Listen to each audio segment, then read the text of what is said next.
fellow couch potatoes, and welcome back to the comfiest courtroom on the internet. I'm your host, Llama, and it's time for dramatic testimony, overruled objections, and absolutely unqualified opinions. So grab your snuggiest blanket, some delicious snacks, and get ready to watch court with your internet besties. This is Couch Court with Llama, and today's court is sponsored by Red Solo Cups, apparently good enough to collect forensic evidence since 2022. Good morning, everyone. I hope you all had a lovely evening. I got our favorite little co-host here, the one and only Miss Annie. Good morning, babe. Good Good morning, you guys. morning. Lady in Gray, I want to thank you because I was a few minutes late because of this comment that reminded me I needed to go make another pot of coffee. Because I meant to do it earlier, but there was problems with my green screen. It was like eating my face. Don't know why. It wasn't great. It was not great. So we had to work on that. But so thank you for the reminder. And it's brewing now. I mean, I got a little cup. Elbow feet leaves me a little bit in there before he goes to work. That's kind. But he does a great job most days. I'll give him that. It's so nice to just have a cup there, and then I generally have to brew my own. But sometimes he leaves some in there that it's like, sir, why did you even? It's not even half a This cup. isn't even a cup. No, because I put all my sugar and my creamer in there, and I pour the coffee, and it's less than half a cup. And I'm like, oh, that's sad. Oh, goodness. Yes, good morning to you, Lady in Gray. Thank you again. So yesterday, well, today we are on day 10 of the Karen Reed trial. And yesterday, in my opinion, was a disaster for the prosecution. It's not great. It was not great. It was not great all around from beginning to end. Their witnesses weren't great. If we end, well, we're going to be starting today, I think. Oh, look, it's still eating. Just part of your face. Yeah, just don't mind the shadow monster, everybody. I don't know why it's doing this morning, but here we are. Got a shadow monster that I kind of missed the crow, really. Anyway, so this morning, Lieutenant Gallagher will be on the stand again, I believe. Maybe they were done with him. I don't think they were done with him. I don't think so. If they were, I missed it. Yeah, I don't think they were done with him. I hope not. They were still in cross, if I recall. I think Jackson was like, I got a few questions, and then we can stop. Yeah, because she cut him off. Yes. She told him he had like 2 minutes. Yeah. Yeah, so this guy is like the first... This clown. Oh my gosh. I was told that I would lose my mind when it came down to the evidence. People were not wrong. People were not wrong. This guy been on the force for a long time. They need to secure this crime scene. They use a leaf blower to blow the snow, which, okay, that is a thing in the north. Like when you get some light snow, you can take a leaf blower to the sidewalk. That's a real thing. But only when it's a little bit. But he decided to use that to uncover the glassware and broken taillight pieces. And then he's the one who put snow cone blood in the red Solo cups to keep them as evidence, did not cover them, put them in a shopping bag that had already been used, a brown shopping paper bag. And then they weren't put in a cooler until they reached the headquarters police place. It's too early. I can't even think of words. The police place. And what was interesting about this is that, well, one, he also said, oh, well, we didn't know it was a homicide when it happened. Even though you're always supposed to assume that it is one first and foremost. But okay, sir.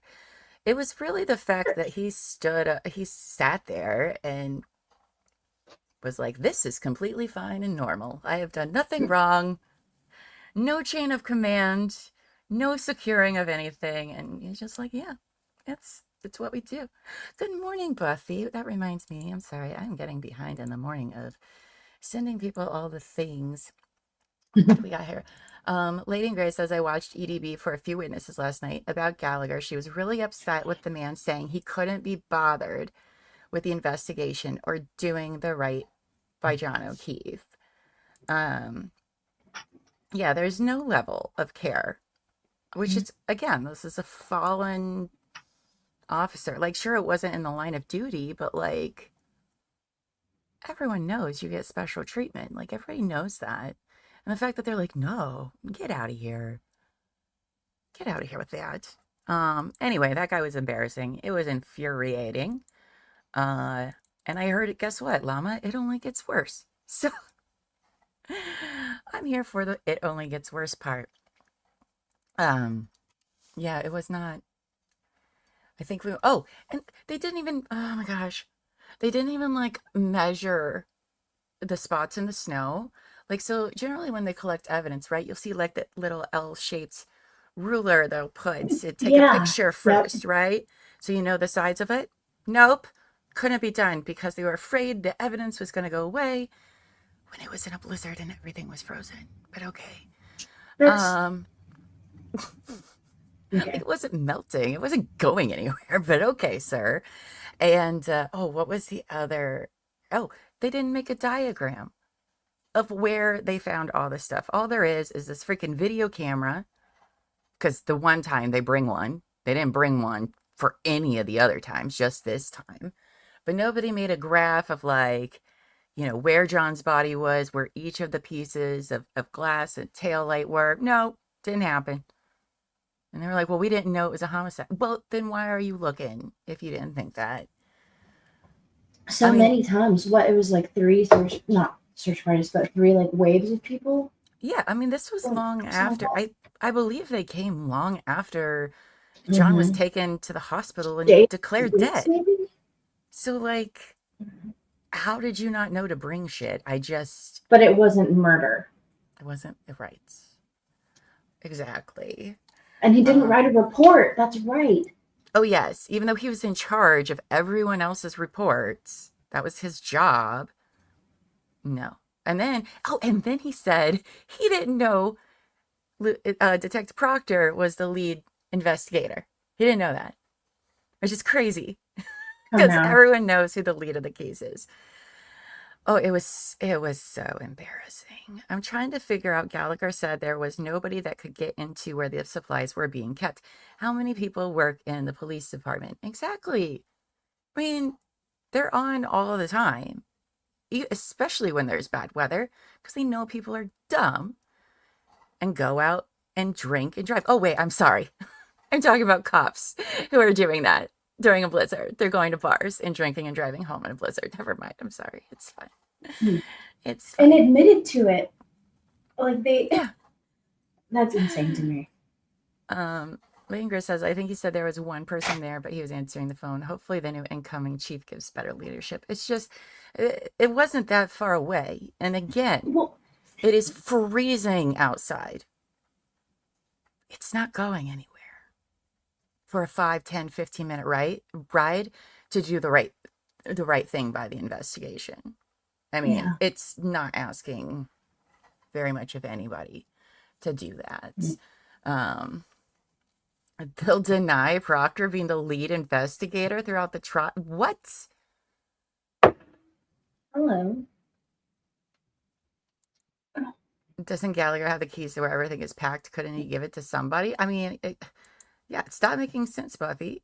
Like, why couldn't they have anybody bring anything? I don't understand. And then I have a big problem. My biggest problem is that there's all these broken taillight pieces, apparently. Because, okay, so apparently John gets hit at 24 miles an hour from the back of a car, has no bruising, but his cell phone, his body, broken Mm-hmm. taillight, and his broken bar glass are all within the vicinity of his body, Nothing got knocked away. which is weird to me. I mean, physics is not my strong suit, not even close, but I do know that stuff is going to go all the which ways, not just. But anyway, if it's all surrounding his body, and somebody's horn is going off outside, whoever that is, jerk. It's too early in the morning for that. Um, Jen, Carrie, and Karen are all giving him CPR. Mm. So, like, why didn't the pieces of glass or plastic hurt cut them into some way. them or like dig into them and bet like something. Mm-hmm. Mm-hmm. Only in good weather, right? And that's like what's so. Do you guys hear that horn? No? Okay. It's so Well, loud and they are so annoying. Just get out of your damn car. I don't like people that do that. oh, they're Sorry if sitting you're in one it. of It's not them. like a car alarm. It's like somebody No. honking. Yeah. Somebody out there just laying into it, trying to get somebody to come outside. Not in the South. That Hmm. is rude. That It's is rude so behavior. rude. It's so rude. That keeps happening. Oh, now they honk twice. Uh-uh. I And then can we have you this can barely hear it. so loud. It's so loud. And then we also have this guy who's, I think he's dating somebody in the neighborhood, but he's one of those, hi, babe, good morning. He has one of those bass systems in his car that like vibrates everything. And for some reason, he only comes around after like 11 o'clock at night. I don't like him. I don't know what he looks like. I don't even really know what kind of car he drives, but we are not friends. I do not like that person one bit. One bit. What do they do when it rains? Well, yeah, right. This cannot be the only time that That they've somebody has been ever found had. dead in the snow, especially in Massachusetts. Like, they get really bad snow, like a lot throughout the year. No, they get charged with murder and red solo cups. Let's see. Interesting info. Angie says, interesting info. Gallagher, who wrote 0 reports, is the same guy who wrote a 20-page report clearing Kevin Albert of wrongdoing when he lost his gun and badge down the Cape. Of course. A 20-page report. Okay, so far these cops have admitted to drinking and driving multiple times. Like, Mm-hmm. I mean, multiple times. Losing, drinking and carrying because they're drinking on the job. Losing their service weapons because they were drinking on the job. Mm-hmm. And I mean, obviously, these horrible evidence collecting processes. Oh my goodness. You know what I learned, Annie? We are overqualified. We're Yeah. overqualified to work there, apparently. Jeez, Goodness. what a mess. I mean, just, I know we have a lot more of like investigation to go, but the fact that nothing is like written down, diagrams aren't like, evidence is not collected in the proper way. I don't even know. You can't expect me then to believe literally anything. I mean, even the blood math lady, okay, Hmm. they tried to calculate blood alcohol based on a blood serum, which is not the same as whole blood. Okay. And she just got the numbers. She didn't even test the blood herself because it came from a hospital who's not accredited. So, like, even that was done poorly. Like, they gave that lady, prosecution gave that lady the wrong information. Well, they didn't give her all the information. Let's just put it that way. Yeah, they gave her less information than she said she would have needed to be correct. Yeah. Yeah. Um, so this is not going great. Not going great for them. And you don't even have to think, oh, there's a conspiracy for it. Doesn't even matter if Karen did it or not. It doesn't matter. This is embarrassing. This is not okay. It should not be like this for anyone. And Hmm. again, I don't want to hear your bullshit that, oh, it was a blizzard. It's not your first year. You've been on the force for how many years? And you've Well, and it's never had to do that. Get out of here. Embarrassing. and I am sure there are procedures in place, even if you are like if it was your first time. They're Hmm. not going to just hang you out to dry. Yeah. Here it's I mean, ridiculous. there's a reasonable assumption that if this happens in a blizzard, I think everybody understands that it's going to be difficult to get evidence in certain ways and preserve the crime scene. I think we can all reasonably accept that that's difficult. The problem is that they didn't even try to anything at all. So it's like you didn't even try your best, really. or if they think that this is them trying their best, yikes. They need to go to some more seminars or something. Oh my goodness. Because, I mean, yeah, conditions weren't great that day, but they weren't near as bad as, honestly, they make everyone believe. And that's not that much snow on the ground. And the wind was only like 20 miles an hour. It wasn't Which great, Ryan but said in his testimony yesterday, like you said, didn't really help the prosecution that much. You know, there are patches, you could see patches of snow or patches of grass. Yeah. When he arrived at the house, which At he arrived 12:30 something. right at the same time that Karen and John arrived. They literally followed them to the house. It's unbelievable. I can't believe it. Apparently I had a couple rants yesterday. I think there's going to be a lot of ranting this week. A lot of ranting this week. I hope they put Proctor on before I have this baby. I really do. I mean, I would like to think that this whole week is going to be law enforcement and investigators, I would think. We'll see. Well, yeah, but I mean, they haven't made sense of anything else. So. Exactly. So I don't know about all that. I caught that Gallagher said there was about 4 inches when he was there, Leaf Lloyd. I mean, yeah, it looked about to be 3 to 4 inches at that point in time, but that happens like well after everybody's already left the scene and everything. Because the heaviest snow came down in the morning that day. And also, nobody's talked about this ice fog. And I don't know what it means. And I just want somebody to explain it to me. Because apparently there was ice fog that day. I don't know. I think, did Angie look that? I'm going to look. The weather? Yeah, she did. And she put it somewhere for us. But she did send suspended us the weather. Particles of ice. That doesn't help me figure out what that looks like. No, me either. Is it just like a really thick? I think it's just fog that like wet, cold fog. Like maybe like a flash freeze. That's what we call them. Maybe that's what it is. I don't know. But the 4 like inches a really thick fog. Was at that point, what, 9 in the morning or something like that? So, and it started raining around midnight. So if there's 4 inches by the morning, about 8, 9 hours later, we can do some snow math, and there's not going to be much on the ground between 12 and 1:30 at all. So, and it depends what kind of snow. You know, was it wet, heavy snow? Was it dry, packing snow? What kind of snow was it? I need that meteorologist, is what I need. Well, I mean, they were blowing it away with a leaf blower, so it was, powdery snow.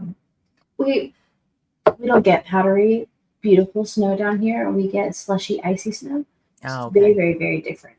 It is very, very different. It starts melting as it hits the ground, and then it just turns into, sometimes it'll turn into like a sheet of ice on the lawn, or, just gross brown slush. So you can't leaf blow that away. Sorry, I don't understand why the shadow monster wants to get me today. It's driving me crazy. Yeah, so I'm excited for today. I found a mashup of LE highlights that's law enforcement, Annie, in case you forgot. I'm over you. I'm just kidding. I love you. I found a mashup of LE highlights testifying in first trial. It's so funny. I'll have to post it in Discord. Yes, please do, Angie. By the way, a few reminders. If you haven't yet, please like this video so people know that we're live. That helps a lot. It lets people know that you enjoy what you're watching. Also, subscribe and hit the notification bell in case you haven't. That way you never miss when we go live. And we also run the Courtyard Discord channel, which is full of true crime stuff. As Angie just said, she drops stuff all the time in there about all the different cases. So you can find a link for that in our chat here. We have a good time. We talk about true crime. We also watch things that have nothing to do with true crime. And sometimes we do fun events too, like games. And everyone's been asking me about a murder mystery party again, They are which fun. I do kind of want to do, but it's just a matter of They take a planning it. lot of planning and effort, But all if of which enough we people are fun. interested, I will happily put one together. Yeah. Um, I would love to do one of those again. Lady in Gray says, I couldn't get over the argument regarding the shopping bag versus an evidence bag.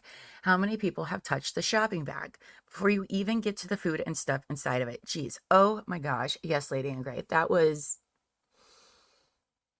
mind blowing that he saw no prop. So apparently the police get special evidence bags, even from the manufacturer. Like they're made for evidence collecting, meaning like, they're free of fingerprint, all sorts of possible evidence. They're not contaminated in any way. All right. The police actually pay extra money for these evidence bags. And somebody brings some Stop and Shop, which apparently is some store in Massachusetts. Somebody brings this bag to put the red Solo cups in. And Jackson asked him, well, weren't you worried about things being contaminated? Like DNA? And then he had Gallagher said something like, DNA? It's hard to get rid of DNA unless you use bleach. Only then could it be contaminated. It's like, what, sir? What are you even Blood saying DNA right is now? fun. What are you saying? There's lots of way to contaminate DNA. And not just like to make it inconclusive mixtures. And he's just like, no, it's fine. No, it's not fine. It's not fine at all. Yeah. Good morning, Polly. Good morning. You down for a murder mystery party? Okay, I'll think about doing one in June. How about that? I can probably do that. Oh my goodness. Yeah, I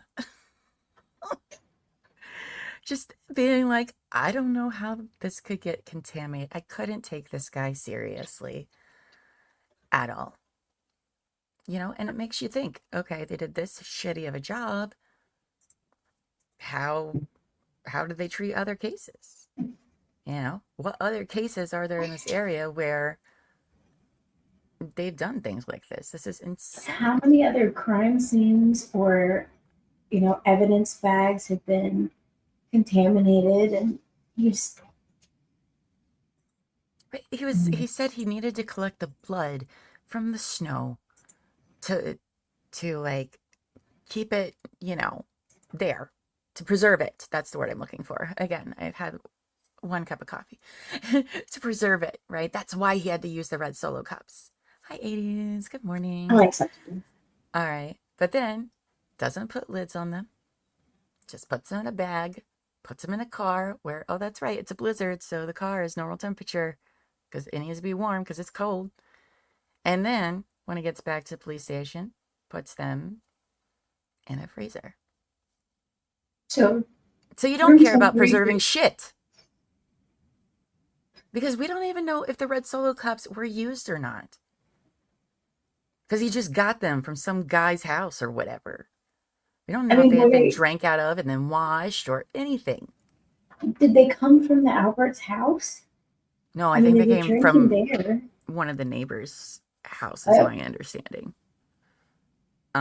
Because there's a cop that lives across the street. Well, sometimes he could be Massachusetts. I'm not gonna get specific on which jurisdiction. I don't really care. They all suck. He lives nearby. Right now. They're not great. Nobody's looking good in this, okay? Because the Massachusetts State Police aren't looking good. They can't. It's not looking good for anybody. So I don't even care to be specific for them. But yeah, somebody lived across the street that was also an officer because they were like, well, did he come over and help out? And he was like, no, because it wasn't his jurisdiction or whatever. Okay. But he lent him the red Solo cups. And like, I don't know, here, like if you buy, you generally like can rewash them. I mean, I haven't drank out one of these cups since I was in my early 20s playing like beer pong and stuff, but like we rewashed them all. These could have been beer pong cups. And if you played beer pong, you know how disgusting those cups are. I'm too old now and grossed out by it, but we don't even know. We don't even know. Well, yeah, because even if they weren't, they still probably got touched. Like when you go, Yeah, there's all different ways to contaminate things. That's why there's, I don't know, this thing called protocols and practices. But here we are, so. And apparently they wanna own it. So I say, let's just make fun of them the whole way if they're gonna stand by that Mm. and just play stupid. ceiling fan this morning. Not yet. Oh. But you just reminded me to pull it up here. I need to get it together. Get it together this morning, Llama. Get it together. I was up early. I even went to bed early the last 2 nights. Oh my gosh, which has been amazing. Except for Elbow Feet snoring. I know he's listening. He's falling asleep before I do. Rude. And snoring. So rude. So rude. Oh, I got like 7-ish hours of sleep last night, so I'm feeling on top of it. Good for you. Woo. Oh, it's the same guy that had the ring footage that nobody bothered to get. That probably would have shown some things. Mm. You know that kid gif where he's just staring straight at you and he's like slowly blinking? Uh-huh. I'm just going to put that as my picture for the whole rest of the day. Just that one. Oh. We get clicky at the same thing. Polly says I would get sleeves of them for the kids because they dirty up all my Disney Burger King cups and I hate hand washing them all and they are too sacred for the dishwasher. I don't even know what those are. Hold on. I love the people. Are those the ones? No, I think those are the McDonald's ones that actually were like made of lead. From like the 90s. Oh, okay. Yeah. I think they're McDonald's. Are they glass? No, are they plastic? They're plastic. Because they're cute though. If I'm looking at the right ones, probably they're cute. I mean, fast food places used to have really cool, like, used to things like that.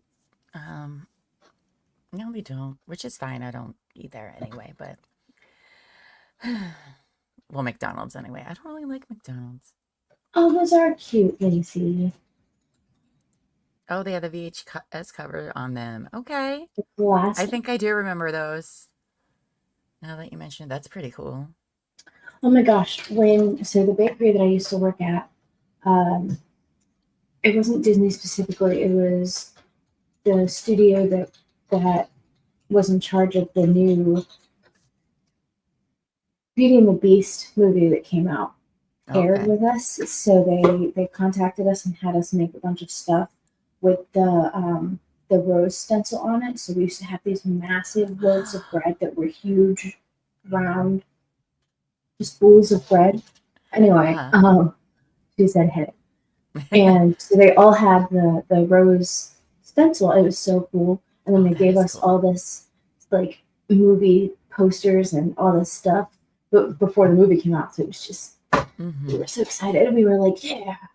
Oh, that's awesome. That's all I got Disney-wise. That was cool.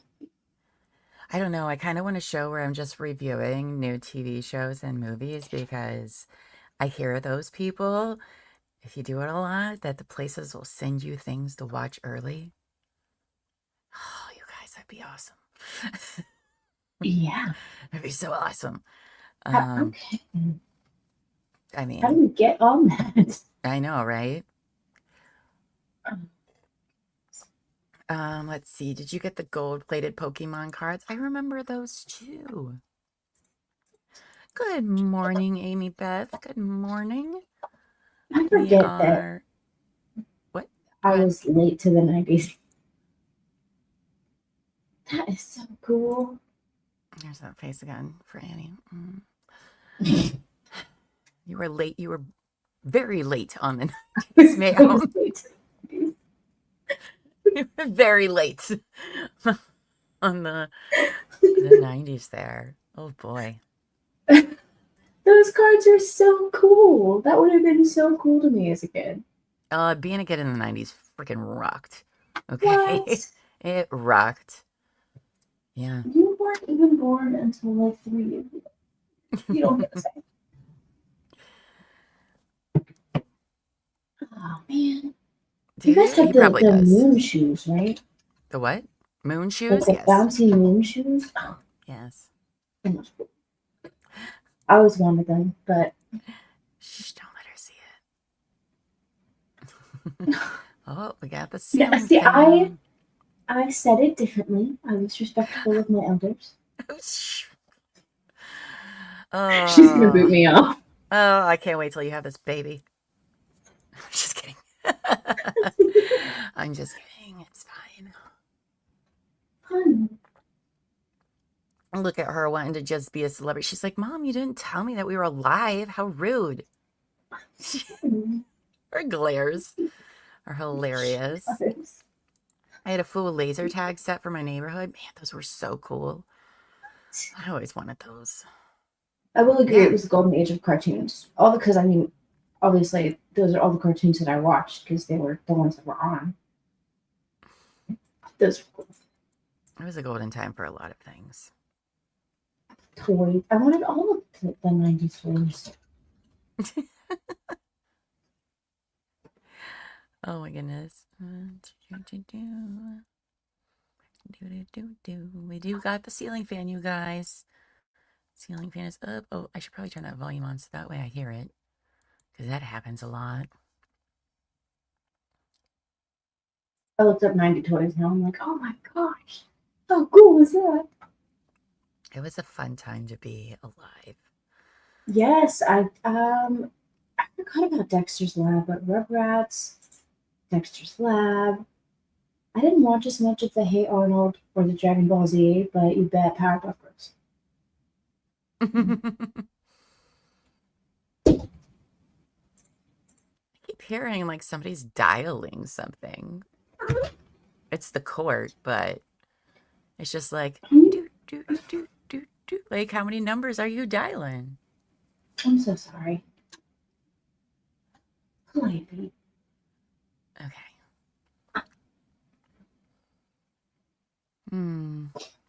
That was so As rude. the only fan, I'm sorry. The only fan. Here every morning. I shouldn't say things like that. People get the wrong idea. This is the pre-show? Yeah. Yeah. Oh my gosh, she's so spoiled. I know. Ow. Yeah, she is. She is. So she's actually laying on the baby, and the baby is kicking her. So she's uncomfortable and multiple. That's funny. I saw this thing on Reddit the other day. I should have sent it to you. I don't even know how to find it now. But it was like a view of like everything the baby does in the womb, like, you know, via ultrasound and stuff. And it was cute because they showed him like yawning and sneezing Aww. and doing all these different things in utero. I think he finally had hiccups the other day. Finally? Oh. And I think his little belly was up against mine because every time he did, it would just like. Yeah. So cute. That is cute. That is cute. Hey, has anybody been on X today to see if anybody says anything about who may or may not be on today? I haven't seen anything, but social media people. Been scrolling it. Have you ever seen a CT scan of a baby in utero? Yes, don't look it up. Annie, don't look it up. It's so creepy. It's so creepy and weird. You are so needy. Because I think, if I remember right, in the CT scan, you can see all their teeth, if I remember right. Oh, I know. I think. Okay, I'm looking at it. I could be thinking of the wrong one. Scan baby. Oh, we're both looking at it.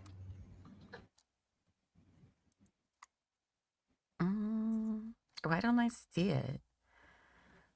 Oh, I gotta come back. Ew. I mean, I don't know if that's. I just sound like a baby. All right, so I was told council wanted to see me. Okay. Oh. Ah. What a tease.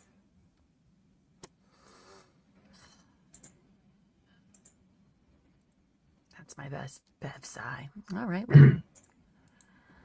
We got too excited. We should just expect this every morning.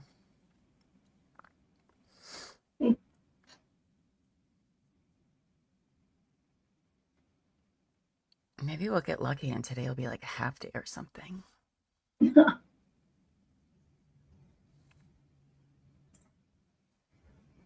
Hold, please. Ooh, Buffy thought we'll be able to join soon. What? I said Buffy's gonna join you soon. All right. Awesome. Awesome. I can't wait to rant along with her. I know. Can't wait.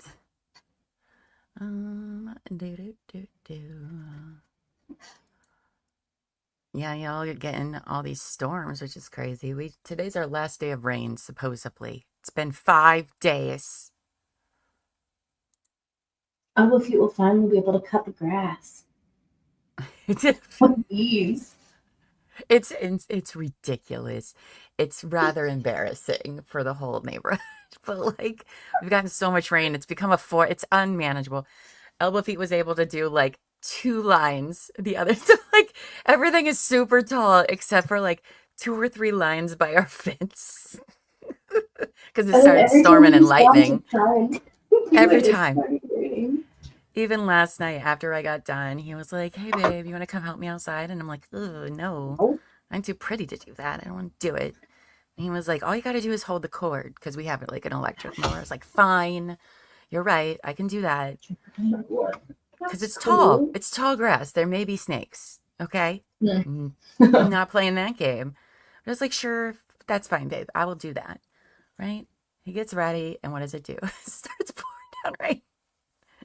So it didn't happen. It didn't happen. Good morning, Sam. Good morning. Same as Sam.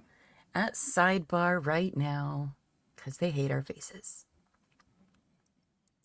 They don't appreciate how nosy we are to know everything. You haven't seen anything on there? Okay. My go-tos aren't in court today. What do they have going on? Isn't this like their one job? There's one lady that does can read updates.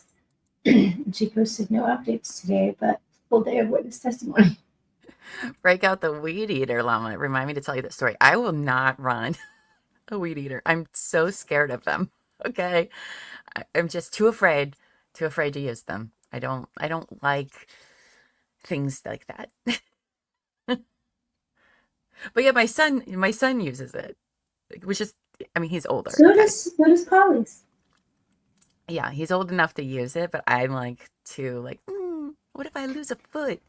And like, you're not going to lose a foot. And I'm like, yeah, but I might. Also, what if there's snakes? Gash open my leg or something? Yeah. I mean, you all saw how I reacted when the noise in the courtroom went all staticky and really loud. You saw me jump. You saw how scared I was over noise. What do you think happens if I see a little tiny gardener snake? It's just a skittish llama. I am a skittish llama. I am a very skittish llama. So I guess we're going to have to do that tomorrow. Yard work. Oh, which is actually works out because little llama will be back home tomorrow. So then I don't have to worry about the snakes. We whack it. Oh, gosh. The moth reaction was hilarious too. Yeah, we were in a phone call when that happens. Oh my God. It's a moth. Elfie, that's like his impression of me. I don't even sound like that, but I did a little sample of it yesterday that only he got it. But he uses this voice. He's like, "It's dark and scary. I don't want to do that. There's snakes. I'm not doing it." That was fun to listen to. He does it all the time. Yeah. Yeah, I do. Yeah. Ah. Okay. Is it gray or is it blue? Because it does look blue My where shirt? the It's shirt. actually like purple. It's like Okay. Never mind. periwinkle lavender. I So couldn't. thank It looked you. gray earlier before we Hey, got my makeup on, looks and beautiful. then Thanks, Sam. it does. Thank you. I was telling Annie, I've literally never wore this shirt before because, and I'm not going to show you all. All right, but let's just say this I part got this. here goes down very far. And so I've never worn it because I was like, ooh, ladies might get out. Oh, look. It'll be a lot of hellos. Um, Bell says our National Weather Service guy said there will be tornadoes, hail, flooding, and oh, snakes. There will be snakes. Snake nados. I don't need that kind of nightmare. Bells. Well, I hope you all that are having storms. I hope you all stay safe the next couple days. Because yeah, a lot of stuff's been going on with them. Glad it didn't with us. We only lost power one time. I think there's been a few tornadoes in Ohio, but not around here. So this is the longest sidebar I know. ever. Well, except yesterday they said it was going to be a sidebar, and then they came back from the sidebar and went to sidebar. Yeah, that's true. They did do that. Yeah. And we So got IT lady again. they're just trying to get their steps in. But just remember, steps aren't always accurate. That's what the Celebrate guy told us. They're not always accurate, so you can't really trust a lot of Celebrate stuff, apparently. So that's neat. I hate that. No, Polly. I'm deleting your comment. I'm just kidding. Deleting it. I don't even want to think about that. All right. Lady in Gray says, from X, why didn't the Canton PD knock on Brian Albert's door and ask them if they had any plastic containers for blood collection and possibly a leaf blower? Why wake up a neighbor for those solo cups instead of the homeowner? Oh my gosh, I never even thought about that. Why didn't they do that? It's a good question. That's a great question. Though, wouldn't we Well, still be like questioning more if they would have got it from them?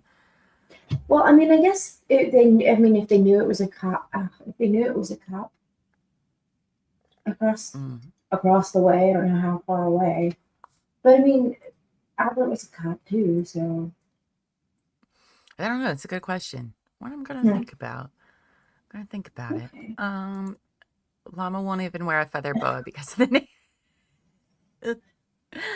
Yeah. Oh, yeah.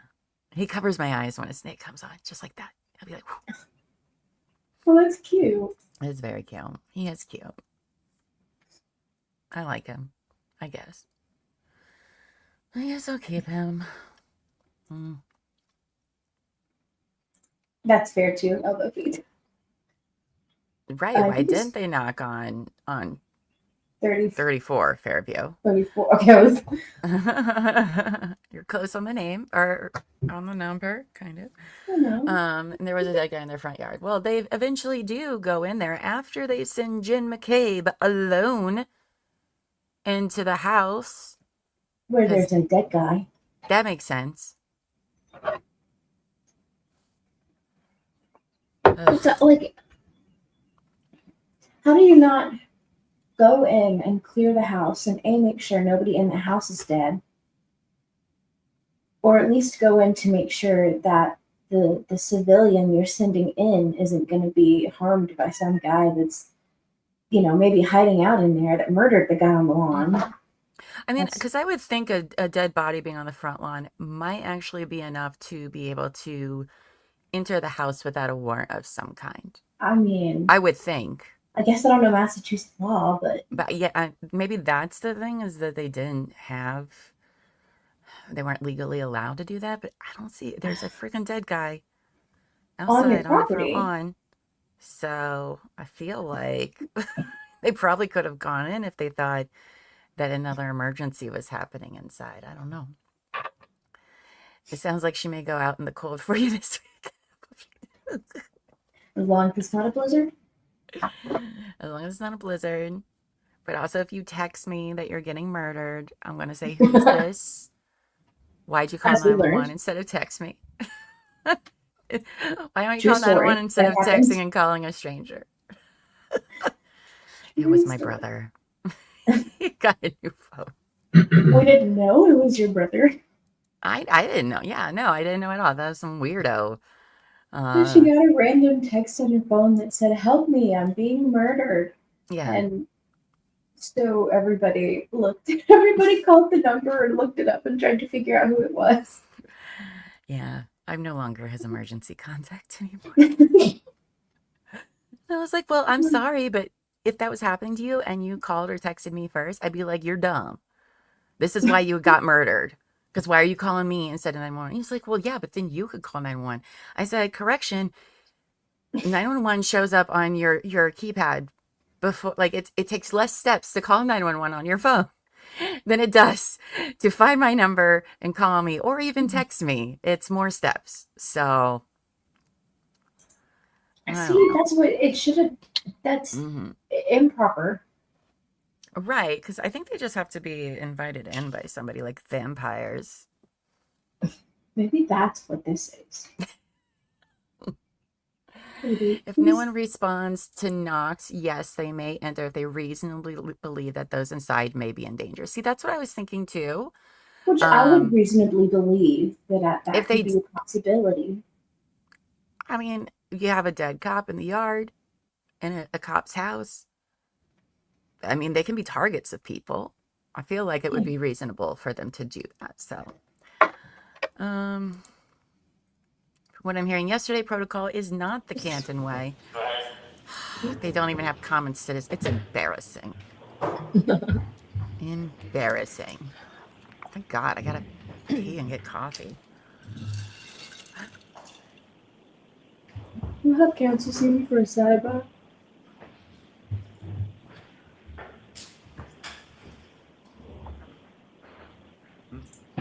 Oh yeah, we need. She dresses nice every day. That she does. I believe it's Mr. Paul Gallagher on the stand again. I'm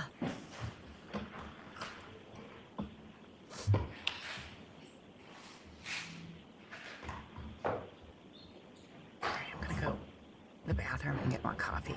I'll be back.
Yeah, there's no.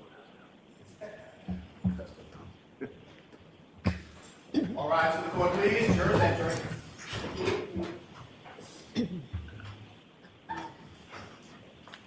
Thought she was gonna miss the hear-ye's.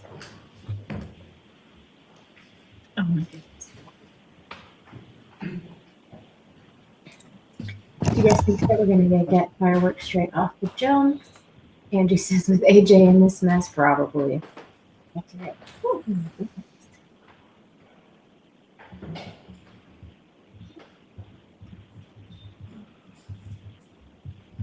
I hope so, because I know we're coming back with Cross today.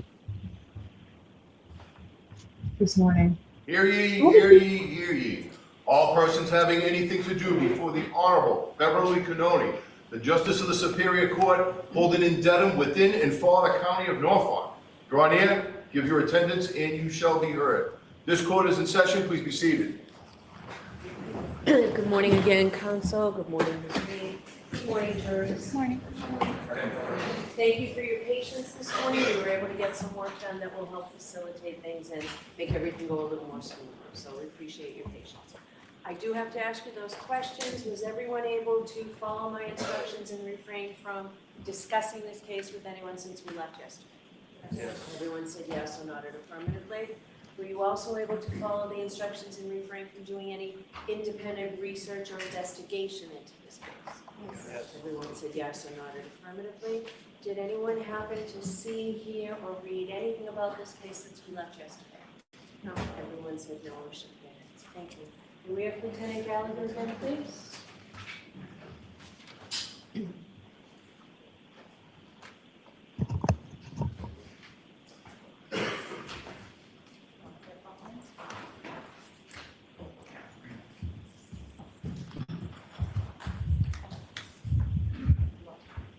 Sir, I'll remind you, you're still under oath. Good morning. All right, Mr. Jackson, whenever you're ready. Good morning, Your Honor. Thank you. Mr. Gallagher, good morning. Good morning. Thanks for joining us again. I want to ask you a quick question about what we talked about yesterday concerning your search at the scene. If we could go back to that, when you engaged the leaf blower. During the time that you were removing materials in and around the area of the flagpole going out to the, I think you called it the berm, B-E-R-M, the berm, the curb? Yes, that was at the street. There was a 6-inch Cape Cod berm. Yes. Okay, and that led straight to the asphalt of the street, correct? It's basically a curbing. It's Okay. where the property line, the grass, the lawn meets the street. And you were searching the area where you believed Mr. O'Keefe's body to have been found, all the way out toward that curb or berm area, correct? Yeah, we did not go out to the berm. We did about approximately 6 by 6, 7 by 7, about 50 square feet. 50 area. square feet, okay, fair enough. But Approximately. you did say at some point, I think on direct examination, you said that you exposed the berm Yes. just to give you some orientation as to where the curb was, where the street was. And if it was possible, he may have tripped and fallen, yes. Okay.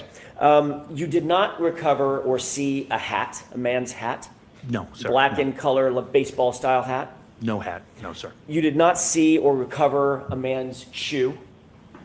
No, sir. And you said you searched for the area in that 50 square foot area by removing materials, moving the snow, getting down to all the way down to the lawn. Yes. Okay.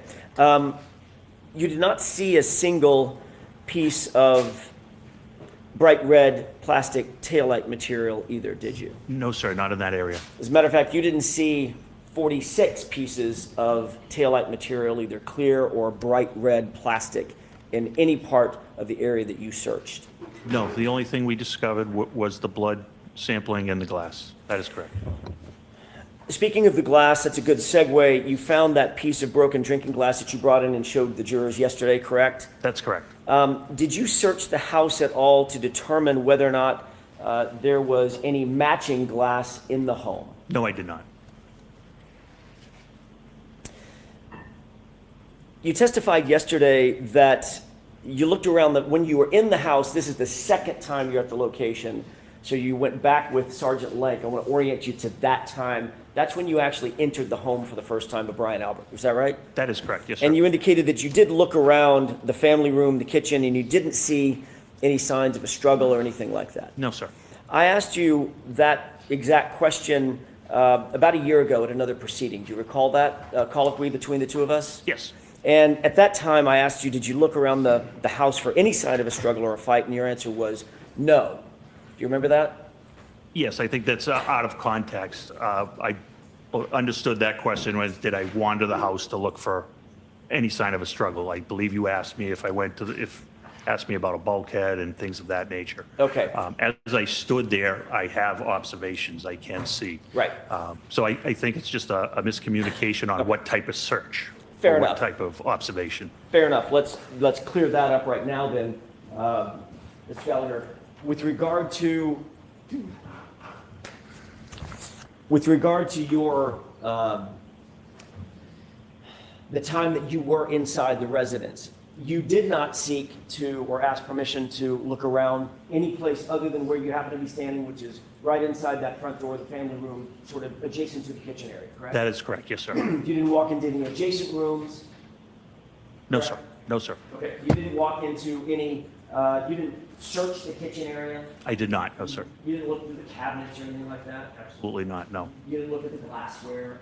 Absolutely not, no. You didn't go down to the basement? We talked about that previously. Correct. No, absolutely not. Okay. You didn't go out to the garage? No, sir, You no, didn't look around the garage? no.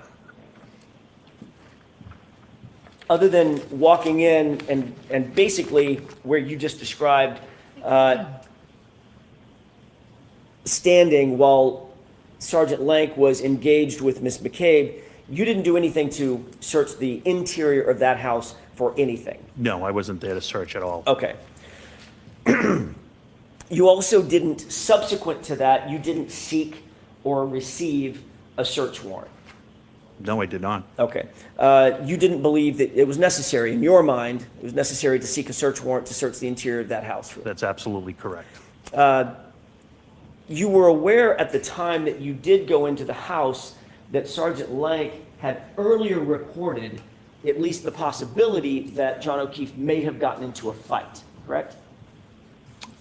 I don't recall that. We went over options on how he could have come to where he was, and an altercation certainly was one of them.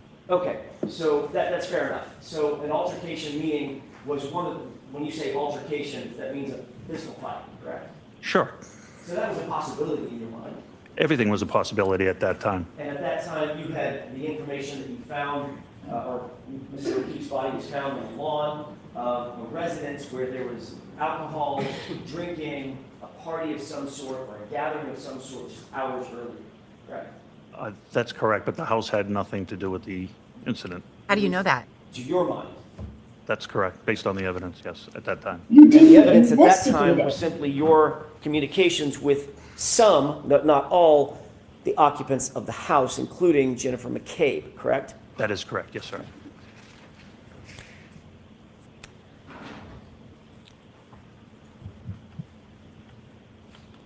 You didn't separate any of the witnesses that were, or any of the occupants that you saw inside the house, or you came across inside the house, for instance, by taking them to the station, putting them in separate rooms so that they couldn't coordinate testimony, things of that nature? At that time, At that time? so Detective Sergeant Lank was there to speak with Jennifer McCabe only. Okay. But there were others in the house? There were others in the house, yes. I'm just trying to figure out whether or not you took the added step of separating those witnesses, asking those witnesses potentially to join you down at the station, putting them in separate rooms, separating those witnesses. You did not do that? Not at that time, no. Okay, at any time, did you?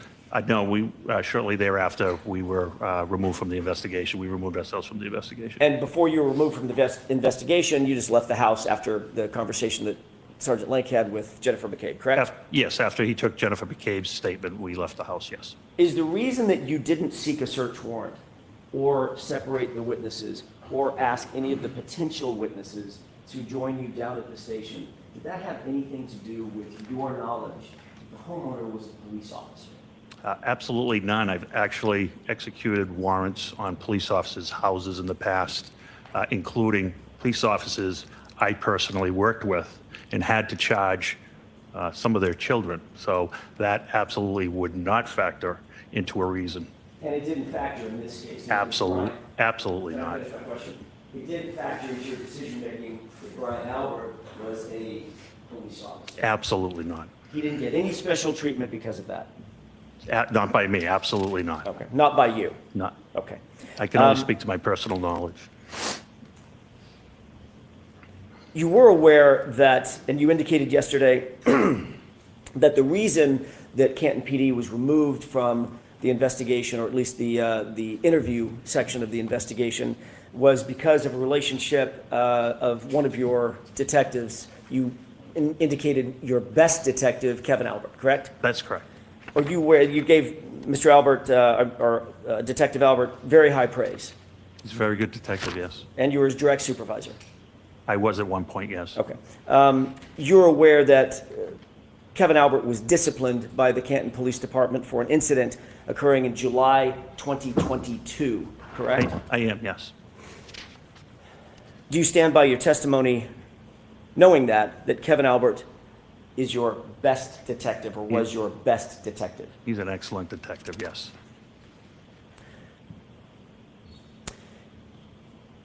You indicated that you contacted your deputy chief, Deputy Chief Kelleher, and ultimately secured some solo cups from Deputy Chief Kelleher across the street, correct? That is correct, yes, sir. You were aware at the time that Deputy Chief Kelleher's house was adorned with a Ring video camera just over the front door facing out toward the street and facing across the street, which would be facing 34 Fairview, correct? That is incorrect. He does not have a Ring camera. I know that his system is an Arlo camera, and I have personal knowledge of that because we've discussed cameras because we bought them approximately the same time. My mistake. Arlo camera, A-R-L-O. I believe so, yes. Okay, that's still, although it's a different brand, it's still a home personal surveillance camera, correct? Yes, but And you're aware that those are motion-activated cameras designed for security to capture images of things that may be going on outside the home. that is correct, yes, sir. May I approach Your Honor Yes. briefly?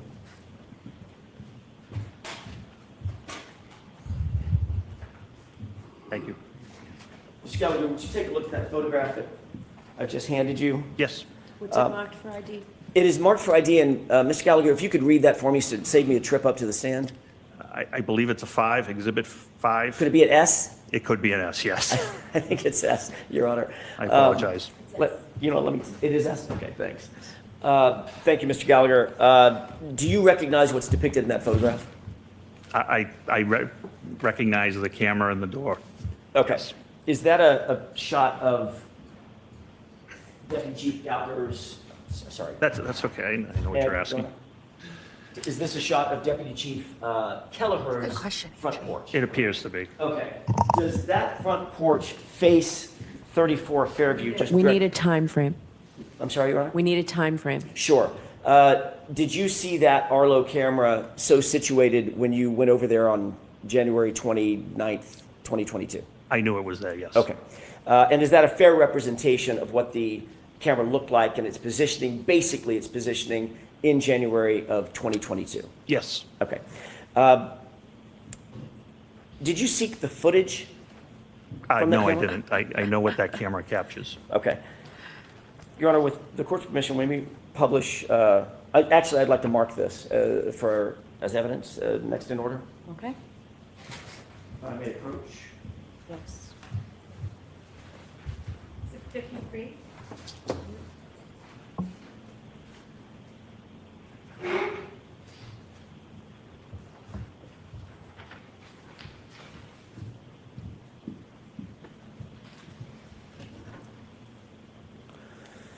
May I publish, Your Honor? Yes.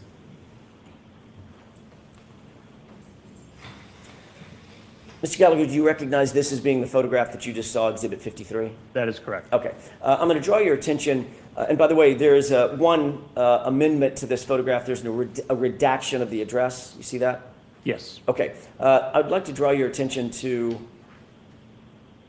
that area right there, which I'm Yes. highlighting. yes. What is that? That is the Arlo camera. Can you orient the jurors for us, please, to what we're looking at in this photograph? You're looking at a camera that's angled downward. And is it the front porch of that residence directly across the street from 34 Fairview? It is not directly across from 34. It's actually more directly across from 32, so that would be incorrect. Okay. Is it across the street from 34 generally? It is, if Lieutenant Kelleher's house is here, 34 is over here across the street. Okay. Is there a view from that front porch, just generally as you're standing there, if you were to turn 180 degrees and put your back to the door, is there a view of 34 Fairview as well as 32 Fairview? Oh, sure, absolutely. Okay. Did you seek, and we can take this down.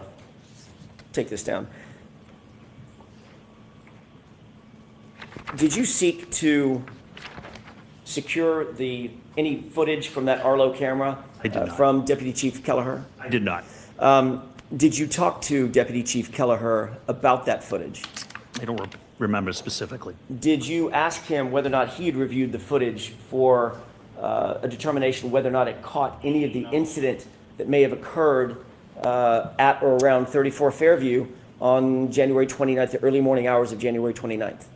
I don't know if I did. I know it would not have, How do you know it would not have? because I know what that camera captures. How do you know what that camera captures? Because I've picked up packages for Deputy Chief Kelleher in the past. I know it captures his doorstep and a portion of the front lawn. So you've reviewed the Arlo footage from his No. iPhone? He's just sent me a picture. Can I pick up when he's been on vacation, can I pick up a package on the front step? Okay, so. Yes, I've seen it. So you've seen screenshots that Sure. Deputy Chief Kelleher has sent you, correct? I believe so, yes. But you've never looked at the actual application to see what it might encapsulate or what it might capture generally. We've compared what we have our cameras set up as. We had communicated about security at our houses multiple times. I know it captured the front door and a portion of the front lawn. Do you believe that it would have been best practices to go ahead and secure that footage so we don't have to take anybody's word for it? We could actually look at the footage ourselves. Good morning, Beth. I didn't do that.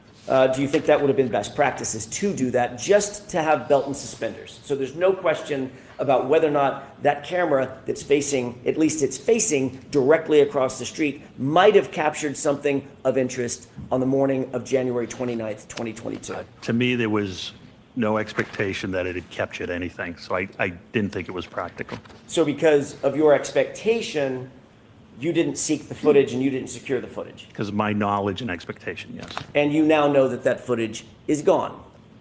It's I overwritten. would assume so. I'm not familiar with how long Arlo keeps footage. So you are familiar enough that you decided that it wasn't important to capture the footage, but you're not familiar enough to know whether or not the footage is actually saved onto the Arlo system? I don't know anything about, I don't have Arlo cameras, so I don't know anything about So the you don't- system. But Okay. I have Blink, so we've compared our systems. So I'm not really sure what you're asking. So you don't have an Arlo system. I have Blink, correct. You're not familiar with how Arlo works, correct? Correct. You're not familiar with the total array of where the cameras might capture versus what might be captured on your phone app, or that you can say, like, push a button that says packages or people, and it narrows the focus of the camera? You're not aware of that? I'm not aware of that, no. Okay. But you would have been aware of that if you had captured the footage and simply said to Deputy Chief Kelleher, I'd like that Ring footage for that 24-hour period. Okay, it's not Ring. and- I'm sorry, that Arlo footage for a 24-hour period. Sure. Yeah.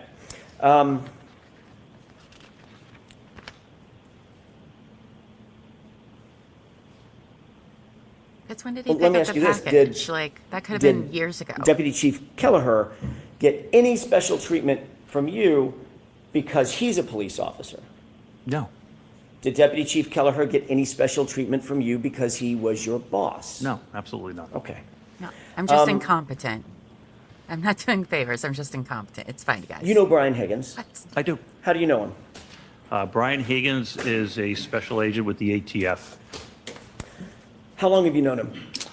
I first became aware of Brian Higgins probably around 2016, 2017, when I was with the DEA and we were working a Title III investigation, which is a wiretap investigation into gang activity, drug distribution in the Boston, Brockton area.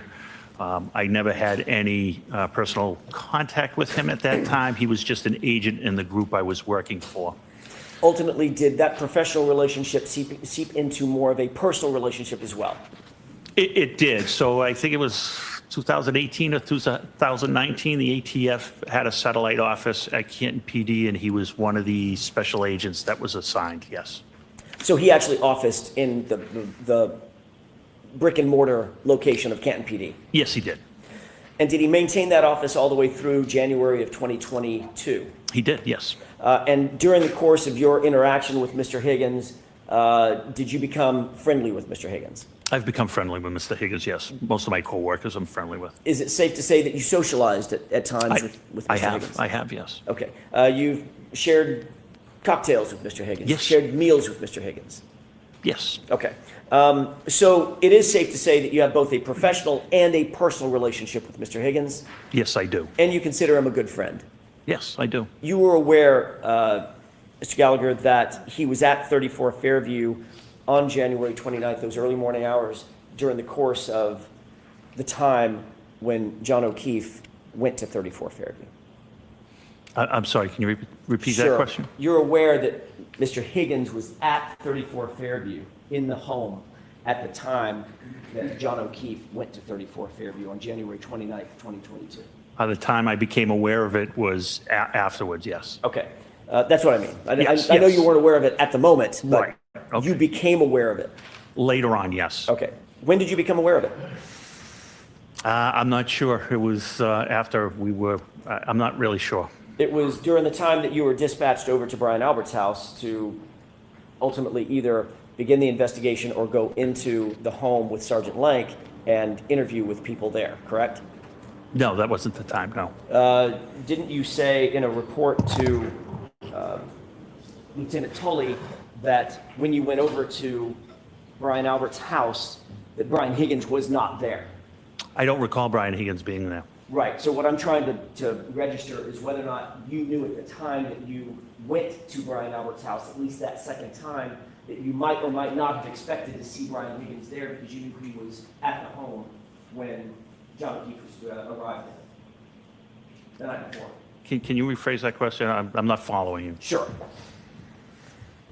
When you went back to, in other words, during the time that you were investigating and joining Sergeant Lank Yes. back over at Brian Albert's house, you knew that Brian Higgins had been somehow in that home the night before. I don't believe I did at that time. When do you think you learned that? Sometime afterwards, probably when I saw the list and reviewed the narratives of the officers. Would that have been days or weeks later? No, it probably would have been, within 24 hours or so. Okay, within 24 hours of your involvement. Correct, Okay, yes. that's what I was trying to get to. Okay, Thank I you for that. apologize. My bad. No. Bad questioning on my part. So within 24 hours of your involvement, which would have been, your involvement was the early morning hours of January 29th. That's correct. Correct? Within 24 hours of that, you knew Brian Higgins was somehow tangentially involved or collaterally involved as a potential witness, if nothing else. I'm not sure he was a witness to anything. I was aware that he attended the house at 34 Fairview after they left the bar. Right. And you said, well, I'm not sure he was a witness to anything. The one way to figure out whether or not someone is a witness to anything is to actually formally interview them, correct? That's absolutely correct. Which you did not do. We were removed from the investigation before I found out Brian Higgins was involved. Okay, so you were So removed. I wouldn't be interviewing him. You were removed, and then it was within a few hours of that you realized that Brian Higgins was somehow involved. Not a few hours. No, I said it was within 24 hours probably. Okay. You're aware that Mr. Higgins not only had a office at Canton PD, he also had a key card for Canton PD. Yes, he did. Explain for the jurors what a key card or an access card at Canton PD means. What is that? What is a key card for Canton PD? So it's a secure building. I think we've all seen it. You have the square boxes with the red light. The key card allows you access into the building. And depending upon your rank, you have different rights. Each individual has different rights to enter different areas. You had, for instance, being a top-level Canton lieutenant, you had a key card that was probably the functional equivalent of a master key card. You could get in pretty much any place you wanted. Absolutely not. Okay, where could you go? It's easier if I say where I can't go. That probably is easier. Would that Yeah. be work? Explain that. So I can't go to the armory, which is where weapons are kept and ammunition is kept, and I can't go into permanent evidence. Okay. You're aware that Brian Higgins had a key card, Yes, I am. and that access card gave him access to pretty much, with the exception of the armory, possibly the evidence room, and what was the other I think location? I think that's what I said, the evidence room Okay. and the armory. With the exception of those, you're aware that Brian Higgins' key card gave him access basically to the entirety of the Canton Police Department? Well, so I want to specify, I don't specifically know what Brian Higgins had rights to, but there are also parts of our department that are secured by key locks that he wouldn't have access to, and I don't have access to as well, offices and things of that nature. I want to focus your attention on the sally port, if I Okay. could. You can enter the sally port, which is a fancy name for a garage, correct? It certainly is, yes. Okay. You can enter that from the outside, meaning out in the elements. You come from a parking lot adjacent to or that services the sally port. You can enter from there, correct? Yes, there's one pedestrian door on the main entrance side, and it's for location purposes. It's right beside the garage door that's marked number 4. And the garage door is one of those big roll-up, industrial-style roll-up doors that comes up and down. That is correct. And then you can also enter the sally port from inside Canton PD, correct? There are 2 locations you can enter the Sally Port from inside, yes. And Brian Higgins' key card gave him access to both of those locations. The pedestrian portal going into the sally port from outside, as well as the pedestrian portal from inside Canton PD. That would be correct. Okay. Thank you, JT. Thank you. Speaking of the sally port, you were, if not the person, one of the people who let Massachusetts State Police into the sally port on February 1st, 2022 to process the black SUV, correct? The Lexus. I'm not sure if I was the one that gave them access, but like I said, I've testified to. I certainly would have. Okay. That SUV had actually arrived on January 29th, 2022, 3 days earlier. Is that right? I believe so, sometime after 5 or 6. I'm So not it sure of was the time. in the sally port from January 29th all the way to February Thank 1st, you. at least to your knowledge, for 3 full days in the sally port, correct? 2.5 to 3, yes. Okay, from the time it arrived at Canton PD until it was processed out and moved out of the sally port, how many people would have had physical access to that SUV? Everybody that possessed a key card. And that's basically everybody at Canton PD that is a sworn officer, correct? That is correct, yes, Maybe sir. even some civilians, correct? I'm not sure of civilians. What civilian?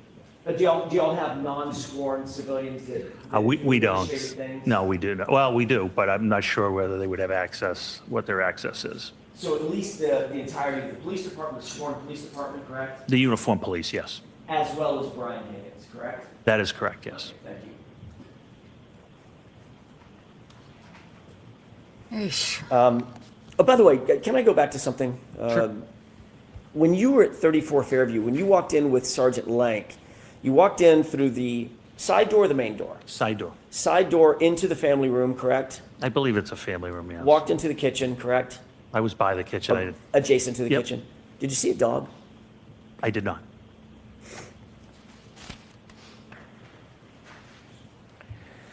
Did you hear a dog? Because wouldn't this dog like bark at people? Even if it was in a room, it would hear the noise and like bark and stuff. Speaking of the sally port, I want to move back to the sally port. I apologize about bouncing around. Dogs a are little bit. different. So maybe Moving back to the sally port, you indicated that basically all the uniformed officers, every single uniformed officer at Canton PD would have had access to that sally port, as well as Brian Higgins. They also would have had access to everything inside the sally port, whatever was left there. Yes. The SUV and other stuff, for lack of a better technical phrase, correct? Yes. Okay. Did you photograph or did you cause to be photographed the SUV when it arrived on January 29th in your sally port? But we had been recused at that point, and I wasn't working when the vehicle arrived. So I thought you said that you were recused only from doing interviews. from doing investigative interviews, but I wasn't present when, I wasn't working when the vehicle came in. Okay. So you could have taken photographs of the vehicle had you wanted to, or caused someone to do that had you wanted to. I had no idea that vehicle was coming to Canton PD, sir. Okay. Once you got to, as the lieutenant in charge at the scene, was it important to you to know that a seminal piece of evidence had been moved into the custody and control of Canton PD? It wasn't important to me. It's the state police investigation. Even though it was on your property, in your sally port, with access through your key cards. That's up to my chief. That's not up to me. I see. To your knowledge, let me just ask it this way. To your knowledge, did anybody seek to photograph the vehicle when it arrived at Canton PD on January 29th, 2022, to your knowledge? I have no personal knowledge of that. Have you ever seen a photograph of that vehicle that was taken by someone in law enforcement on January 29th? I'm going to give you 3 days. January 29th, January 30th, January 31st, sorry, 30th or February 1st. I have seen photographs. I'm not sure what days they were taken, the photos were taken. You have not seen a photograph that was taken on January 29th, however, have you? I've never seen anything dated January 29th. You've never seen a photo, and I'm going to go through this a little bit more. You've never seen a photograph that was taken on January 30th, have you? Yeah, I have never seen any photographs with any dates on them, Okay. I believe. Do you think that would have been, you were at the time the head of detectives, correct? No, that's not correct. You were not? You had already moved from that spot? I In January of 2022, I may be wrong. I thought You are wrong. as the It's, lieutenant, you were also the head of detectives. No, that was Lieutenant Kelleher at the time. I know you keep calling, it's a mix-up.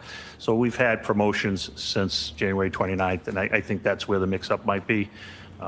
So he was a When lieutenant you at the refer to time. Deputy Chief Kelleher, he was actually Lieutenant Kelleher, and he was in charge of detectives at that time. At some point, had you been in charge of detectives? I became in charge of detectives in June of 2022. June of 2022. Yeah, approximately 6 months later. Understood. You had been a detective previously, however. That is correct. yes, Okay.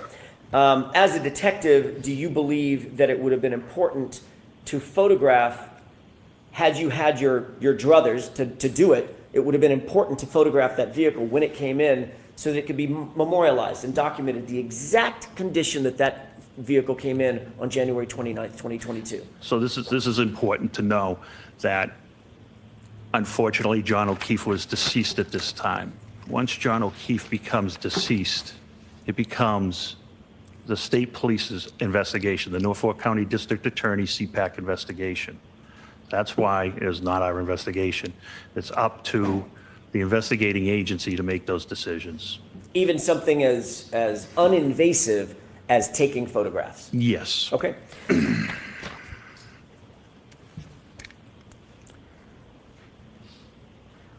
You would agree, as a former detective and former head of detectives, that there are protocols for securing evidence of all types, correct? Correct. Those protocols dictate that not only is evidence properly secured, once it's seized, it needs to be properly secured, and it needs to be separated from other evidence to avoid something known as cross-contamination, correct? Correct. And you would agree with me that that is paramount in evidence handling in any investigation, correct? Yes. The most And that's important. because once evidence is cross-contaminated, its integrity basically collapses, right? That's correct. It's especially true of biological material, is that right? Yes. Because biological material, unlike a shovel, the biological material on the shovel becomes hyper sensitive. It's hyper important. It can be cross-contaminated with other items. Sure. And it can tell an incorrect story, correct? Yes. It could tell, if there's cross-contamination, it could tell a false story. It's been done, yes. And DNA, obviously, we're talking about biological material. The most sensitive of all the biological material is DNA evidence, right? What do you mean sensitive? So it might take some effort to move saliva from one item to another. It takes almost no effort You to move guys. DNA from one item to another and to detect it. You understand what I'm saying? The sensitivity of the detection. No, I don't understand what you're saying. You understand that I could touch this podium and you might not get my fingerprint off of it. Correct. Might not, correct? Might not. What do you think about getting my DNA off that podium that I Yes. just touched? You're absolutely going to get it, right? Yes. Yeah. That's what I mean by sensitivity. Okay. You would agree that DNA is hypersensitive. I would agree that DNA is better than fingerprints, yes. I'd like you to take a look at a series of photographs if we could.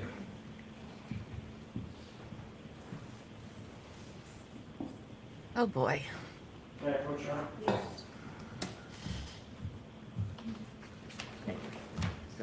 Okay. There are 4 photographs Mr. Gallagher, I'd like you to look at briefly and familiarize yourself with if you can. It's a good point, lady in gray.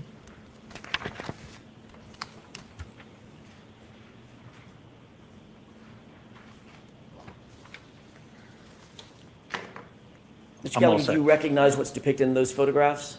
I do. How do you recognize what's depicted in each one of those? There's 4 of them in front of you. Just generally, how do you recognize what's depicted in those photographs? Generally, I know this is the exchange of custody from the Canton Police to the Massachusetts State Police. Are those taken inside the Sally Port, to your knowledge? They are, yes. Some of those photographs include the SUV, One SUV picture, yes. and some of those photographs include the blood evidence that you've earlier described, the solo cups, the Stop and Shop bag. correct? That is correct, yes, sir. May I approach? Yes.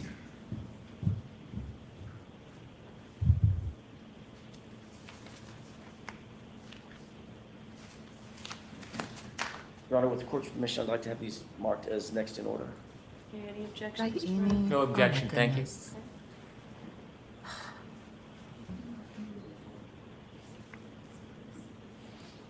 Good morning, Terry. Good morning.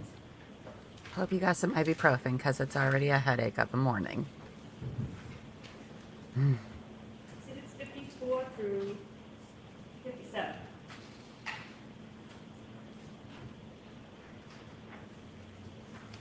May I approach? Yes. Thank you. Permission to publish, Your Honor? Okay. I'd like to start with what's been marked as 54. It shows a license plate. So- Do you recognize what's depicted in this photograph?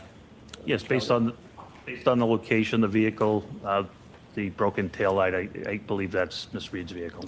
And do you know when this photograph was taken? I do not. Do you believe it was taken between January 29th and February 1st? Yes. But you don't know when it was taken? No, I don't have personal knowledge, no. I just want to draw your attention very briefly, just to orient us to this area on the bottom right-hand corner. Do you see that, what looks like a white rag on the ground? Yes, based on the pictures, I think it might be a paper towel, but yes. Okay. If we could look at the next photograph, which is 55, looks like a paper bag.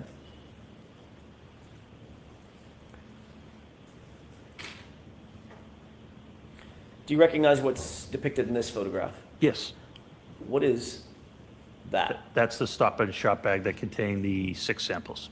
Do you see the rag in that photograph as well? With no lids. Yeah, we could call it, agree to call it a rag or paper towel. You think it's a paper towel? I'm not sure. It looks like a paper towel on the picture, in the pictures, but it's a white object, yes. For all I care, it's the white thing, that's fine. Yes. All right, and do you see that that's next to a tire just at the top of the picture?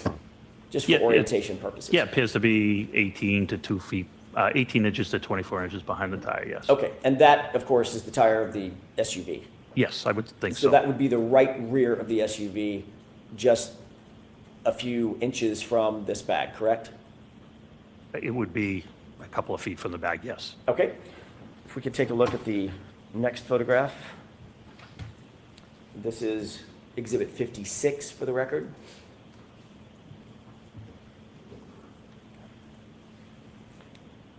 What's depicted inside the bag?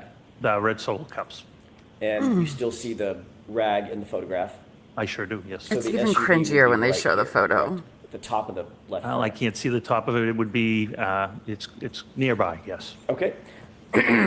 And it's not just nearby, it's the right rear of the SUV that's nearby, correct? Yes. Okay. Why is it even there? And one final photograph.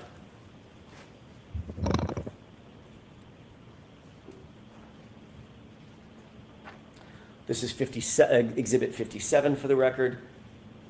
What is inside that, what's depicted inside that bag? The red Solo cups with coagulated blood. And these are the only, we can have the lights, please. And so take that down.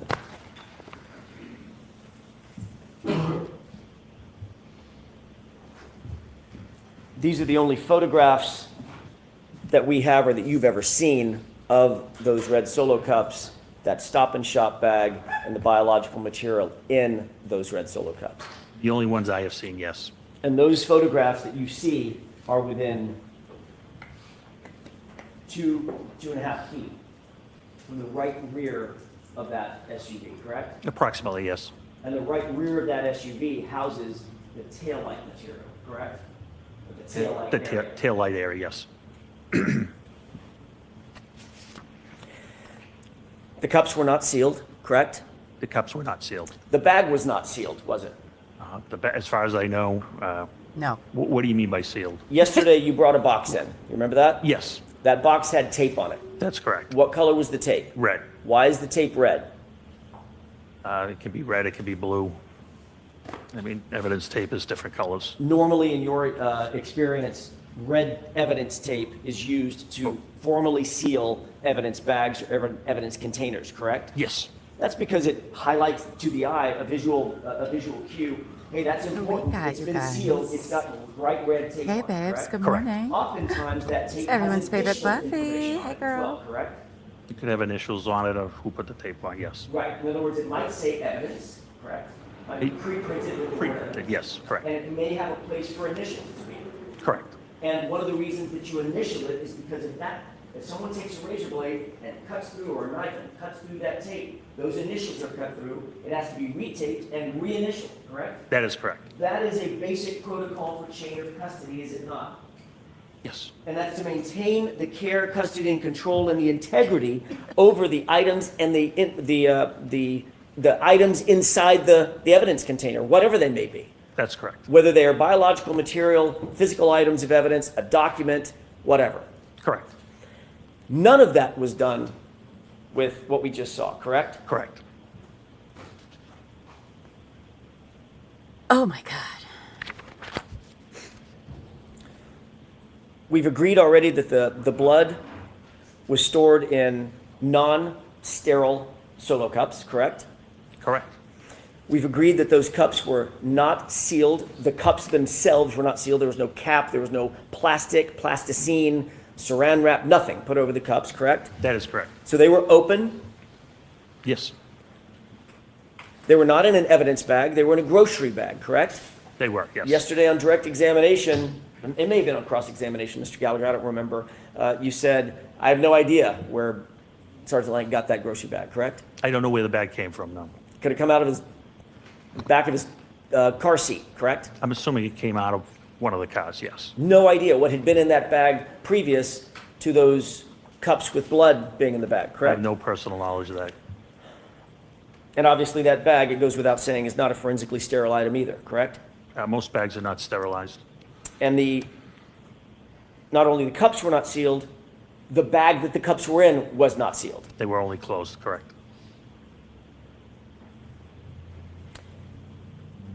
You will agree that having unsealed and unsecured biological material, specifically blood material, situated right next to the right rear quarter panel of that SUV would not be within normal protocols for securing evidence, correct?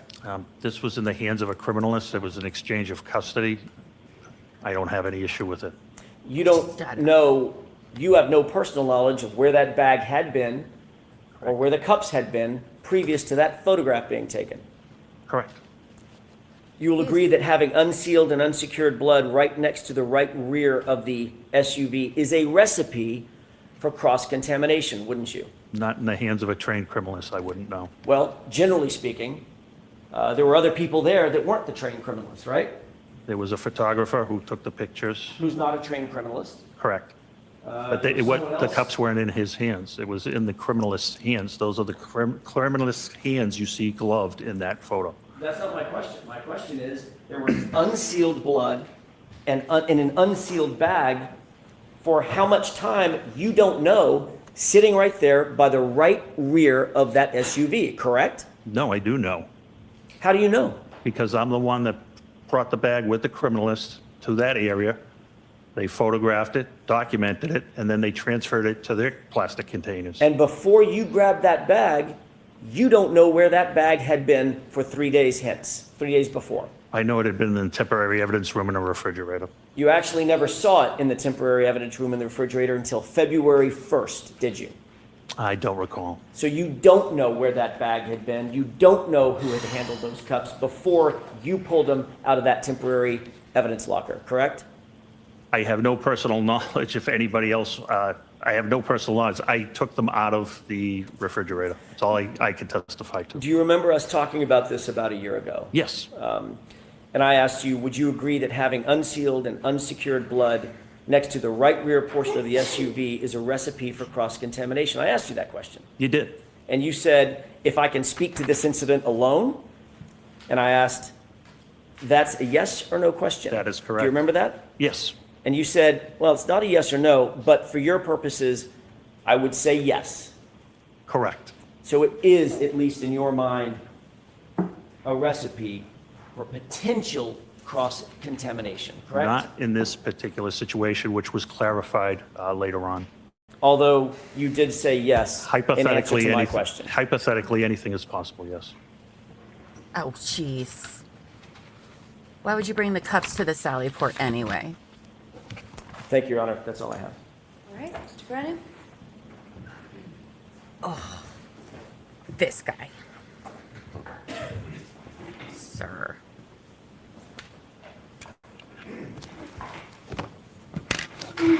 May I? Right ahead, yes. Lieutenant Gallagher, you mentioned that one of your colleagues who lived on Fairview Road had an owl camera. Had an Arlo camera, yes. That day or that morning when you went to Fairview and looked around where Mr. O'Keefe's, where you were directed Mr. O'Keefe's body was, were you aware that that gentleman had a camera?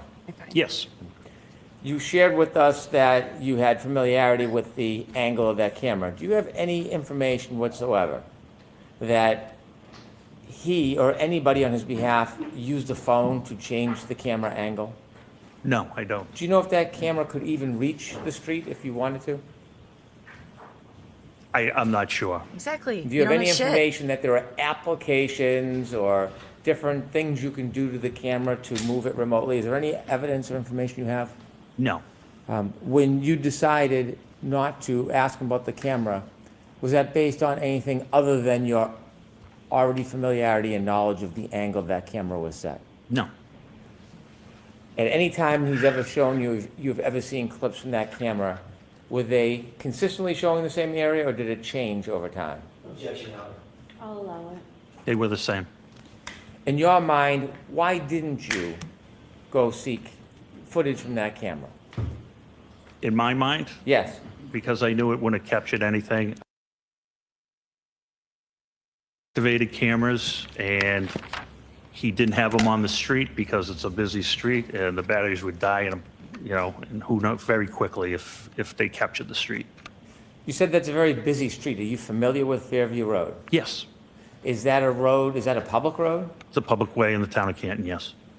As a public way in the town of Canton, do you know who operates and cleans and monitors that road? Who's responsible for that? Yes, the Department of Public Works for the town of Canton. You were asked about a claim of a fight. Did any witness ever suggest to you that Mr. O'Keefe had been in a fight? No, When you first learned about Mr. O'Keefe, did you get a chance to actually look at his body? no, I did not. Did you get a chance to look at his wounds? No, I did not. Did you get a chance to examine his clothing and whether there was any trace evidence left behind? I'll allow it. No, I did not. Early in an investigation, when investigators have no information, is it common to speculate? Yes. Objection, Your Honor. Sustained. What is the natural process for an investigator when you start upon a situation and know nothing about what happened? In this particular case, we came up with scenarios that possibly could have brought John to that spot. And we were focused on trying to find out and hopefully getting to the hospital. Hopefully the Can't Fire Department in the hospital would save his life and he could tell us how he got to where he was. Was that anything beyond the surmise or speculation of detectives, or did that information come from a witness? No, that was us I guess you would call it spitballing on possibilities. Did you ever come across a witness that said that this was, Mr. O'Keefe's injuries were the result of a fight? No, we did not. If we could play Exhibit 51, please. I want to ask you some questions about the area you searched where you were directed Mr. O'Keefe was.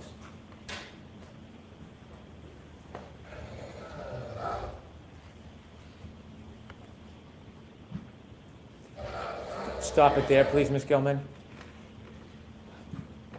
You did not see exactly where John O'Keefe was when he was found? No, I did not.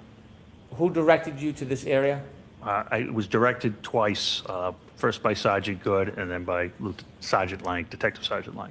You shared with us yesterday you were looking in that area where you thought John O'Keefe was found. Correct.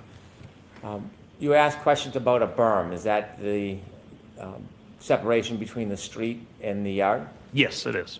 Did you clear off a piece of that berm? We did. And the reason was? We wanted to see what was there. We didn't know what was there. Did you do a search from the flagpole all the way to the street? No, Did you do a search of that flagpole across the front yard? no, Did you do a search from that flagpole all across the berm, all the way down the line? no. It was approximately 15 to 18 inches. And why such a limited search? Because we had no other reason than it was a medical call at this time. Did you see snow in other parts of the yard? Yes, the entire yard was covered. And other than Officer Lang's footprints across the front of the yard, no other footprints? There were no other footprints. Any other visible signs that anything was moved or dragged across that side or front lawn? No, not at all. Any doggy prints in the snow? No, not at all. That's weird. You were asked whether you sought a search warrant. Is there a difference between a witness and an eyewitness? Yes, You were asked questions about people in the home, and they were characterized as witnesses. Did you have any information that anybody inside that home was a witness to what happened to Mr. O'Keefe?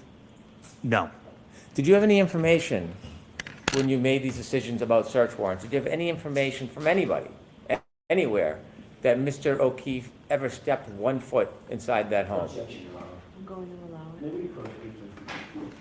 Briefly, can we turn the lights on, Mr. Brennan? Yes, please. We can take that down. I know Brennan is trying to save this, but it's not going well. It's clear as mud, right? Yeah. Yeah. He's not doing a great job. Not a Not great doing job. great. Not doing Well, great. we didn't know. Okay, but now you did know. Just a couple hours later, you knew, and you didn't want to search the whole yard. You did a teeny tiny bit. And really, the video not capturing the Arlo surveillance because, oh, I picked up a package one time. Right? How long ago was that, sir? You think nobody moves their cameras around, I especially do. a police officer only wants his front door? Get out of here with that. The fact that you can't just assume there's nothing on there. That's bad detective work, period. Maybe there wasn't anything on there, but you don't know that. And that is not cool. And this is just the tip of the iceberg, right? Oh my God. This is just the first police officer we've gotten to talk to. I can't even with this guy. I can't. And then you're going to take the blood samples, the red Solo cups. Why are you taking pictures of them in the Sally port next to things? And you Open blame the bag. criminalist. Open bag. Right? You didn't even seal it when you put it into the fridge. Open bag. Not sealed. No evidence, sealed bag tape. Nothing. Nothing. And then Nothing. in June, you get promoted to being in charge of the detective, sir. You know What? what they say. You screw up, you move up. And I'm wondering if that happens. He must have.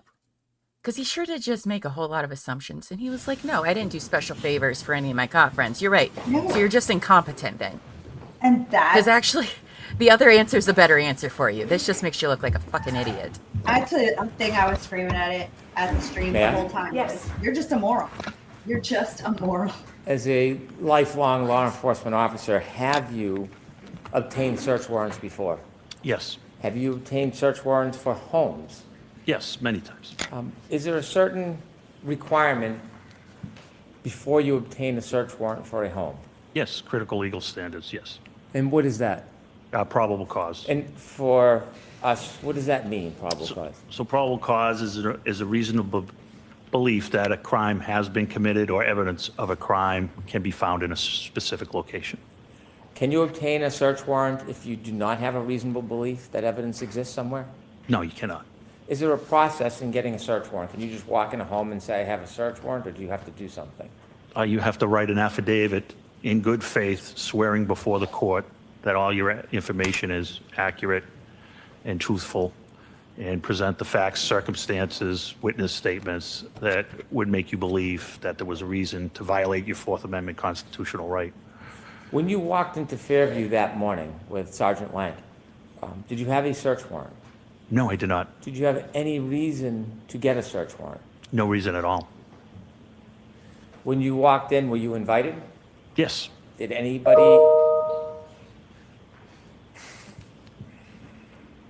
anybody prevent you from coming in? no, not Did at all. anybody ever ask you to leave? No, not at all. When you spoke to Mr. Albert, did he ever discontinue or end the conversation? No,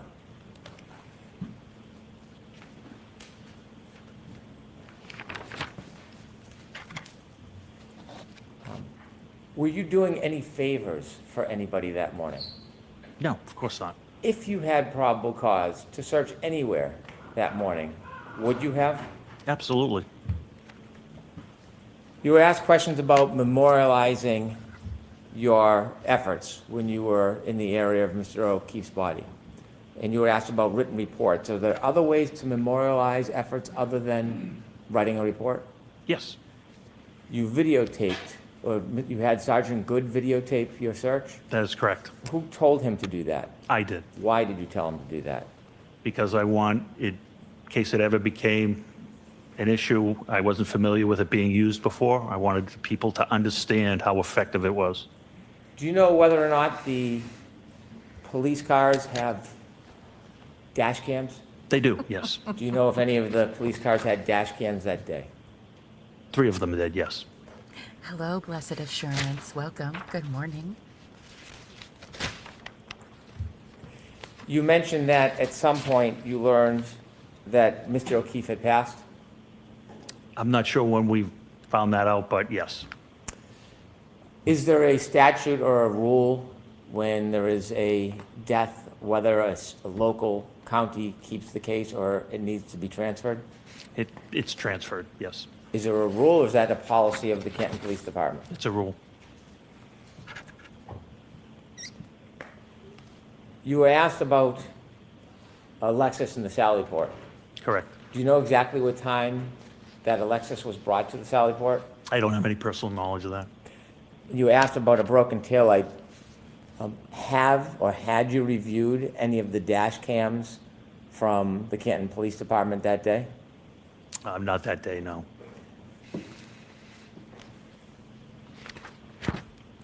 You were asked about cross-contamination with the cups. When you brought the cups to the criminalist, where did you give them to him or her?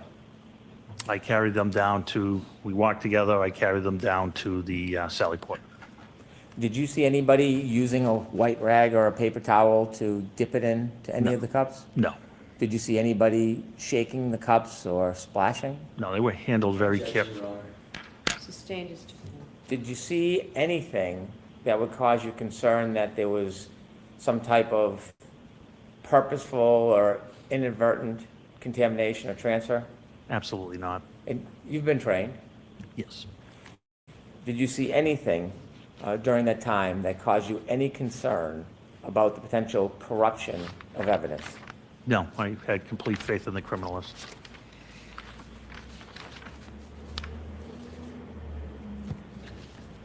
May I approach, Your Honor? Yes. There is a box for identification that has a glass in it. I'd like to get that into evidence, Jimmy.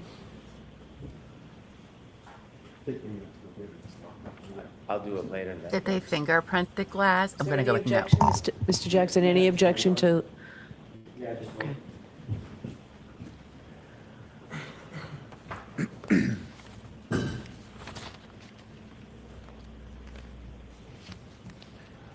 No objection, thank you. all right, so we can put it in at any time then? And then At any when time. Mr. McDermott comes back Thank you. with it? The glass that you showed the jury yesterday, when you showed it to us yesterday, did it look any differently than when you recovered it from the ground where you were looking that morning? No, Did you have any information that that glass came from inside Fairview Road? no. Do you know where that glass came from? I have no personal knowledge where that glass came from. Thank you. I have no further questions. Very briefly, Your Honor, you indicated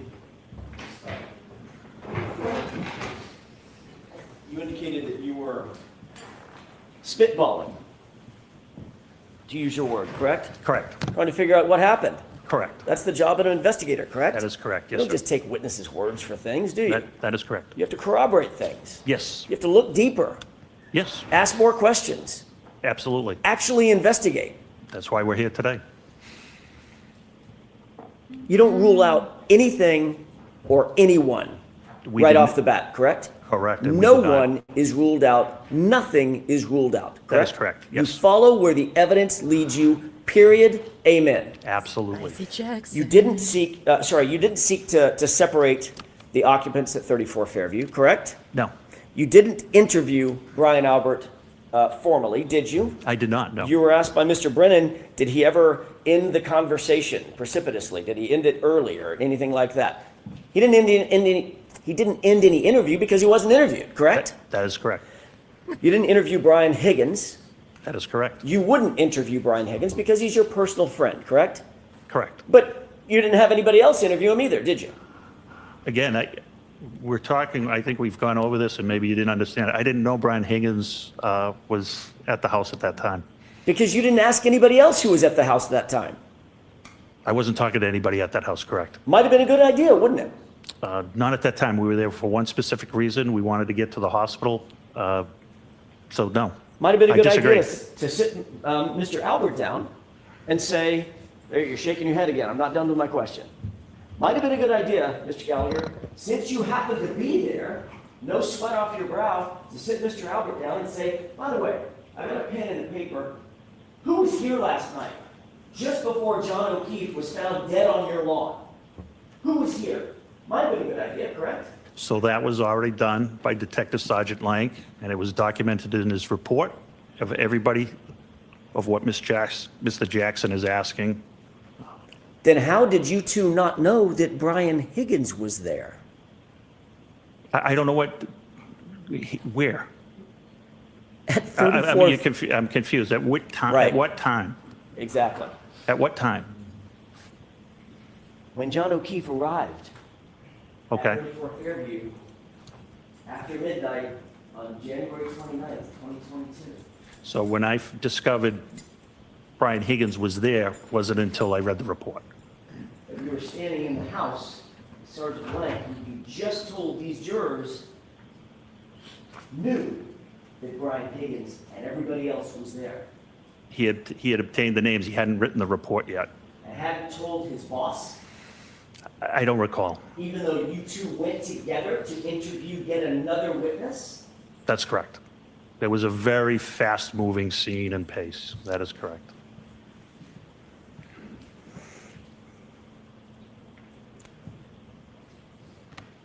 While you were spitballing, you also didn't secure the camera footage that we've talked about, the Arlo footage. Yes, that's correct. You also didn't formally search the house, correct? Absolutely We correct. just talked about that. You didn't seek consent by Brian, pardon me, by Brian Albert to search the house, correct? That's correct. You also didn't seek a search warrant. You've talked about that, correct? Correct. You don't get punished or in trouble if you seek a search warrant and a judge who has to sign the search warrant. Normal citizens can't do that. It requires a judge's signature. You don't get in trouble or get spanked or get slapped or get fined if you seek a search warrant that is denied, correct? In this particular situation, I would need to articulate facts, certain circumstances, That and wasn't the witness question, statements. sir. What I had was, nobody could put John O'Keefe in the house, including Miss Reed, and that we had a glass where they were coming from a bar, and I had 3 separate police officers, including myself, that had been in that house on 3 separate occasions and saw nothing amiss. I have a good faith obligation to present the truth to a judge. And if I don't, I can be found, end up on a Brady list or a Giglio list, as you know. And my credibility to testify in my career is basically over. So yes, you Sir. can get in trouble. You're talking about lying in an Kind of affidavit, sir. already I'm talking about gone. misleading. Correct. I would have to twist circumstances to have the right to search Brian Albert's house. We had no reason, and there's been no reason since. How about this? Good morning, How about Kevin. this? There's a dead guy on the lawn that looked like he potentially could have been in a physical altercation. How about that?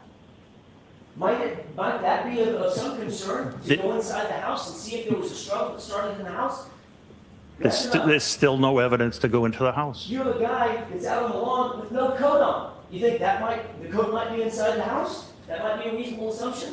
Yes or no? No. Bullshit. You got a guy outside with no shoe on. You think the shoe might be inside the house? That might be a reasonable assumption? I never saw Mr. O'Keefe. I wasn't aware that he Because you didn't didn't have his seek shoes. to find out the details. Other people knew every single fact that I just suggested at the time you walked in the house, correct? Objection. Sustained. The fact is, you didn't seek a search warrant. I wouldn't. Correct. The fact is, you never searched the house. That's correct. Good The morning. fact is, you never searched the basement. That's correct. The fact is, you never searched the garage. That's correct. That's all I have, Your Honor. Jeez. Have you ever learned one fact that would have justified searching that house? Not to this day. Objection, Your Honor. Sustained is to form, and you can put the glass in right now, Mr. Brennan. Thank you. Move that into evidence, please. Exhibit 58. All right, Lieutenant, you're all set, sir. Thank you. Your next witness, Mr. Brennan? I'd like to play clip 18, please. Okay. Thank you. Your Honor, may I wait a moment?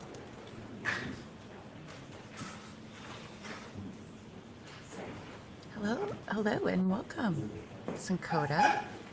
Thank you for joining us today. Your Honor, may we approach? Ms. Lisa's report. Oh, okay. Well, we get a break before the next witness. Thank God, because oh my gosh, that guy is so frustrating. Well, we saw the house. We didn't see anything amiss, so I didn't need to get a search warrant. But you didn't even look in most of the house, sir. It's like arguing with my teenager. I get it. when she doesn't want to answer a question. Like, wait, what? Wait, I'm confused. What did you say? What did that mean? What are you talking about? Oh my I'm like, goodness. you know what I'm talking about. Like, and to just be so confident about the job that you did is really something else. Right? Well, I didn't have a good enough reason for a search warrant. BS. I think if I've you seen tell search the warrants judge- issued for less. Okay, for less, for somebody looking funny. Okay. Especially if you know that the guy was supposed to be in the house night before. If you like, he was supposed to be there. Exactly. And then he's on the lawn dead. So, like, I feel like if you just said, hey, we found this guy. He was supposed to be at a party, but now he's dead on the lawn. We need to go check that house and see if something happened in the house. But it's okay. We'll just take Jen McCabe's word, who doesn't live there and was only there for an hour and a half. You know, It's she wasn't there for the whole night. It's the whole trust me, bro. We're doing the trust me, bro situation. This is crazy. Trust me, bro. Trust me. Oh my Just goodness. trust me. The ring saw nothing. Trust me. Trust And me. he's worried that a denied search warrant's going to ruin his credibility. The Sir. irony. This testimony is ruining your credibility. Yikes. Oh man, Yikes. it's so frustrating. And he is one of many to come. So I I hope mean, you if you have look at, your I rage ball don't. to squeeze. Oh, before you, if you're listening, I'm going to need you to get some more booze on your way home from work, okay? Thank you. Or a punching bag. Or a punching bag. I mean, that's the thing, right? Is and they keep saying like, "Oh, we were trying to go to the hospital to make sure John's okay." Like, you guys, everybody knows John's dead. Okay? I understand we have to wait for the technicality of warming him up. What was that though? Like, what was that? Like, we had a cop in the hospital. Like, sir, you're at the crime scene. Like a good place. What to are you do gonna that. do? What are you gonna do? All Oh, rise, like- please. Chairs, close your notebooks and follow we're me. taking a 20-minute break, which means A 40 minutes, guys. 40-minute break. Oh my goodness. Well, that's fine because boy, do we have lots to talk about this guy, which is just a bunch of complaining. Really, I don't even know what to say about him. I Oh my There's not goodness. much that you can say today that you probably already said yesterday because it was just more crap. Yeah, it was not. It's just more crap. It was not great. Let me put us. There we go. I just. So he didn't interview anyone when he was there, except for Jen. He didn't do anything while he was there. I'm not sure what he did. I just. Doesn't sound like he did anything. It sounds like he showed up and twiddled his thumbs a little bit. I don't know. I went woo with the leaf blower. Oh, yeah. But made sure to get that on camera. We didn't write anything down. But I have a video. Look how Because cool I- I am. Because I want Look what everyone I to know did. that a leaf blower works. That's Look basically what I he did. said. Look what I did at work today, guys. That was so Yeah. cool. And I thought of that in my big brain. And they only, did part of the recovering of the curb. A small little, like it could have happened anywhere. And they're just like, this is fine. This is good enough right now. I can't with these people. And But it's we weird that these are his assumptions. Like he said, He you know what? does. That's good enough. He does make a lot of assumptions. He does, which makes you go. And he made something that caught, like, he's like, it was moving so fast. Everything was moving so fast. And I'm like, Mhm. too fast, right? Like, Mhm. slow down. Like, why is it moving so fast? Right. Why? Why are you moving so fast? It's And literally the morning hours of. You have plenty of time, okay, to do literally everything. why is it moving so fast? I don't know. I really, is it conspiracy or is it just complete, utter, like, Incompetence yeah. and not giving Like- a shit. like- It's hard to know. Either way, this is not okay. So to me, because one of the questions I've had is, okay, if she hit John and he has all those scratches on his arm, then there's either going to be pieces of taillight in his arm or glass, whichever you want prefer, and it should be on the taillight of the car as well, right? But here's the thing. We now can't rely on that because this dumbass didn't seal the bag, didn't put on lids. How can we trust anything that was done with this car? There's no photographs of freaking anything. Do they have did they do a luminol test on the back of the car? I don't recall if they did or not. I don't recall hearing that. Interesting. No, it does not say they didn't. It's just that probably by this time I was like, yeah, it doesn't even matter. Doesn't even matter. I do have a Doesn't question even though. matter. I know that later they find the shoe. Mhm. Do they find the hat? I believe they did find that. Okay. I was just I believe wondering. they did. I believe they did. Okay, because they mentioned that and I was like, oh man, I forgot he was wearing a hat. Did they find the hat? I believe that was one of the things last year. Everybody goes, "Oh, they found the hat." Okay, because we hadn't heard anything about the hat until the last trial, and I believe that was one of the things everybody goes, "Okay, they did find the hat." Right? You mean you wouldn't want these people investigating your case? No, I wouldn't. ma'am. No. And good morning, Shanka. Good morning. Thank you for joining us. No, so I thought SLED in the Murdaugh case was bad. You guys, they're so bad. It was so bad. Another reason why I have my viewpoints about about Murdoch. But anyway, I thought Sled was bad. I thought Delphi was bad. Holy crap balls. Yeah. What is even happening? Yeah. What is even happening? How do any of these people still have jobs? Well, I know he said he was I know. retired conveniently. Like a month after this trial ended last year, he retired. I wonder why.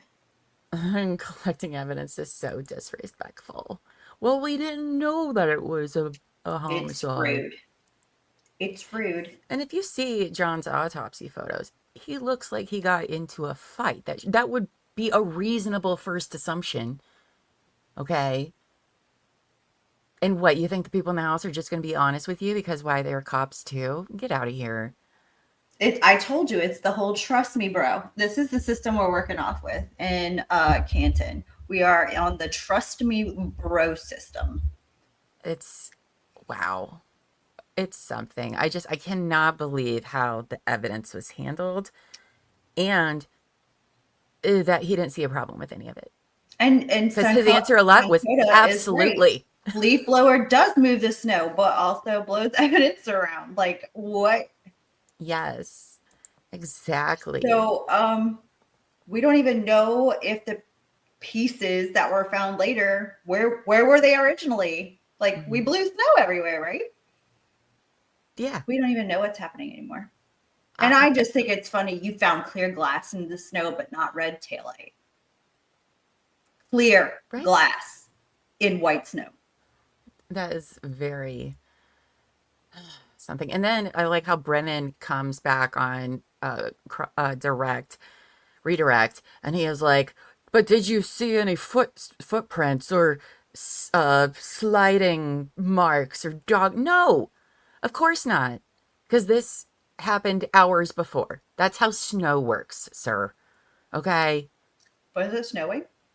It was a blizzard. Remember that? They had to do it so fast because it's blizzard. But then he asked a dumb question like that.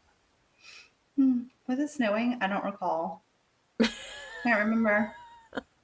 But like in the video of the snowblower video, it doesn't look like it's that bad outside. At all. At all. I mean, like, yeah, I get it. They don't want to be out in the cold, going through all of that, blah, blah, blah. Too effing bad. I mean, I know snow doesn't really show up very well on camera, just because I'm a professional in a blizzard now. So that's true. It is daylight. I am a professional snow person now from the one blizzard I've experienced in my life. A blizzard expert? Blizzard expert. I can testify. Better than this guy can about anything. Oof. Oh my goodness. This guy. This guy. I would pick corner armpits over this guy. That's from the Murdoch trial, where they did the body temperature from checking the armpits. Okay. And we don't even know where these solo cups came from. How long have they been in this guy's like pantry or closet or cabinet? Were they unwrapped? Were they wrapped? They come out of paper? Were they sealed? Are these brand new? Did they say? I don't think I recall hearing if they were. You're asking too many questions. I know what he wanted to do. It didn't fit whatever narrative he was trying to put. I cannot believe he still did not secure that Arlo footage. I can't. And here's the thing: it's not like they didn't want to. He didn't even bother asking.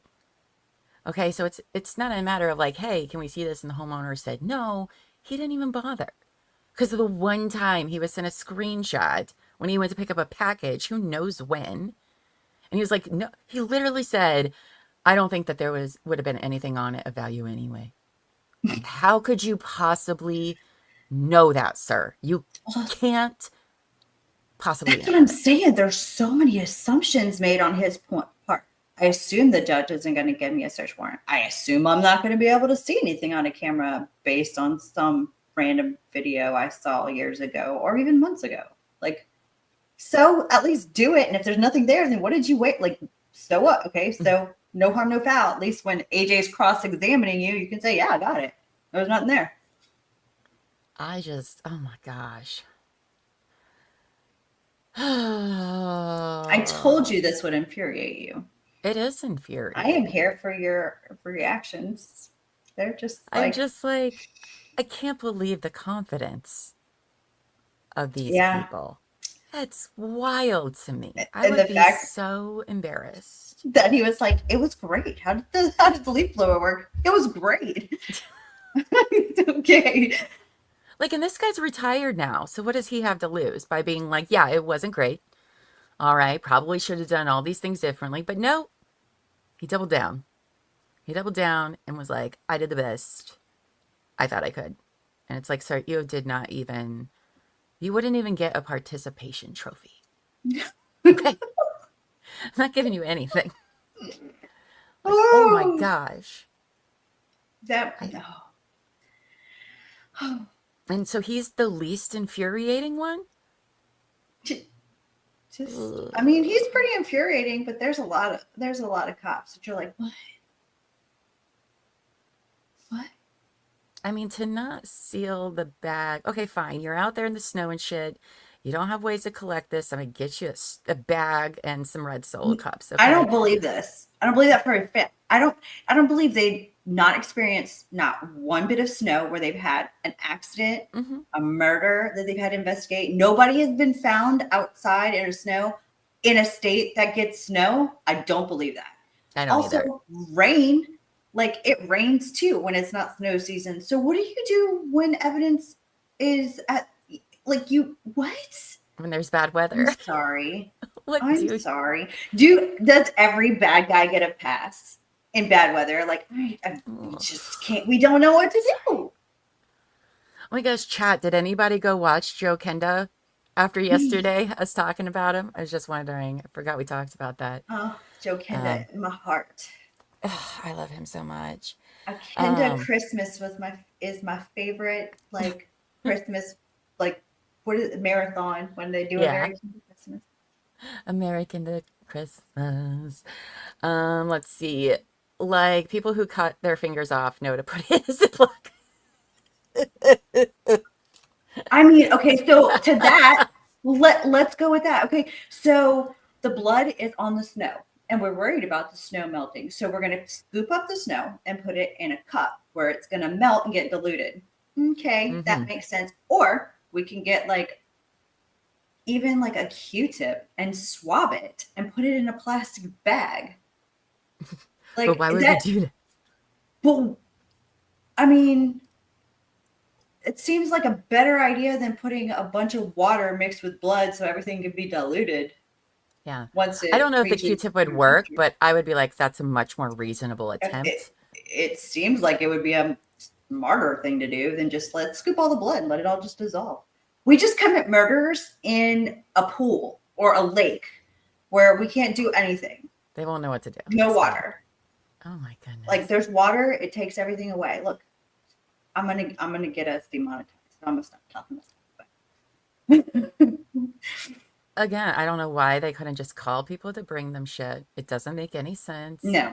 All right. Everything, it's cold as balls outside, so you don't have to worry about things melting. You could literally wait 15 or 20 minutes. Like, it's not going to drop 3 inches of snow in 15, 20 minutes. You're going to pretty much be exactly in the same place you are for 15 or 20 minutes. Like, and it was like I said before, who has the key to where all the stuff is? You're telling me nobody else? No. Who has the key? Somebody has the key. Don't you have a key? If your job is to go to the crime scene, wouldn't you have a key? Couldn't you have given the key to somebody? How many people work at the PD that there was nobody there that could do anything? I just have so many more questions. that's a good question. I didn't think about how many people, but it's like a town of like 24,000 or something like that. I think somebody said yesterday. So I would assume at least 10. I mean, I guess I'm thinking, like, we have hurricanes here and all the cops, it's always like all hands on deck, right? Like, they are all going in just in case. You never know what's going to happen. Like, there's accidents, there's things happen during inclement weather, and you usually need more backup, right? So, like, why was there nobody at the police department? Right? Blowing the snow melts it as much as moves it. Agreed. Agreed. Amos said, even Sled and Murdaugh had tarps. Oh my gosh, that investigation was so bad. But you're right. Okay. You're right Why about wouldn't you that. cover it? If you're worried about snow falling, cover it with something. The wind, it was blowing. But you didn't even have to use a tarp. You could go get plastic containers, Rubbermaid containers, and turn them upside down That's true. over it. And that's Like true. you could do something. I mean, they would say that containers came from somewhere and they were probably contaminated too. But I mean, But still, I wouldn't judge them if they would have gotten Tupperware containers from inside the house to collect it. I probably wouldn't make fun of them as much as red Solo cups with no lids. They're like, this is the best way. right. Because you know all those houses have probably very nice leftover containers or storage containers, whatever you want to call them. I'm talking about even the big ones. You could like put them over that cover an area, let the snow fall around it. Like Oh, like while it's big. on the ground. You're right. Yeah, that's what I'm saying. Like you can go get like a large Rubbermaid big bin that you put stuff in when you're storing your Christmas stuff. Mm-hmm. And Oh, just, we're overqualified to work for them. We are so overqualified. I mean, there's other things to do. I don't know why they went to this. Seems like a great idea. It's not a great idea. And it's gonna make, I would hope it would make the jury question everything that's been collected by these people. I cannot in good conscience rely on it. Just even from what we've learned now. It, like I said, it doesn't matter if you think that she's guilty or not guilty. You shouldn't be Right. okay with how this was handled. It's careless, it's disturbing. You know, everybody wants justice for John O'Keefe, and this is what they thought giving justice for John O'Keefe was. Yeah, Like, at this point in time, it doesn't what? even matter. Like, how do you look at this and be like, hey, yeah, we're cool with convicting her on this. Okay. Because if for This one is second you think that this has only happened to Karen Reed and John O'Keefe, this is the only time it's happened, I assure you the answer to that is no. this This is this not the should first. not be the standard. And also, I don't understand how evidence that is not properly logged, and I know it is, and it's up to the jury to decide How is whether it or allowed in court? not. Right, but it's up to the jury to decide whether it's, whether it's credible, whether it's still good, whether, whatever. And I get that, but I don't, because I feel like, why are there policies in place if we can just choose not to follow them and Yeah. it still be admissible? Why do we have these? What's the point? Mm-hmm. I know that they had a lot of hearings that everybody else watched but me, but like this would certainly, I imagine the defense probably fought this in several evidentiary hearings to even allow any of this in the first place. I mean, it is crazy. It's very, very crazy. Y'all are thinking too rational, I guess. I know. I need to put on my dumb pants today. Oh, if he says, I feel like every case they have worked on should be looked at, even parking tickets. Yeah. I mean, that's the thing we want. We want justice in all different, scenarios. But we can't go about it in the wrong way. Okay, we can't do that. When do we think Proctor's going to testify? Oh, I hope it probably this week. I bet Thursday. Because we still got to talk to Seraph and Lank and then Proctor. Just because those are the three they've brought up nonstop. We still haven't talked to everybody who was in the house. No. We haven't talked to Brian Albert. We haven't talked to Julie Albert. We haven't talked to Brian Higgins. Yeah. So we got a handful of good, yummy testimony. Right, Sam? Who doesn't have coolers? All right, they live by the ocean. All right, I'm sure they have come on, they got coolers in one of these houses. Girl, they drink, so they got coolers where they keep their beer cold. Exactly.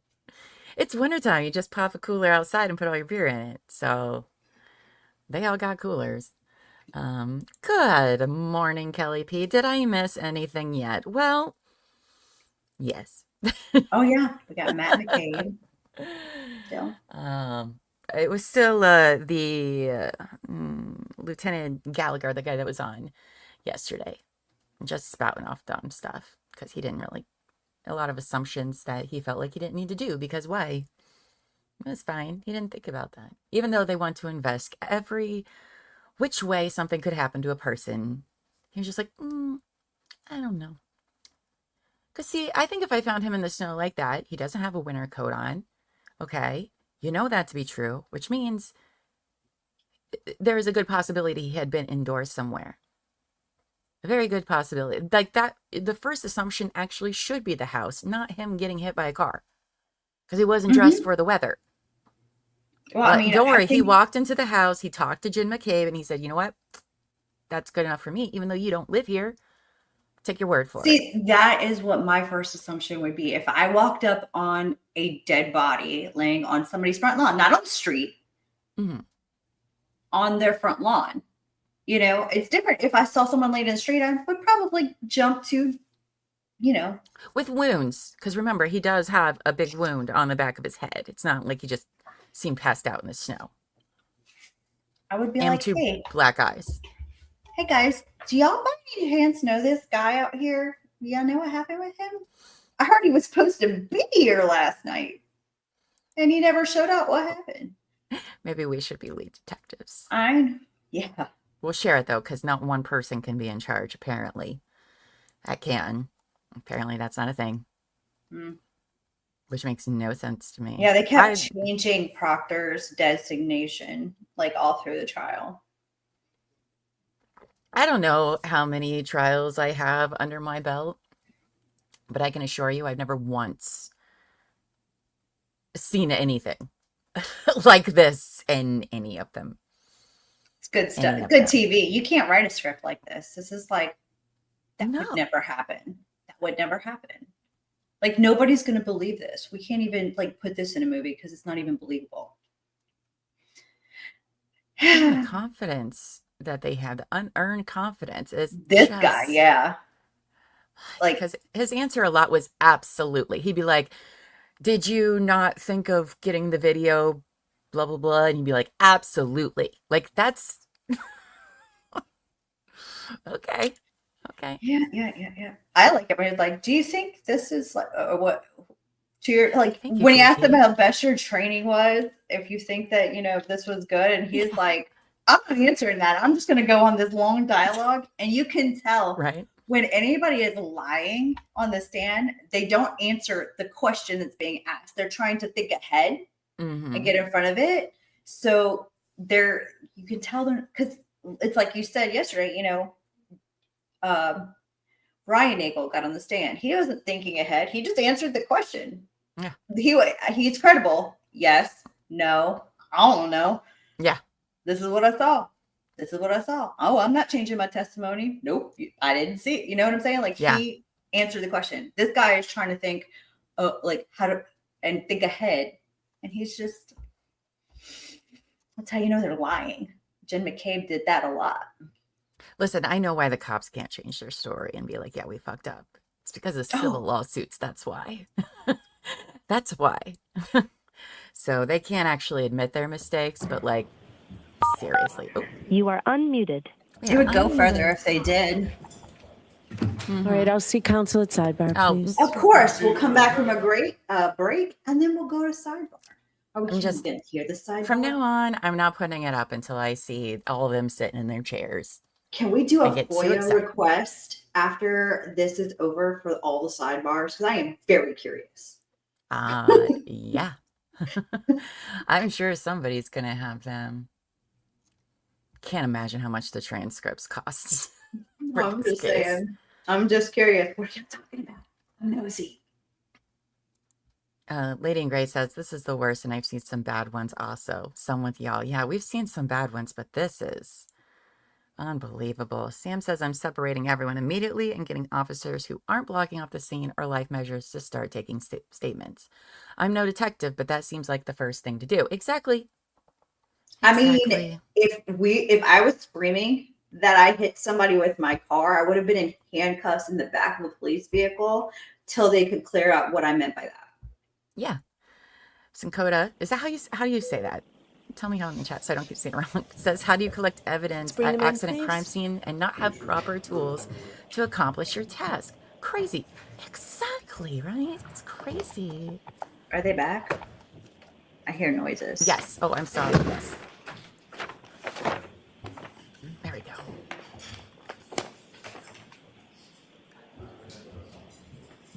Yeah, thanks, Katie McLaughlin. Vindicated McCabe. Interesting. Sidebars.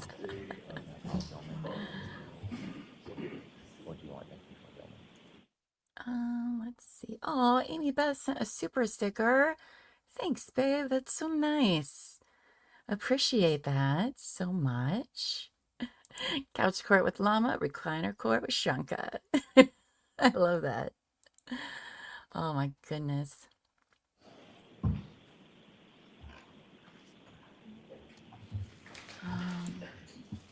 The cops are being sloppy.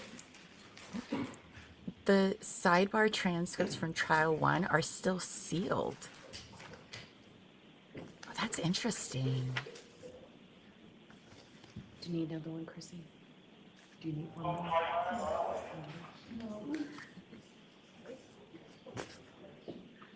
That's interesting. Why would they be sealed? I don't understand. Just put that on the list of Aw. things you don't understand in this trial. Well, we appreciate everyone being here and listening to our nonsense all day. We love you guys. If you haven't yet, please like the video so everyone else knows we're live and to come where the party is. Okay? And subscribe and hit the notification bell so you don't miss when we go live. Sorry, I got to do the promo every now and then.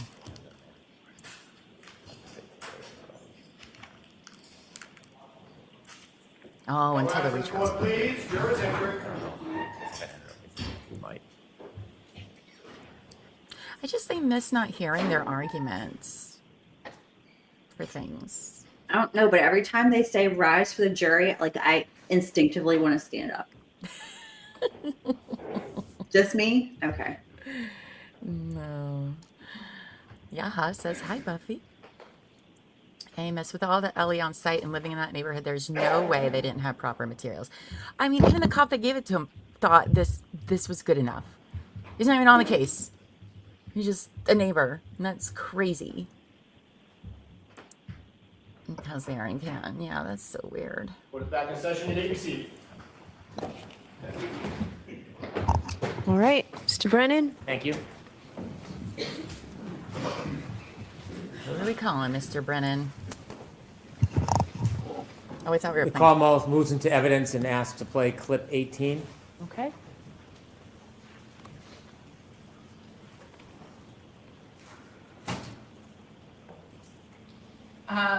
So when John got out of the car at Brian Albert's house, he took my full vodka soda, which is sitting in the cup holder.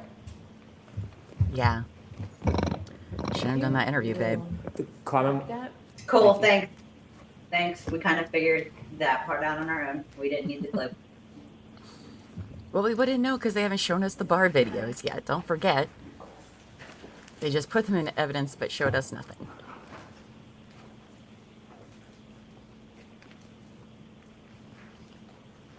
All right, your next witness. one more, please, Your Honor. The Commonwealth moves into evidence and seeks to play clip number 17, please. Okay.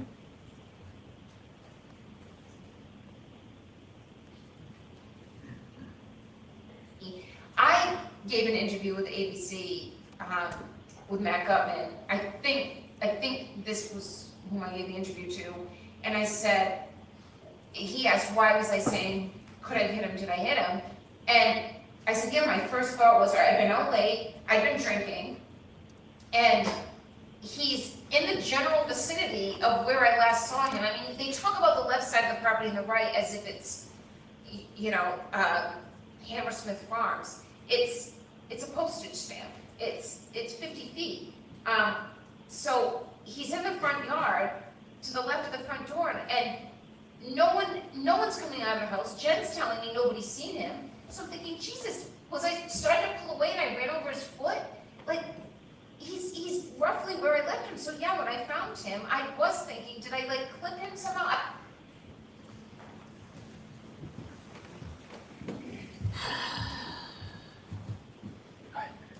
You guys don't ever do interviews when you're facing charges of any kind. Okay.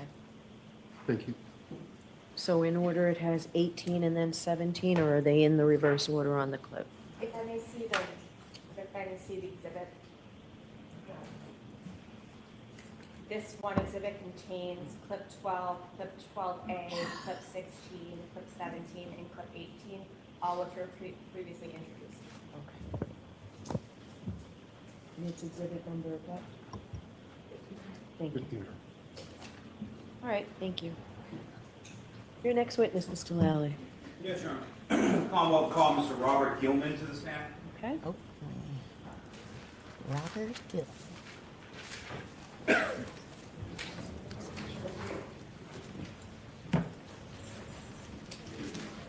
I forgot to open it. Please.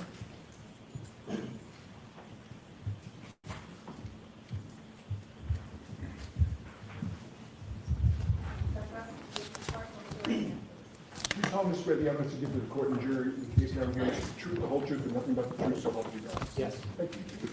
Good morning. Good morning. Oh, super.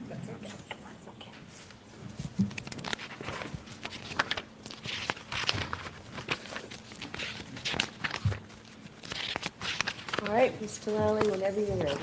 Thank you, Your Honor. Good morning, sir. Good morning. Could you please introduce yourself to the jury, stating your last name, spelling your last name for the court? Good morning. My name is Robert Gilman, Gilman, And what is your occupation, Mr. Gilman? meteorologist, Finally. And where did you go to Real school? quick and get coffee. Northeastern University and the Pennsylvania State University, Penn State. And what degrees did you receive from those institutions? I received a Bachelor of Science in Earth Science and in Meteorology.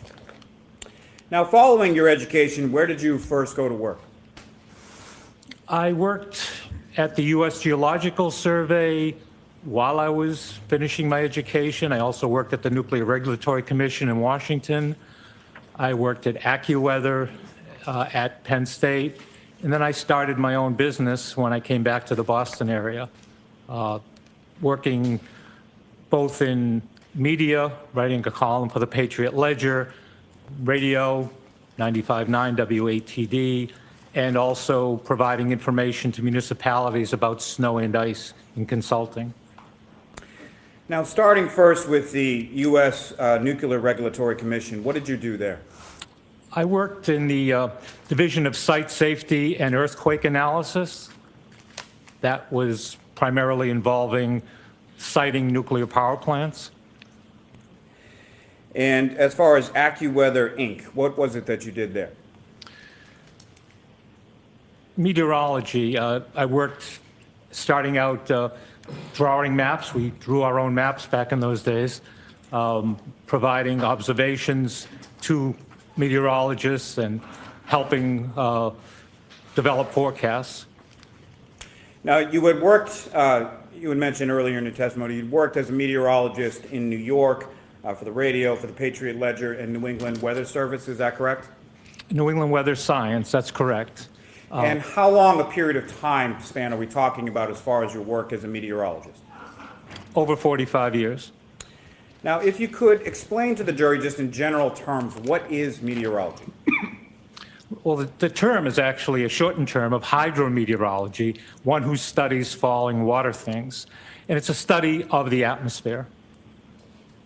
Now, in your work as a meteorologist, what are the different types of data that you study and examine?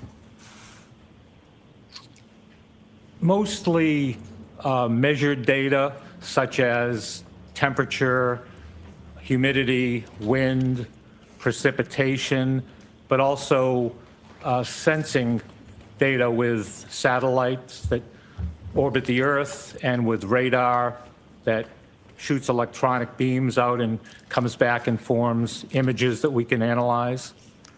Now, beyond the satellites and the radar, where does that other data come from? Well, the observing stations generally are at airports, for instance, but they're also at utilities, and there are private networks. And these, either automated or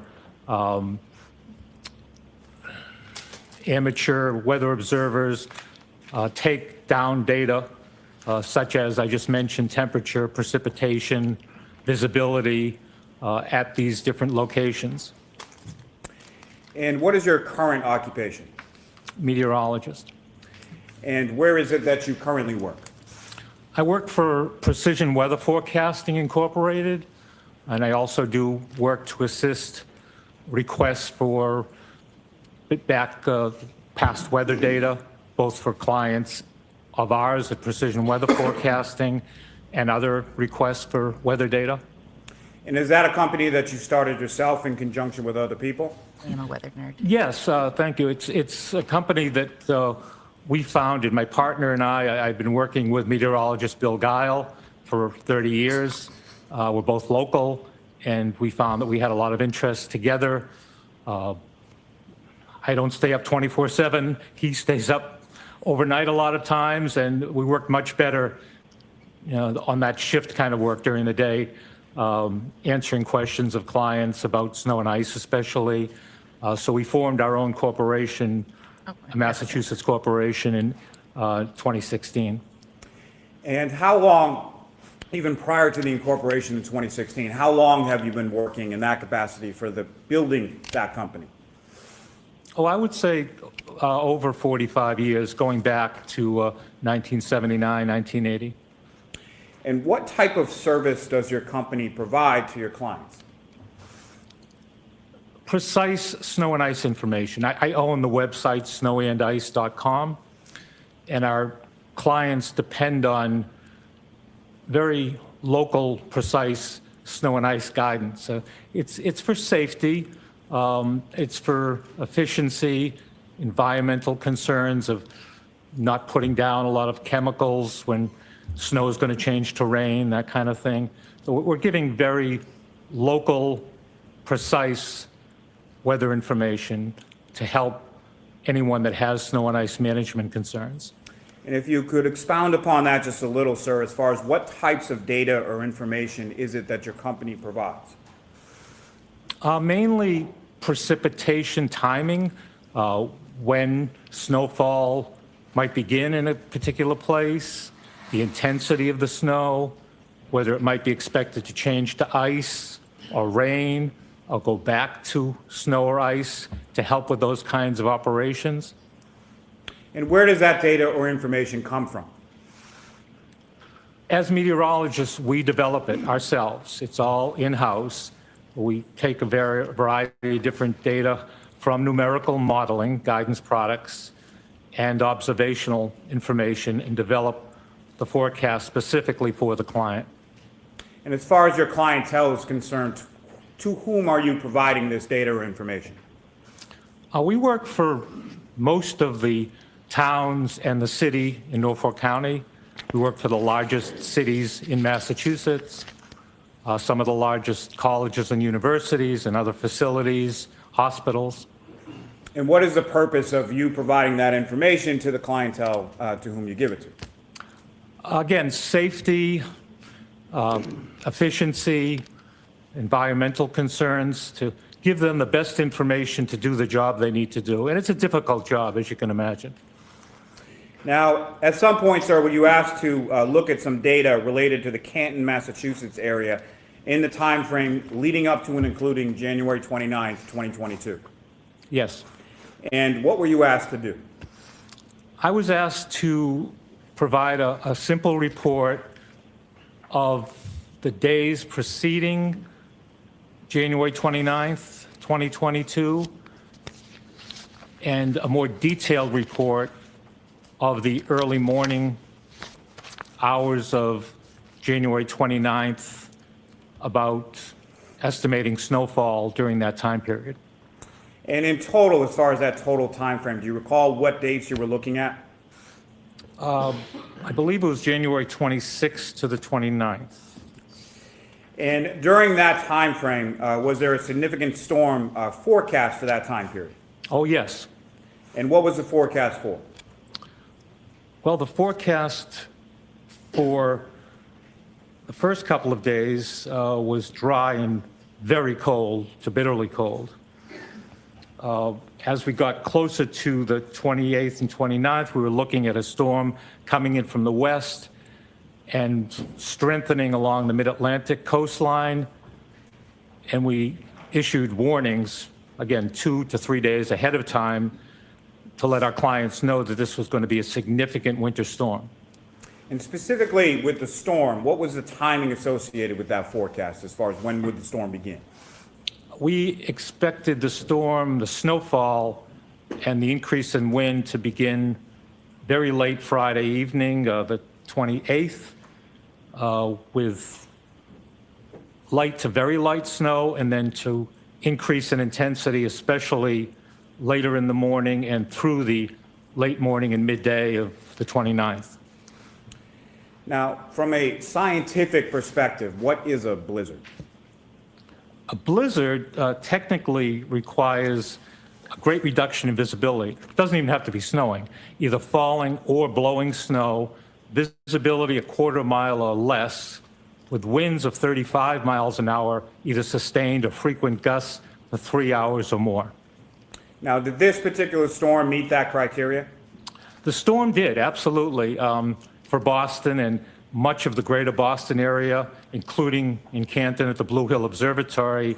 However, not every spot had all of those criteria during the entire time period that the snow was falling. No, it's about when. Now, how significant a storm actually occurred, not taking away from your forecast, but actually occurred during that time frame?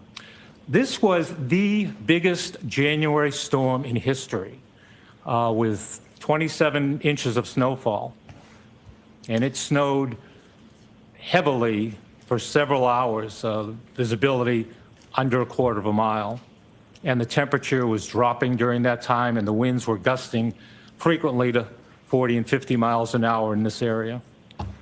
Now, that data that you looked at from that time frame of January 26th through the 29th of 2022, what types of data specifically did you look, or actually, we'll get to specifics in a moment. What data in general terms did you look at in your analysis? 3 locations, the Blue Hill Observatory, which is the oldest continuously operating weather observatory in North America, close by. Boston, which is the first order weather station at Logan Airport. One's just quarter And together. Norwood Airport, which is a mile away. And those were the 3 locations. I was considering the surface observations from those locations, also considered other types of observational data. I mentioned the radar data, so the National Oceanic and Atmospheric Administration maintains a NEXRAD NOAA database. And third was the National Operational Hydrologic Remote Sensing Center, which categorizes snowfall and snow depth. So those 3 different types of data at those 3 different locations. Now, when you talk about the Blue Hills Observatory being the oldest in the country, how old is it? It was established by Abbott Roch, who left his family home at 5 Commonwealth Avenue in Boston and built this really strange little structure at the top of Great Blue Hill on February 1st of 1885. Ooh, a history lesson, guys. And do you know how far away from 34 Fairview Road that Blue Hills Observatory is? Yes, I do. If you don't mind me consulting my note for a moment.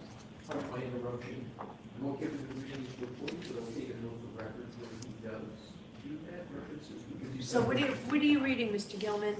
I'm reading notes I took on measurements from Blue Hill to Fairview. And that's, may I answer the question? Your Honor? Yes, you I'm are. okay with Your Honor, I just wanted the record to know. Yes, that's why I asked him what he's reading. Thank you, Your Honor. That would be 7 miles. And the Norwood Airport, how far again is that, or how far away again is that between Norwood Airport and 34 Fairview Road? 1 mile. Now, these measurements that you used in your analysis, are you familiar with how those measurements are taken or how they're done at each of those 3 locations? Yes. And can you explain to the jury sort of how those measurements are done or how those calculations or the data is collected? Sure. Boston, again, is a first order station. It's equipped with automated equipment. It's called ASOS, Automated Surface Observing System. And it takes measurements of temperature, visibility, wind, humidity at very frequent intervals throughout the 24-hour day. It also collects precipitation, which isn't easy if you think of Logan Airport being out in the harbor and trying to collect every raindrop in that environment. But they have a very sophisticated rain gauge system that actually does a fairly good job of collecting precipitation. I bet it's a red Solo Cup. Moving on to Norwood Airport, very similar. It's not as high a caliber station as Boston is in terms of the frequency of observations or the complete set of data. Blue Hill Observatory is a special case indeed. It had been manned for most of the day for many years. The former observer is still alive and well in Hingham, Bob Skilling. For the last several years, 10, 15 years or so, it was an ASOS system that I just mentioned, but in recent years that was cut back. So there are observers that are there and they take observations when they're there, and they take automated observations otherwise and take a record of that. But it's not on the, for instance, the FAA network, Federal Aviation Administration. Weather data, of course, is extremely critical to aviation, and they have a network of weather data. The Blue Hill Observatory currently is not on that network. Now, how the data is collected or calculated at each of those respective facilities, is that how it's standardly collected within the industry? Yes. And is it a routine both in your practice and in your meteorological industry as a whole, relying on that type of data and the way it's collected? Yes, there are standards established. I'm a member of the American Meteorological Society, the Professional Society of Meteorologists, and there are standards that are established on taking weather measurements. Now, may I approach, Your Honor? Yes.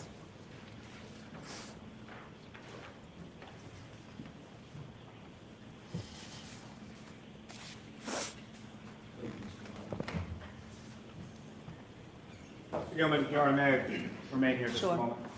Mr. Gilman, I'm handing you a series, I believe it's about a 6-page document. You recognize that? Yes. Back a little bit more so the jurors can see the witness, please.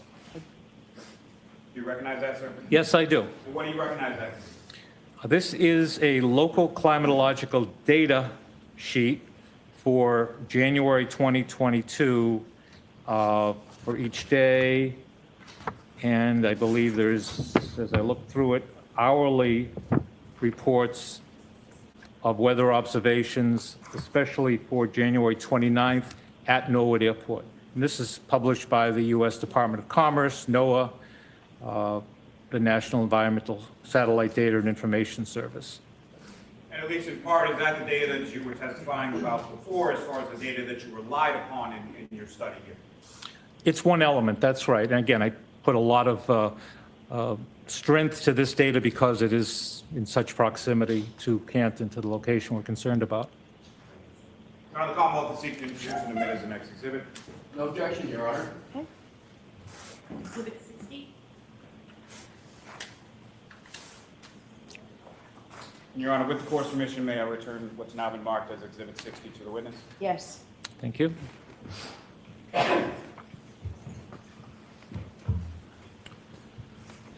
So, Mr. Gilman, starting with snow accumulation, during the period that you were looking at, what is it that you found? The snow began to accumulate during this winter storm. And by the way, I think I can use the term nor'easter, blizzard, bombogenesis, bomb cyclone, winter storm, all referring to the storm event of the Genesis. 28th, mostly the 29th. The first snowfall began late in the evening on the 28th and continued into the 29th. Just starting with that snapshot of the evening of the 28th, how much snow accumulated on the 28th before turning the page to the 29th? Very little. Enough to track a cat, 0.2 of an inch. Now, with reference to the 29th, were you able to determine from that data sort of the hourly snowfall as it came down? To track a cat. Yes, as the hourly precipitation data, temperature, and other information was reported, I was able to analyze it each step of the way as the storm progressed.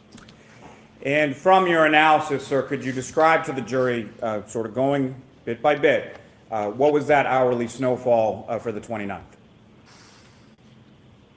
Well, as I said in the report, it's estimated that as it began, it was on the order of 0.3 of an inch an hour on the 29th until 1 o'clock, and it stayed in that light range. And anything under an inch an hour of accumulation is termed light snowfall. So that by 3 and 4 a.m., we were looking at 3, 4, 5/10 of an inch an hour. There started to be an increase, more noticeable in the intensity by 5 a.m. with another inch, and then by 6 a.m. with another 1.2 inches. If I could stop you there just for one moment, Mr. Gilman.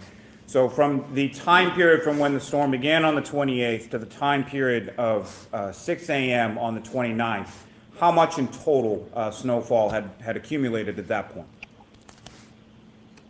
I believe that was, do my arithmetic, 3.9 inches up to 6 a.m. And I'm sorry, sir, if you could continue now going forward from 6 a.m. on the 29th. Then we started getting into a more moderate snowfall, and again, that's an inch an hour more, so that by 7 o'clock was another 1.5 inches. By 8 o'clock, another inch, 1.1 inches. And then by 9 and 10 o'clock, it was getting to be moderate to heavy snowfall based on radar returns, the next-rad radar information, based on the visibility reduction, based on the amount of precipitation that was melted in the rain gauges, based on other reports from cooperative observers. So that's on the order of 1.5 inches an hour of intensity, and that continued through the middle of the day, rapidly accumulating on the ground, and it accumulated at even 2 inches an hour by the early afternoon before it started to wind down in intensity, as these types of storms always do. By 7 or 8 o'clock in the evening, it was back down to light snowfall, 1/2 inch to 0.2 of an inch, and the snowfall accumulation had ended by 10 o'clock at night. If I could take you back just a little bit to right before it turns from the moderate 1.5 inches per hour to about the lighter snow. About how much snow had accumulated at that point? Around 6 p.m. or so. Around 6 p.m.? Yes.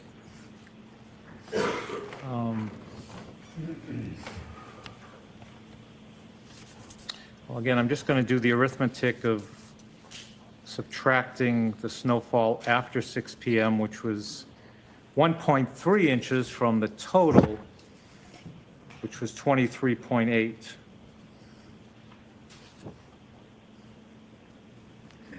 And these people were still all driving out in this. Jim McKay was just driving everywhere during this day. That's That crazy. arithmetic. But by the way, 23.8 was the total snowfall. little to and no snow 1.3, from midnight. to 2 in the morning. 22.5 inches.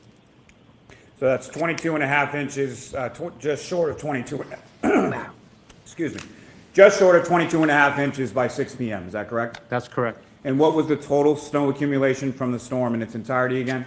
23.8 inches. So just short of 2 feet. Is that correct? That's correct. The biggest snowstorm in January in our history.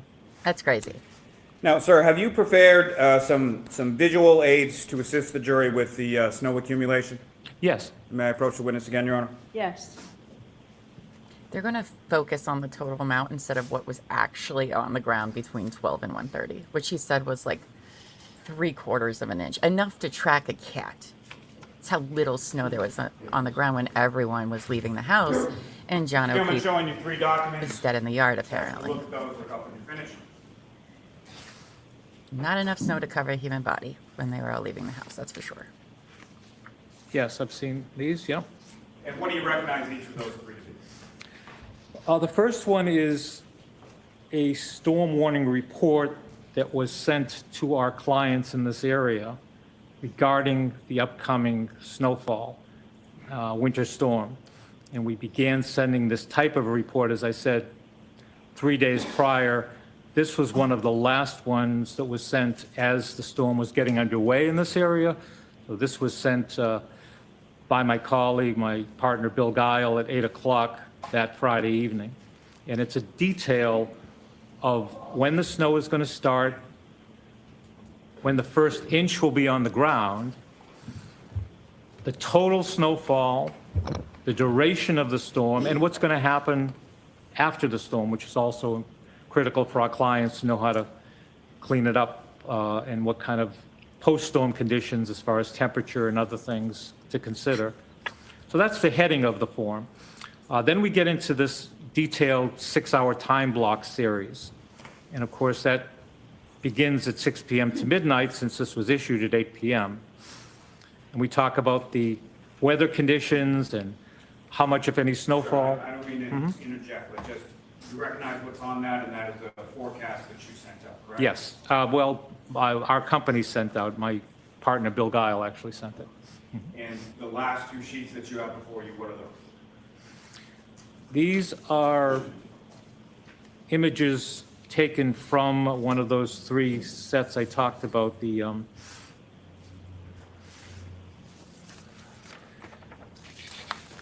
a second. The data set from NOAA, the National Operational Hydrologic Remote Sensing Center, and it's a image of snow depth, or snow on the ground, at 2 times on January 29th. The first time is 1 a.m. and the second time is 7 a.m. And it's a map of Greater Boston down to the South Shore into northwestern Rhode Island. Can I go, Trump? Yes. Almost introduce in a minute the next 3 exhibits. No objection, Your Honor. All right, thank you.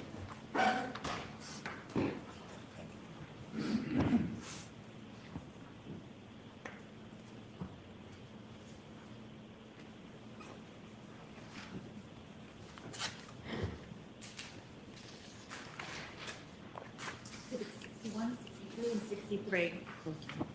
And again, Your Honor, may I return those to the witness? Yes.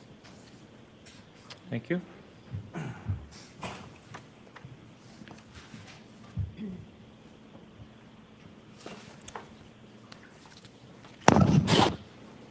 Now, Mr. Gilman, what is the difference between a forecast versus a report of actual conditions or weather measurables?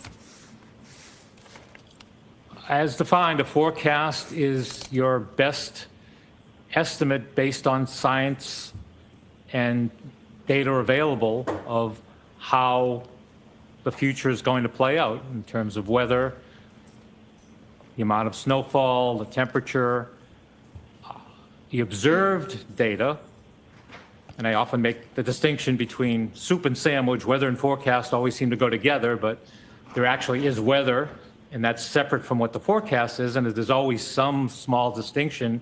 Lately, we've been getting pretty good at getting accurate weather forecasting done, but it is the actual weather that's measured.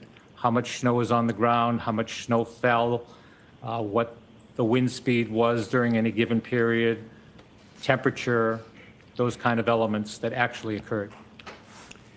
And Your Honor, with the court's permission, may I publish to the jury on the screen a copy of the forecasting document? Okay. Ms. Gilman, if you could.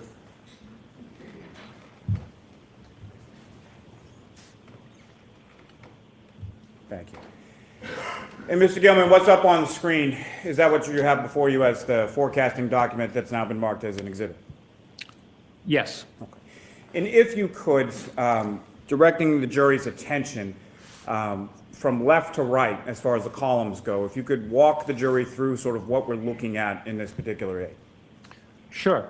So below the heading, I think I defined the heading just before, we have these 6-hour time periods. So the columns are the day, in this case, today being Friday in this forecast, the weather, the amount in inches, that would be of snowfall, the temperature, that's the air temperature, and air temperature is taken 5 feet above the ground in a natural surrounding.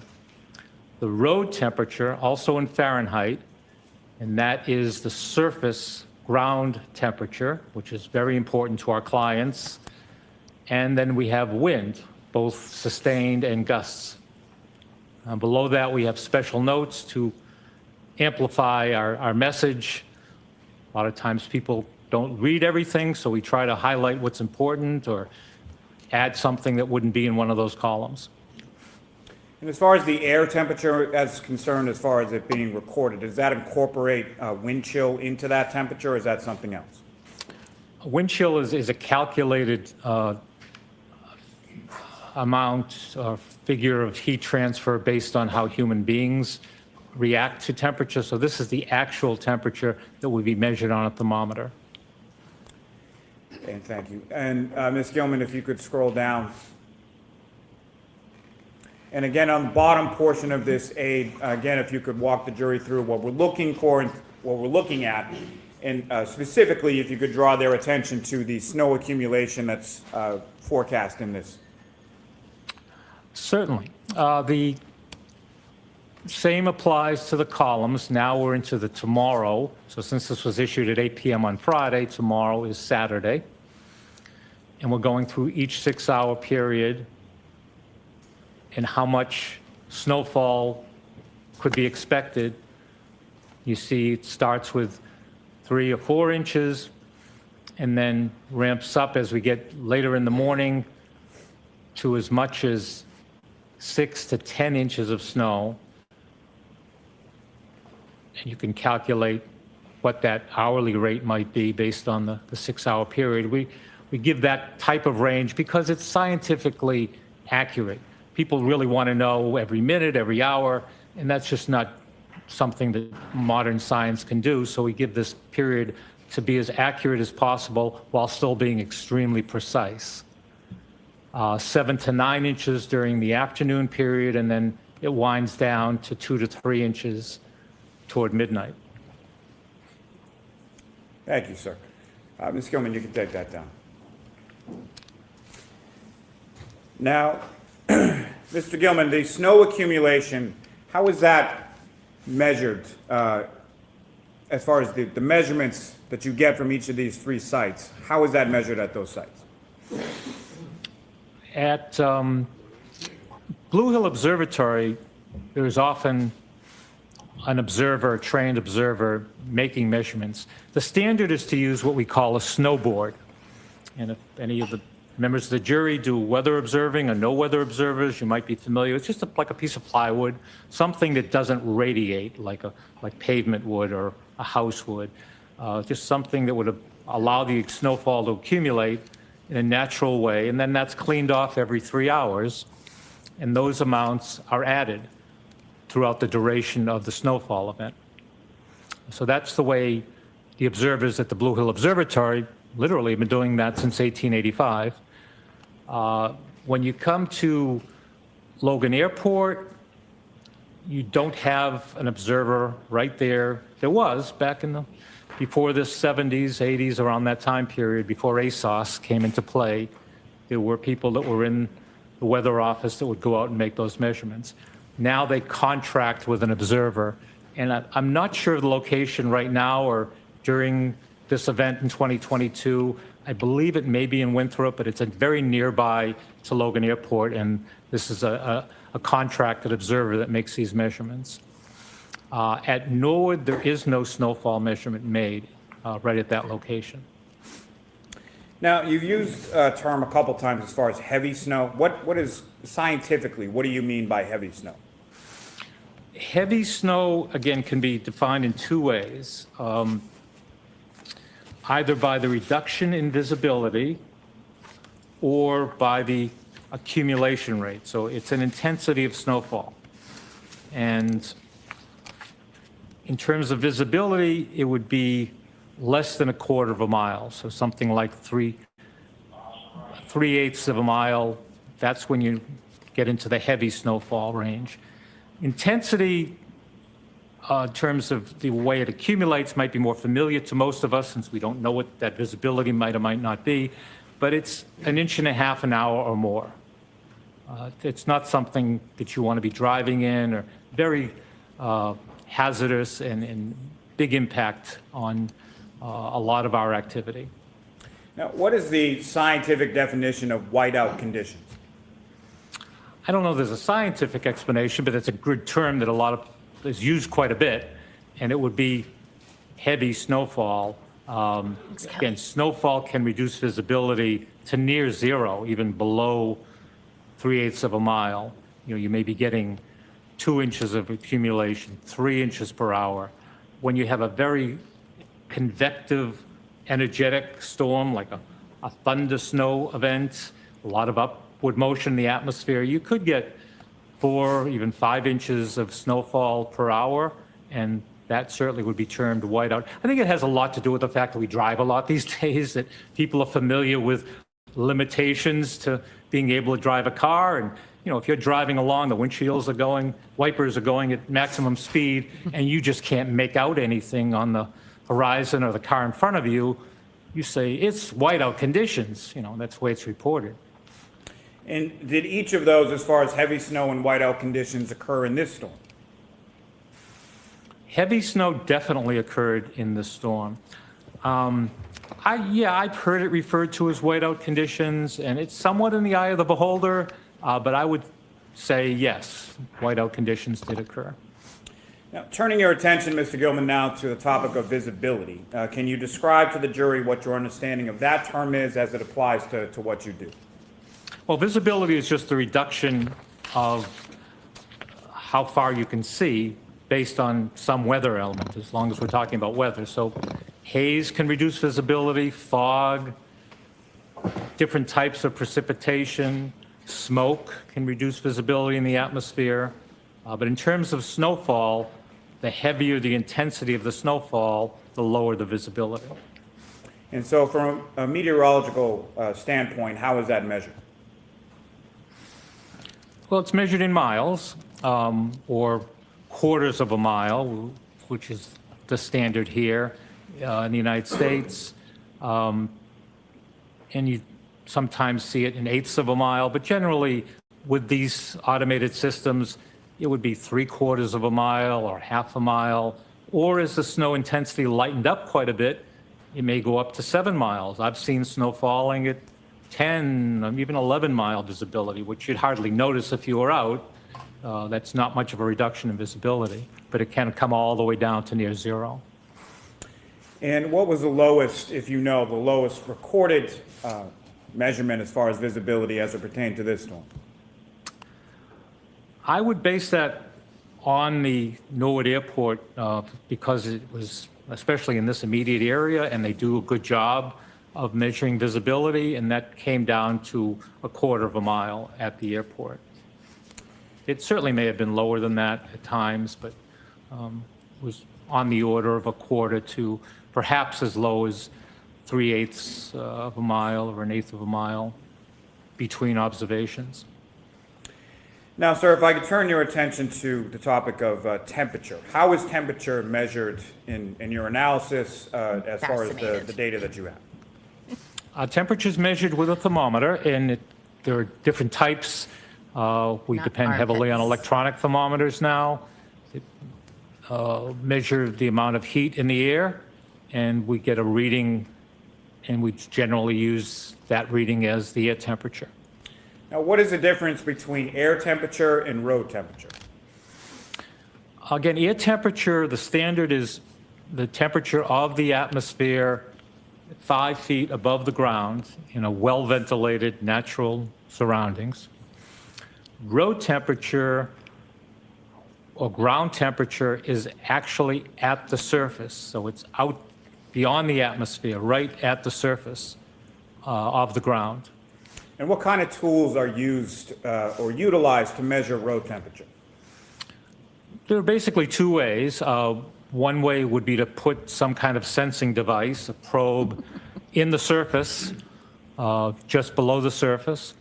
And the other way would be to use infrared Oh, I got it. Thank you, Kelly. radiation. So you'd mount a sensor on a pole, and that infrared wavelength measurement would give you a road temperature or surface temperature. Now, you mentioned earlier in your testimony that road temperature in particular is important to your clients. Why is that? And I've heard this so many times from our clients, you can forecast or expect an inch of snowfall or 3 inches of snowfall. If it's going to melt because the road temperature is 34 degrees or 35 degrees Fahrenheit, they don't really want to do anything. They don't want to put a lot of chemical down. They don't want to hire private contractors with plows.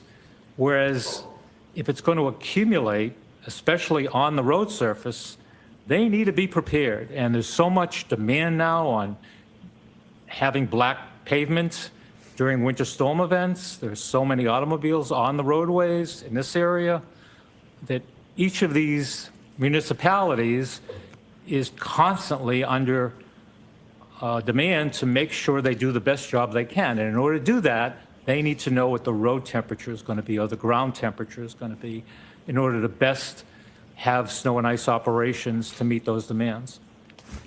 Now, is there a difference, or what is the difference in the changes to air temperature as opposed to the change in road temperature?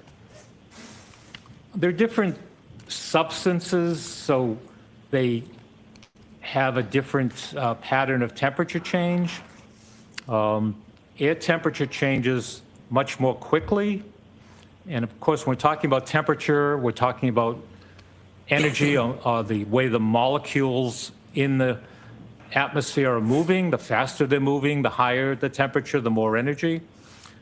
So depending on what is causing that change in temperature, the atmosphere is going to react more slowly. The ground will react more slowly to the change. The atmosphere will react pretty quickly and much faster. Now, in your analysis here, what time frame again were you using, or were you measuring the temperature across?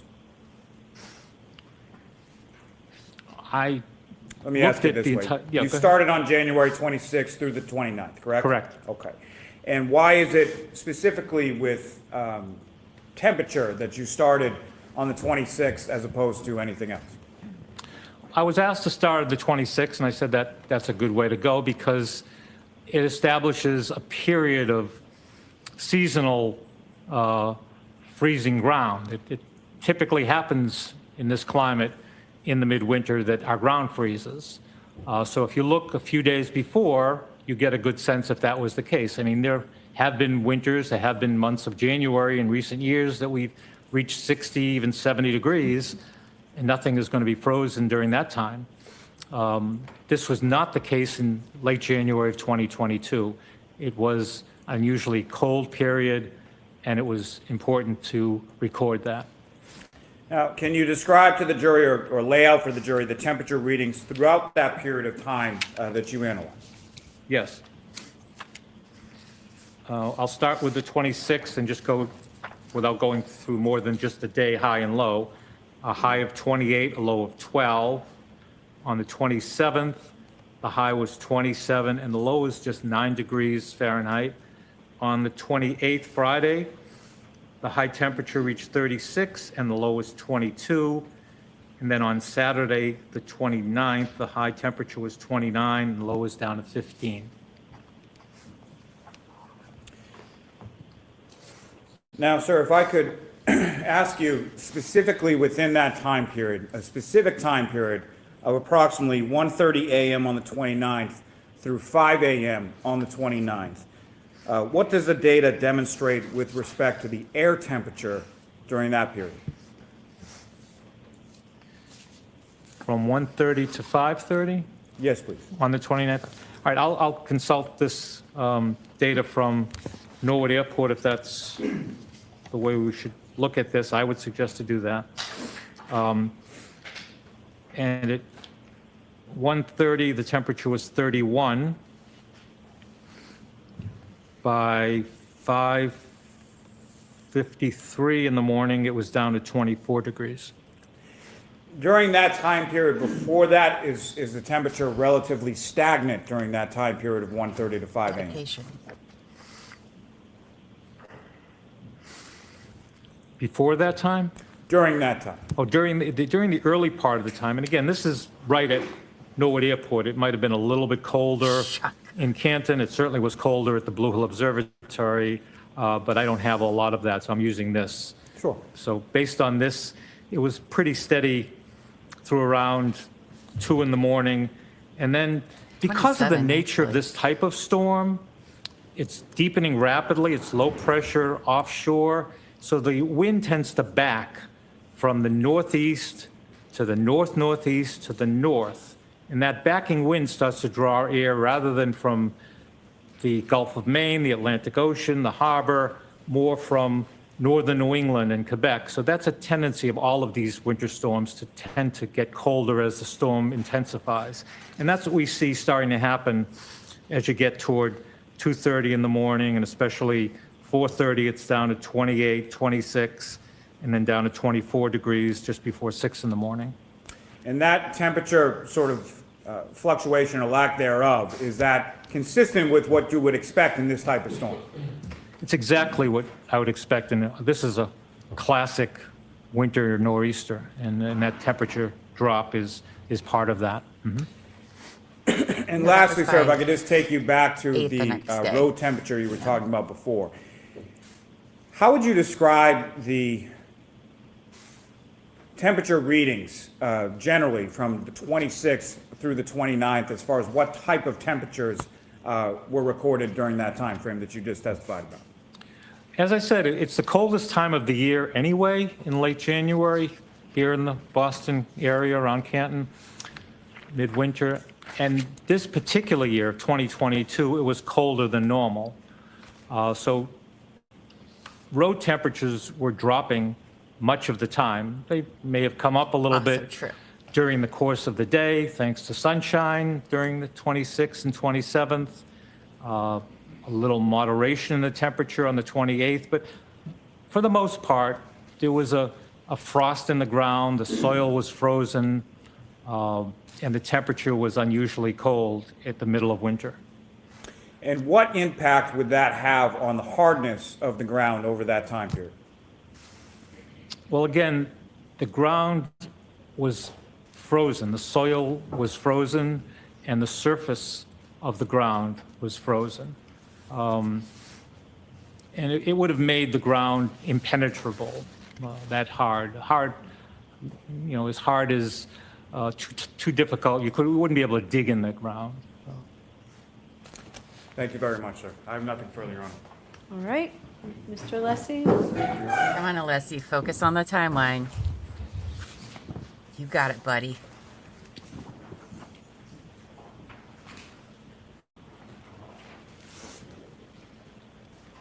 Can I approach, Your Honor? Yes. Thank you.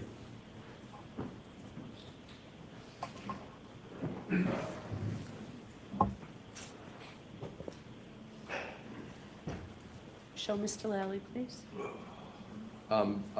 With regard to Mr. Lally and myself, we have agreed I'd like to address the court with a stipulation, and with regard to the document we stipulated into evidence, to execute measures. Yes, Your Honor, may we approach this very briefly? Okay. Okay, I know you all think weather guy's boring, and that's fair. That's fair. Angie, they ended up getting 20-something inches, but that was by 8 p.m. on the 29th. The main part of the storm with the most accumulation looked like it happened around 1 p.m. that day, because by 6 o'clock, there's only like 4 inches on the ground, like we all know. The key point of this, what this guy said, is that there was little to no, like small fractions of an inch of snow on the ground between midnight and 1:30. Okay, which to me, I find to be the most important factor, because everybody said that they left the house and they didn't see nobody at all in the ground. But there really wasn't that much snow to cover a human body at the time. Now, the fact that everybody then later that day is all running around in their cars when they're getting that much snow, like, do you really need to do that? Did you really need to do that? That makes me question some things. Because that's a lot of snow and that's pretty dangerous. So I hope that Alessi focuses this back more on the timeline, because I feel like Lolly just wanted to focus on the amount of snow there was, maybe to help their story that, oh, he was like a covered buffalo when they found him. No, he wasn't. Thank you, Your Honor. Ugh, I don't like that white noise. Thank you. Thank you, audio person. Yeah. May I, Your Honor? Yes. Good afternoon, Mr. Gilman, and congratulations on your career up to this point. Thank you. Good afternoon, almost. Pardon me? Good afternoon, almost. I have some questions for you, if I could, please.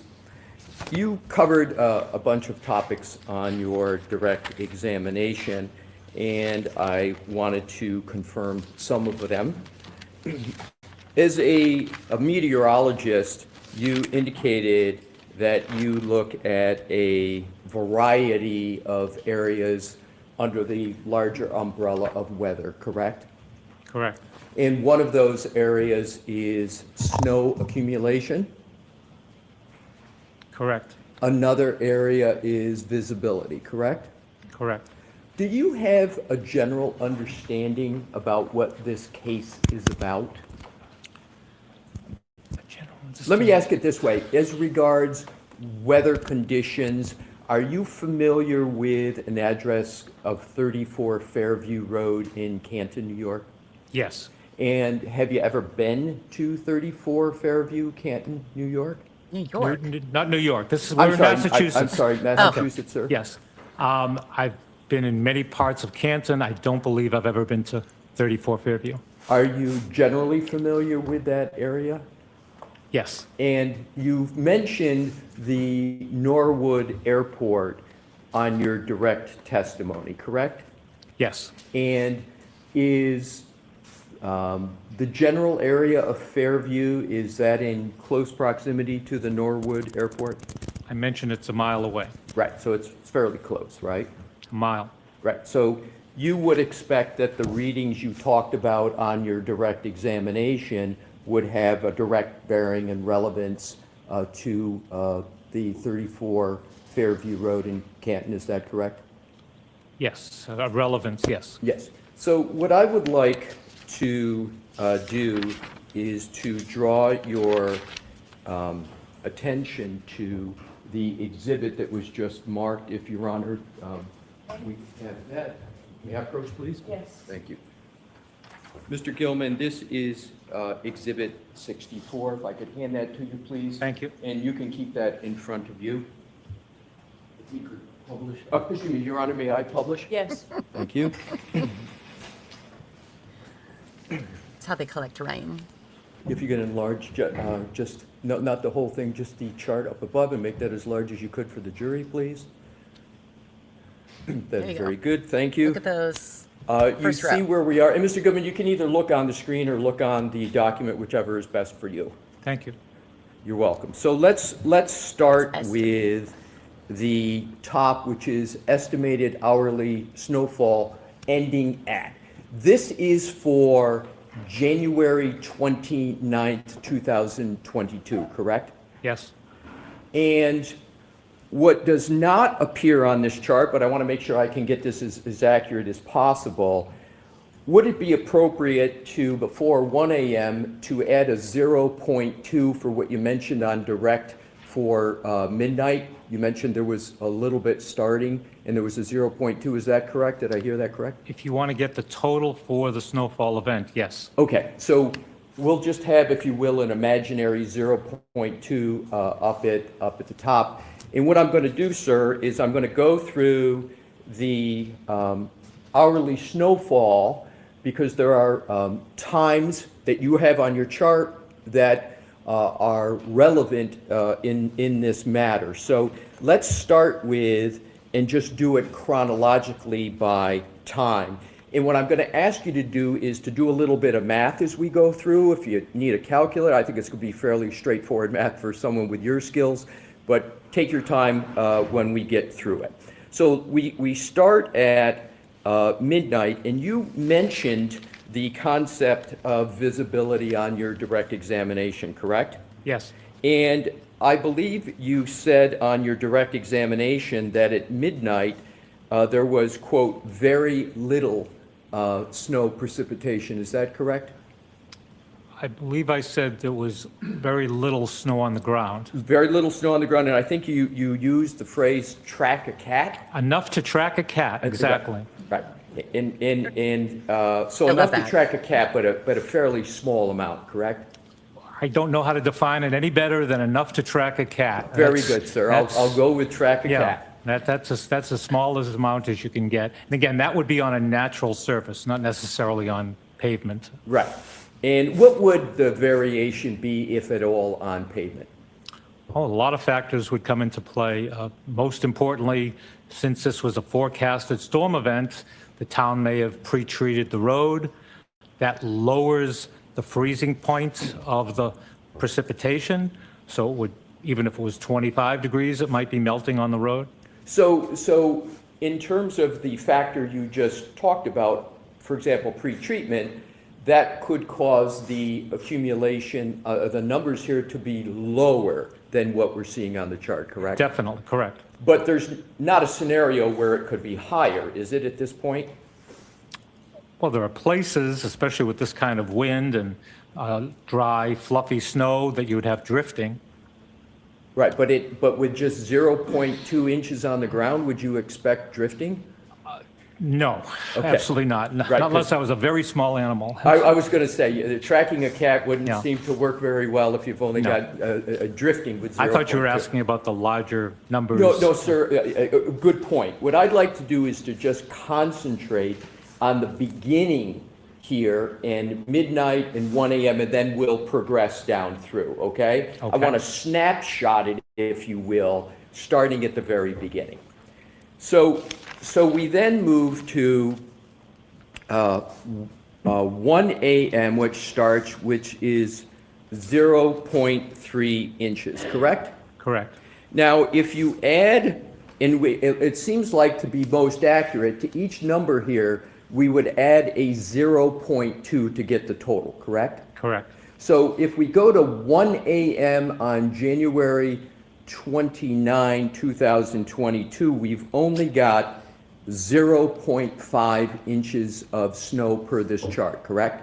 Total so far, yes. And that could, on the road, that could be less because of municipal pre-treatment. If they pre-treated for the storm, they could have put some chemicals down that would have caused a melt and therefore less.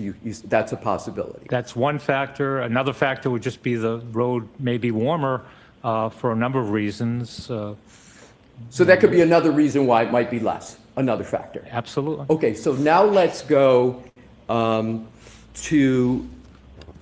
I want to go between 1 and 2 a.m. Let's assume a time of 1:45 a.m. on January 29, 2022. Is it correct that the accumulation would be less than 0.8 inches at that point, according to your chart? By 2 a.m., it would be less than 0.8, yes. Therefore, correct. Therefore, by 1:45, it would be less than 0.8, yes. Right, so- Or equal to, if So it, not yeah. even like I'm this sorry, I didn't amount. mean to This interrupt is you. Less an than or inch equal from to. here Right, to so here. at like you here. used 2 a.m., right, which would mean that it was 0.8, correct? Correct. And then if you work back 15 minutes, at 1:45 a.m., it would be less than 0.8, correct? If it was still snowing in those 15 minutes. Right. yes. So, but I just want to focus on the number. Yeah. At 1:45 a.m., it's less than 0.8 inches, correct? It's less than 0.8 inches. Yes, Okay. right, alrighty. So, And that is, to state it another way, is it correct to say it's just 0.8 of an inch? Is that correct? 0.8 is 0.8 of an inch. Right, Yes. another way to say it. So in terms of the time now, and this may get a little more complicated, sir, but if you take just the time between 1 a.m. and 1 a.m. and 2 a.m. So you've got 0.8. You would have under at 1:45. Is it correct you would have No. only 0.35 inches accumulated of the 0.8? You follow my math, sir? I'm not sure what I follow in that sentence. Did you ask me how much snow fell between 1 a.m. and 2 a.m.? That's another way of asking the question. Okay, between 1 a.m. and 2 a.m., 0.3 of an inch is the estimated snowfall. Right, very well. And Just nothing. so what I'd like to do now is to move down the chart to 3 a.m. How much snow has fallen or accumulated between 12 a.m. and 3 a.m.? It would be 1 inch. Right, and is an inch, and you're in the measurement business, about the size of a thumbnail? Yeah, I actually use the knuckle on my thumb to the end of my thumb as an inch. Right, so from the knuckle of one's thumb to the end of the thumb is 1 inch. Right. And under your terminology on direct, you had used the term very little. Would you consider from the knuckle to the top of the thumb very little snow? It definitely would require a comparison. 1 inch of snow has caused tremendous problems for people. Right. So I would not call it, just by the fact of 1 inch of snowfall, I would never say it's very little. No, sir, I'm sorry, maybe my question wasn't clear. I'm not talking about effects of 1 inch. I'm just talking a measurement of 1 inch. On a measurement scale, would you still consider that your phrase, track a cat, or would you be out of the track a cat? We'd be thing? out of the track a All right, cat stage. Got it. So, but again, the 1 inch being from the knuckle to the top of the thumb. Yes. Let's now go all the way down to about another time is 3:30 a.m., which we're going to focus on now, 3:30 a.m. How much snow had accumulated by 3:30 a.m.? Well, we're going to have that inch we just talked about at length, and we're going to add the 0.2 from the previous day, the last few hours of the 28th, so we have 1.2. And now we're going to add another half an inch by 4 a.m., so somewhere less than 1.7 inches, less than or equal to. Wouldn't the number at 3:30 be 0.85 inches? You're including the snowfall from the previous day, the 0.2 of an inch? Yes. No. What would it be? As I said, there's 1.2 inches up to 3 a.m., and then we're adding some amount before 4 a.m. Unknown how that was distributed within that hour, but something like 1.7 equal or less than total. How about the accumulation between 1 a.m. and 3 a.m.? How much accumulation for that time period? Between 1 a.m. and 3 a.m., so we have 0.3 of an inch up to 2, and another 0.4 of an inch, to a total of 0.7. So between 1 and 3 a.m., there's only an accumulation of 0.7, correct? Correct. Inches. Correct.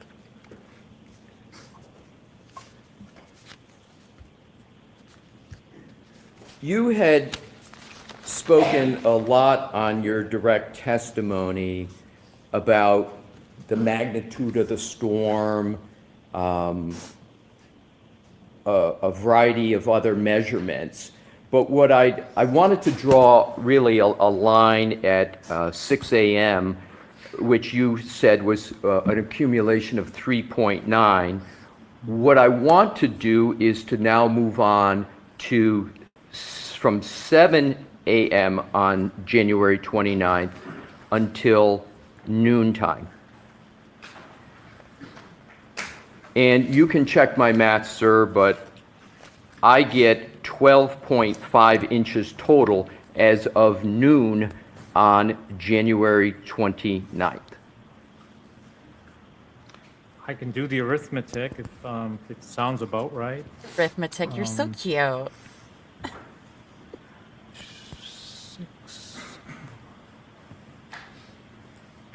8.6 inches fell up until noon, starting at 6 in that time period, which is about the amount we forecast. And did you ask about the total going back to the night before? Or Yeah, the total starting at midnight. starting at midnight? Right, going until noon, so it's a 12-hour period of the same day, January 29th. My quick calculation is 12.3 inches. Right, and then you'd add the 0.2 from midnight? Previous to midnight, yes. Right, so 12.3 is what shows with all those numbers, but then you have to add the 0.2 from midnight, which would get you to 12.5, correct? Exactly, yep. Good.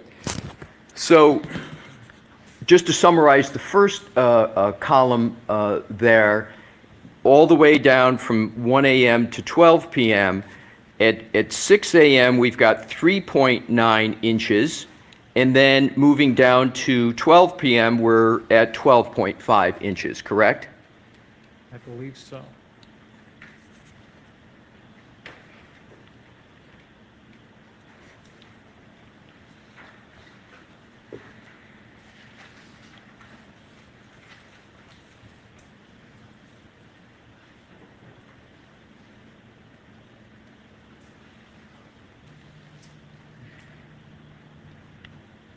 Sir, tell me when you're Yes, yes. So we're in alignment with those two numbers, 3.9 inches as of 6 a.m., 12.5 inches as of 12 p.m. on January 29th, correct? Yes. Yeah, I'm sorry if I wasn't sure if you wanted me to do all the arithmetic again, but I did do that, and yes. Okay, good. Thank you. I appreciate you doing that. You talked about the concept of visibility on your direct examination.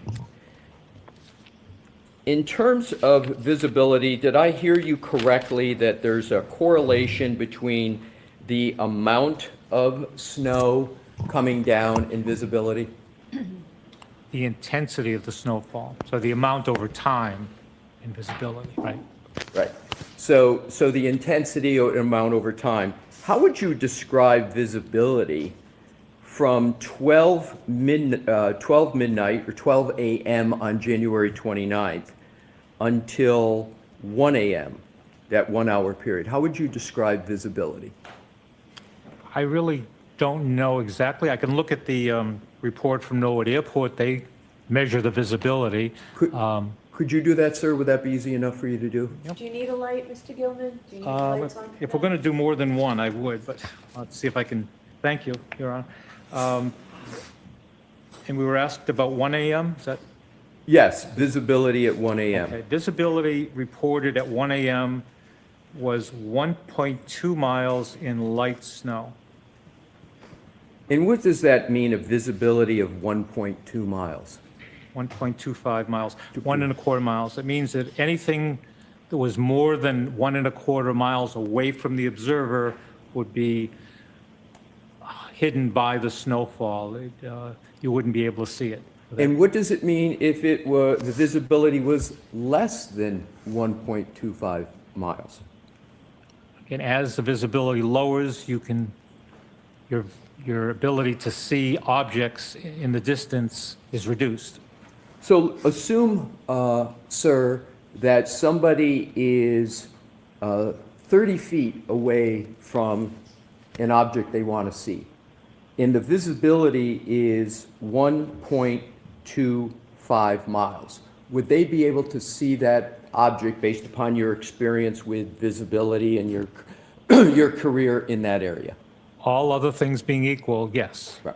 So would it be fair to say visibility would be good from 30 feet if it's a 1.25 mile and beyond? Yes. Can you answer that, Mr. Gilman? Can I further explain to the jury about visibility? Thank you. A term like good for visibility would generally apply more toward 8 miles, 10 miles as good visibility. So it's hard to say that anything under 3 miles. For instance, we go from calling visibility reduction in haze to fog. Once it's really the same atmospheric phenomenon, but once you get below 3 miles, we call it fog or dense fog. So anything below that, when you reduce visibility by fog, haze, snow below 3 miles, it's hard to call it good visibility. But if something is at 1.25 miles, there's visibility, correct? Of 1.25 miles, yes. There is And again, if I could explain for the jury, a lot of this is developed for aviation. Right. And if you're a pilot or you think about what a pilot needs to go through, that's where these terms come from. I understand, sir, but you are in the weather forecasting business, correct? I sure am, yes. And you, and weathercasters, we all here on TV talk about visibility on their forecast, correct? Correct. And they're not talking just to pilots, right? They're talking to people who are going to drive, people who are going to walk, is that correct? And it is a challenge to communicate that, yes. But sir, my question is, when someone, a weathercaster, weather person is talking about visibility, the main target audience are for people who are going to be driving or walking, correct? There's not pilots that they're giving. Well, I don't know, but I would never expect, and I do broadcast meteorology, a broadcast meteorologist to say visibility was good if it was less than 1.5 miles. Yeah, sir, I appreciate that, but my question's not, I've left whether it's good or not. I'm talking about the purpose of weathercasters speaking about visibility. Yes. You had indicated in your earlier answer, you had tethered it to pilots, but there's also an application of the visibility concept for the rest of us in the world who drive and walk, correct? Yes, Isn't it useful for that? Absolutely, and I'm trying to answer your question about whether the visibility was good. Right, but I'm not asking that question anymore. My Okay. question is just, I only know what you asked me. All right. I'll try it a different way. Visibility is a concept that is used by weathercasters to assist people who are going to be walking or driving. Is that correct, sir? Yes. Thank you. So now let's go on to the concept of temperature. You mentioned the concept of wind chill on your direct examination. You recall that, sir? I was asked about it, yes. Yes. Does wind chill have a relationship to temperature, and if so, what is it? It does have a relationship to temperature. It's a complex function that was developed by the U.S. Air Force in the 50s to help produce cold weather gear. And it was determined that wind had a major impact on our military in terms of what type of gear they needed, in addition to how low the temperature was. So it's a measurement of temperature to begin with, and then there's a complex function applied based on the wind speed to come up with how that air temperature, how that air is going to impact the human body. So is it fair to say that if you have a temperature And what I wanted to do is to go to the temperatures that you gave on your direct examination. Is it accurate to state that, for example, on January 29th, I believe I heard you say there was a high of 29 and a low of 15, is that correct, sir? Yes, that was my report based on all those 3 locations, yes. And you had also testified about wind speed and wind gusts as well. And can you state, if you have it in your notes? I do, yes. It was wind in the speed? report, yep. Yep, and what was the wind speed? The- Average and then high gusts? Sure. 23 miles an hour with frequent gusts of 47 miles an hour. So what does your number 23, how does that affect temperatures of 29 and 15? It makes that air feel much colder. So that air, that 20-degree air, did you say 20 and 50? 29, sir, and 15 were the numbers you had given? That range for that day, sure. Yeah. So it makes that air temperature feel colder, and it allows that air to take heat out of your body more efficiently and more rapidly. So it feels much colder. And we can calculate roughly how it would feel if there was no wind at all. And sir, thank you. You've gotten right to my next point, and I only have a few more questions left for you. So if you have the highest temperature on the 29th of 29, January 29, 2022, do you know what the wind chill factor would do in terms of a calculation number to bring that 29 number down? Do you know what that number would result in applying the most conservative wind speed of 23? I wasn't asked to calculate that, no. Would it be less than 0? Just an estimate. Based on the 29 temperature? Based on the 29. No, Would it I be don't in- believe so. Would it be in the teens? Yes. So the 29 would be in the teens.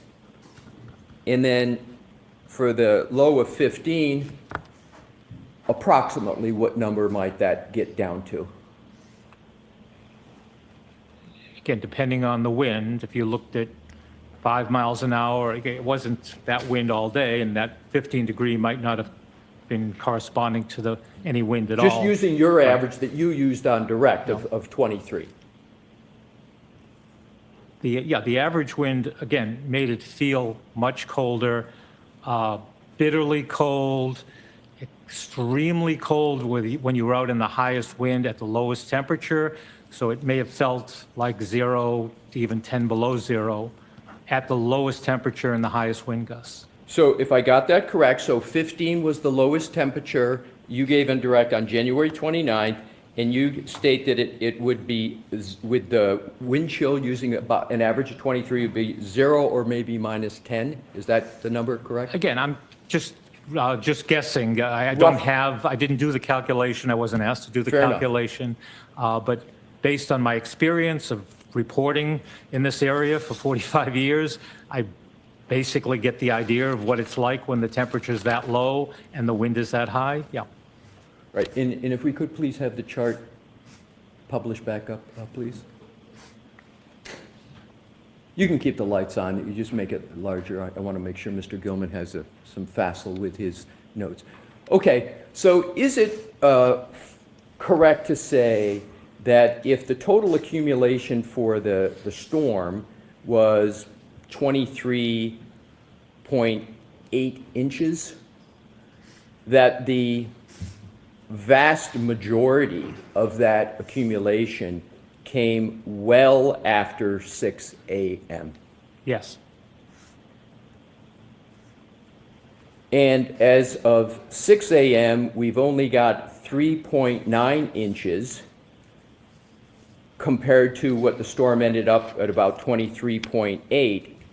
And then importantly, from midnight on January 29th until 3 a.m., we've got just 1.2 inches, correct? Exactly. May I have a moment, Your Honor? Yes. Thank you.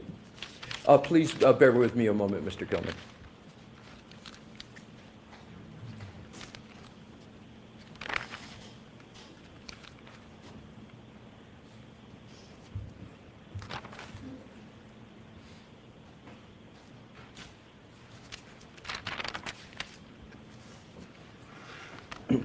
Thank you for answering my questions, Mr. Gilman.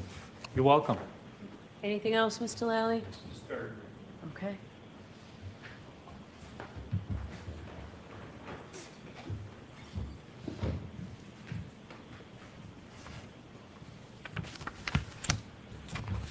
Mr. Gilman, you were asked about the snowfall between 12 a.m. and 1 a.m. How much snow again was there during that time frame? During that time frame, about 3/10 of an inch. Okay. And during that time frame was probably the least amount of snow that was on the ground during the course of the storm, correct? During that hour or two previous. Yeah, there was really, in fact, I have this chart I showed, the graph, the map. It just showed a trace, a zero. There was less than an inch on the ground. And we measure snow on the ground in whole numbers, so it would either be 1 inch or 0. And so that would be during what you've characterized as the track-a-cat stage, correct? Yes. And so it's during that track-a-cat stage that there's the least amount of snow between the frozen ground and anything that may come down on top of it, correct? Yes. Now, as quickly as it applies to visibility, Holy jeez. when you were asked about visibility in 30 feet, you said all other things being equal. What are some of the things that would make it unequal? A car in front of you, a building in front of you, a person, anything other than weather, and there are other types of weather that can lower the visibility besides snowfall, including fog. So darkness, as far as nightfall versus daytime, that would have a negative impact on your visibility? Objection, Your Honor. Sustained is What about lighting? How would Lighting? lighting impact the visibility of an object? I really can't say that. I mean, lighting, obviously, you need some light to see anything. That's really all I could say. And lastly, sir, as far as wind chill is concerned, again, could you explain to the jury exactly what is wind chill? What is it measuring? Again, it was developed for the military in the 50s to help design. It was actually done here at the Natick Labs here in Massachusetts to help design cold weather gear, because prior to that time, during World War II, the Korean War, unfortunately, especially Air Force aviators were suffering. They had clothing that might have been adequate for the temperature, but because of the wind, they suffered frostbite and other ill effects. And so research was done, and the result of that was a wind chill temperature, the way it would feel to the human body based on the wind on a certain temperature. And so the wind chill is measuring the impact of how a person experiences the air temperature, correct? Exactly. I have nothing further. Thank you, sir. anything, Mr. Lessie? No further questions, Your All Honor. right, Mr. Gilman, you are all set, sir. Thank you. You're welcome. Thank you. For me, that was not a win for the prosecution. Or identification. I have Not a relinquished win. them to this nice young lady. Thank you. That guy's very sweet.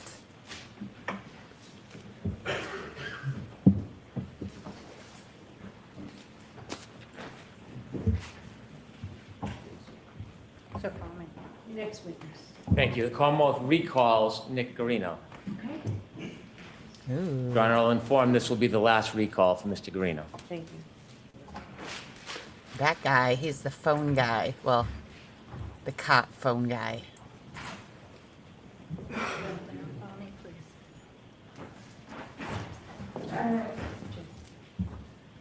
Where did I put that? There we go. Nicorino. You solemnly swear the evidence you give to the court and jury that this time again is the truth, the whole truth, and nothing but the truth, so help you God. I do. Good afternoon. Good afternoon, Your Honor. Again, if you need to stand at any point. Thank you. I'm sorry. May I proceed? Yes. Good afternoon. Good afternoon, sir. Last time you appeared, there were a number of extraction reports that we introduced into evidence. Do you remember that? Yes, I do. And just remind us briefly what an extraction report is? It's the information from the cell phones that I pull up via Silver.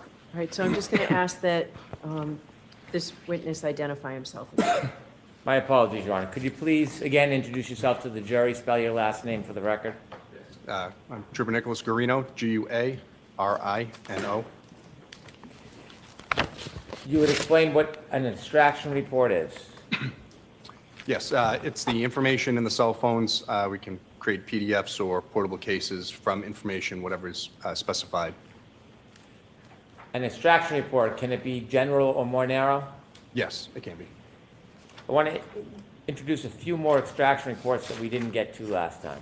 Okay. In this case, did you use Mr. O'Keefe's phone to create an extraction report that included all of his calls from the 28th and the 29th of January 2022? Yes, I did. May I approach, Your Honor? Yes.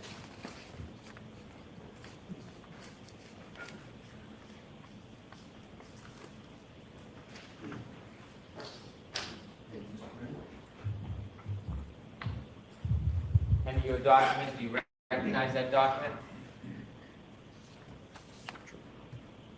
Yes, I do. And what is it? It's John O'Keefe's call logs from everyone from the 29th to the 28th. Right. Almost spilled my coffee And all will over my this be desk. evidence? No objection, Your Honor. Thank you. 65.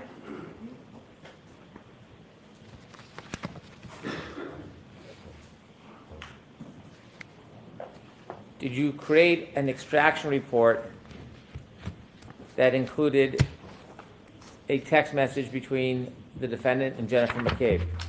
Yes, I did. May I approach, Your Honor? Yes.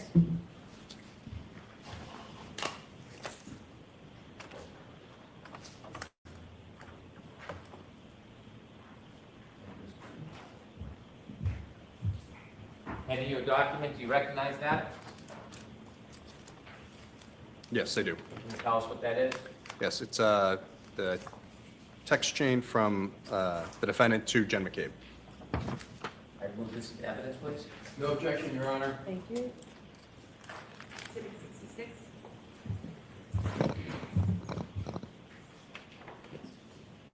One moment. Thank you. With the court's permission, could Mr. Guarino read this to the jury? Okay.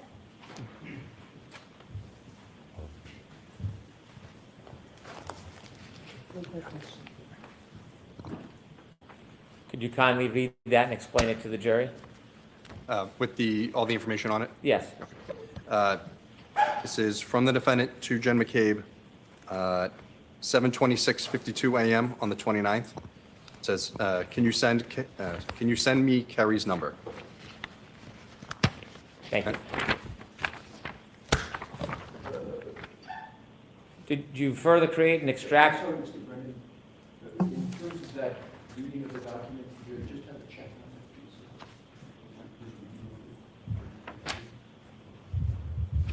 Sorry. No problem.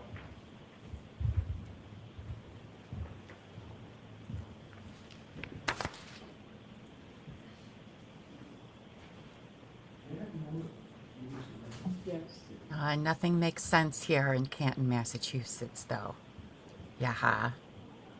Which, by the way, thanks for joining us today. You are hilarious. I hope you keep coming back. I enjoy your commentary. Can you review that again? Yes. And We'd like to do you have a see fun who that's time. from?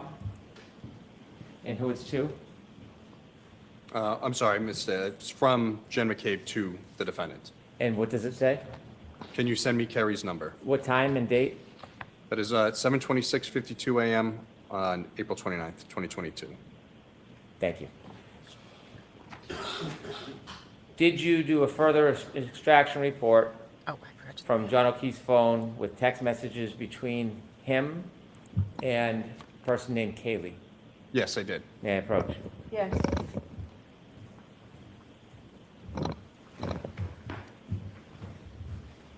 recognize that.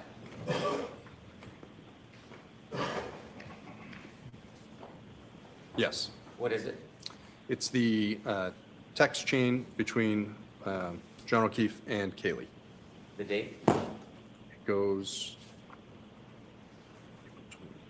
sorry, it's kind of faded. January 28th, 2022 to January 29th, 2022. Thank you. I'd move this into evidence. No objection, Your Honor. Okay. Thank you. Exhibit 67.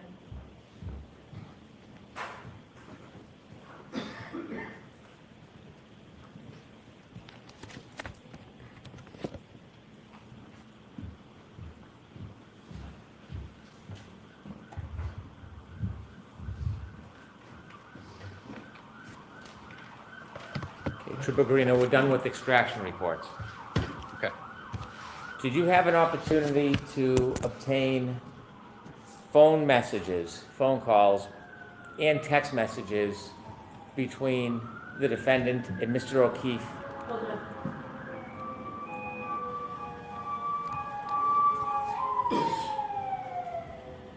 All the sirens. Thank you. Thank you, Your Honor.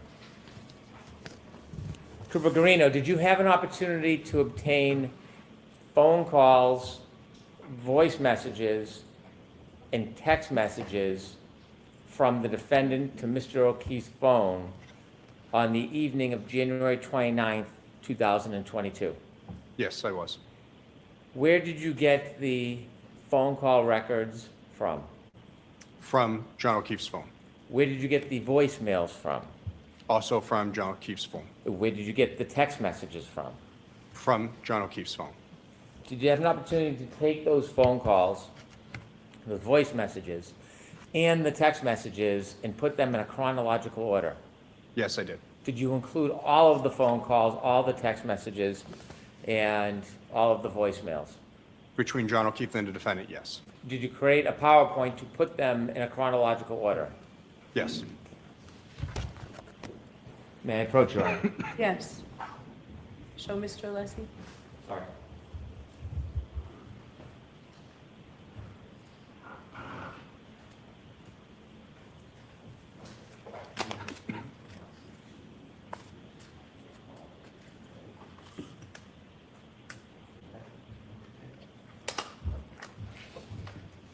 Showing you a binder, sir. Could you open it up?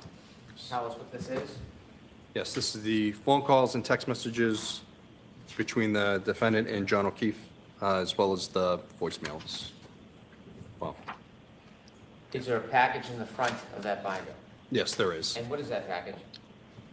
It says defendant's voicemails and on 1/29/2022. The USB thumb drive that should have those files on. Your Honor, I move this binder as the next exhibit to include both the PowerPoint presentation as well as a clip of the phone calls. No objection, Your Honor. Should, yes. Do you need the thumb drives? I don't. Okay. Mark this, please. Exhibit 68. Thank you. Thank you.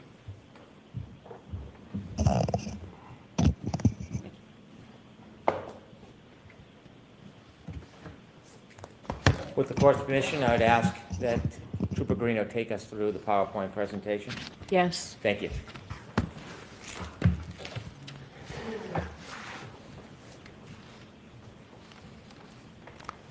Is it okay to begin? Okay. Please. So these are the phone calls on the 29th. So at 12:35 a.m., the defendant calls John. That phone call's not answered. 12:34:09 a.m., the defendant calls John. It's not answered. 12:34:38 a.m., the defendant calls John. It's not answered. 12:35:09 a.m., the defendant calls John. Not answered. 12:35:35, the defendant calls John. It's not answered. 12:36:09 a.m., the defendant calls John. It's not answered. Trooper Guarino, let me stop you there for a second. Mm-hmm. Did you look into any internet connection between the defendant's phone and the router and the internet connection at Meadows Ave, John O'Keefe's home that night? Yes. At 12:36:39 a.m., the defendant's phone auto connects to the Wi-Fi PatsFam 123. Are you familiar with the router at Mr. O'Keefe's home? I have not done a look at it in person, but that's the no network that's listed under it. Right, There's right. two, PatsFam 123 and O'Keefe 74. Did Two you names. learn the range that a connection must be in order to connect to his router? Yes, so depending on the router, it's either a 2.4 gigahertz or 5 gigahertz radio band or signal band, I should say. Depending on which one it's connecting to, which band, it's either 150-foot indoor range or up to 300 feet outdoor. So again, when you pull into your home, sometimes you can still be connected to your home Wi-Fi in the driveway. And again, can you give us the time of the connection between the defendant's phone and Mr. O'Keefe's router at Meadows Ave that night? Yes, 12:36:39 a.m. Please continue. At 12:36:40 a.m., the defendant calls John. It's not answered. At 12:37:08 a.m., the defendant calls John, and voicemail number 1 is left with voice. Ms. Gilman, would you kindly play the voicemail for 12:37:08?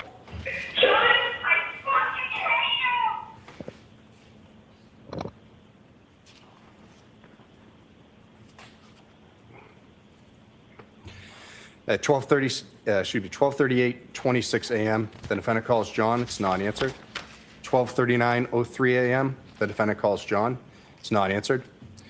12:39:37 a.m., the defendant calls John. It's not answered. 12:40:43 a.m., the defendant calls John. It's not answered. At 12:41:35 a.m., the defendant calls John. Voicemail number 2 is left. Some beeping noises, appears to be a butt dial or accidental call.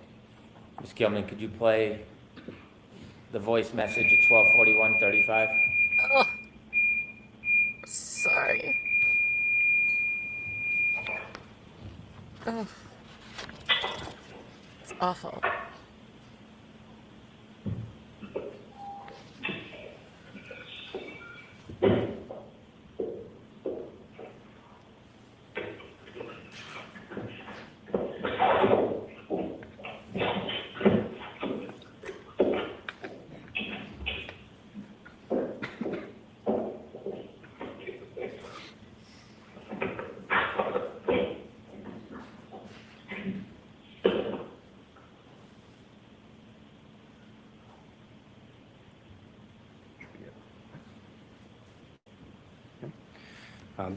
The defendant then texts John O'Keefe at 12:55:31 a.m. on the 29th, "I'm going home." The defendant texts John O'Keefe, sorry, "See you later" at 12:55:50 a.m. on the 29th. At 12:58:19 a.m., the defendant calls John. It's not answered. 12:58:47 a.m., the defendant calls John. It's not answered. 12:59:24 a.m., the defendant calls John. Voicemail number 3 is left with voice. Ms. Gilman? John, I'm here with your fucking kids. Nobody knows what the fuck you want, you fucking pervert.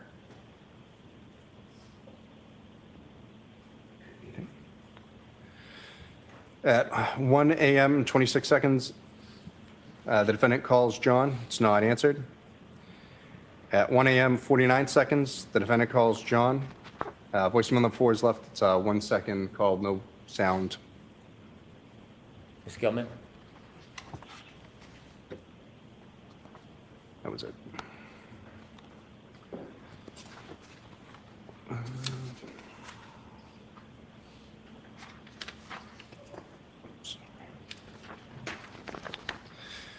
The defendant texts John O'Keefe, "Your kids are cucking alone," at 1:02 a.m. on the 29th. The defendant texts John O'Keefe, "I'm back in Mansfield. The kids are home alone," 1:04:14 a.m. on the 29th. But they've been home alone this whole night, so. At 1:10:17 a.m., the defendant calls John. Voicemail number 5 is left with voice. Ms. Gilman? Yeah, it's 1 in the morning. I'm with your fucking niece and nephew. fucking pervert. You're a fucking pervert.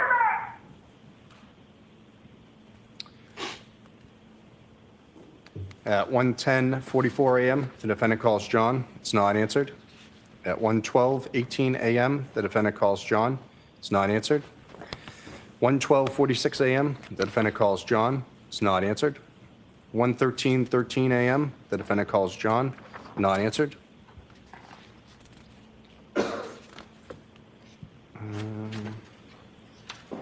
Sorry.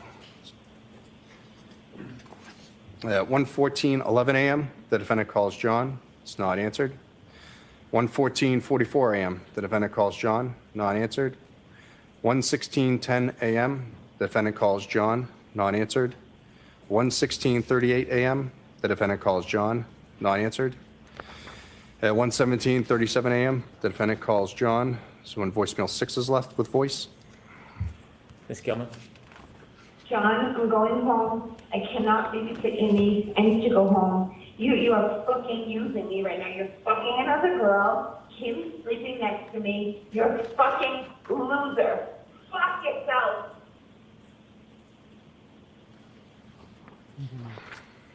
At 1:18:38 a.m., the defendant calls John. Not answered. At 4:38:14 a.m., the defendant calls John. Not answered. 4:38:49 a.m., the defendant calls John. Not answered. 4:39:39 a.m., the defendant calls John. Not answered. 4:40:05 a.m., the defendant calls John. Not answered. 4:42:05 a.m., the defendant calls John. Not answered. 4:42:54 a.m., the defendant calls John. Not answered. 4:45:10 a.m., the defendant calls John. Not answered. 5:04:27 a.m., the defendant calls John. Not answered. 5:21:28 a.m., the defendant calls John. Not answered. 5:21:58 a.m., the defendant calls John. Not answered. 5:23:26 a.m., the defendant calls John. Voicemail number 7 is left with voice. Ms. Gilman?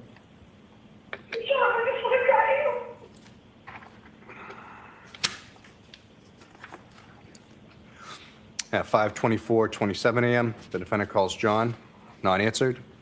5:25:28 a.m., the defendant calls John. Not answered. 5:26:14 a.m., the defendant calls John. Not answered. 5:28:16 a.m., the defendant calls John. Not answered. 5:28:43 a.m., the defendant calls John. Not answered. 5:29:21 a.m., the defendant calls John. Not answered. 5:29:46 a.m., the defendant calls John. Not answered. 5:30:15 a.m., the defendant calls John. Not answered. 5:30:52 a.m., the defendant calls John. Not answered. 5:31:21 a.m., the defendant calls John. Not answered. 5:36:29 a.m., the defendant calls John. Not answered. 6:03:02 a.m., the defendant calls John, and voicemail number 8 is left with some voice and noise and background. Ms. Gilman, could you play that, please?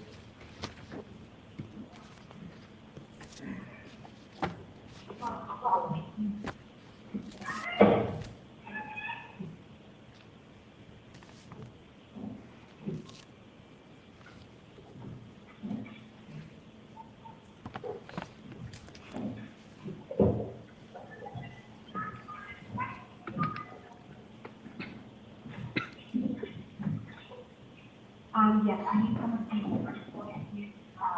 34 beautiful Vietnam relating and capital now.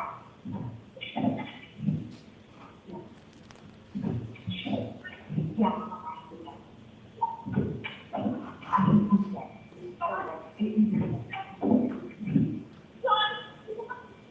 Okay, I know. Where's the blankets? I don't see blankets, Harry. Yes, I need something.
If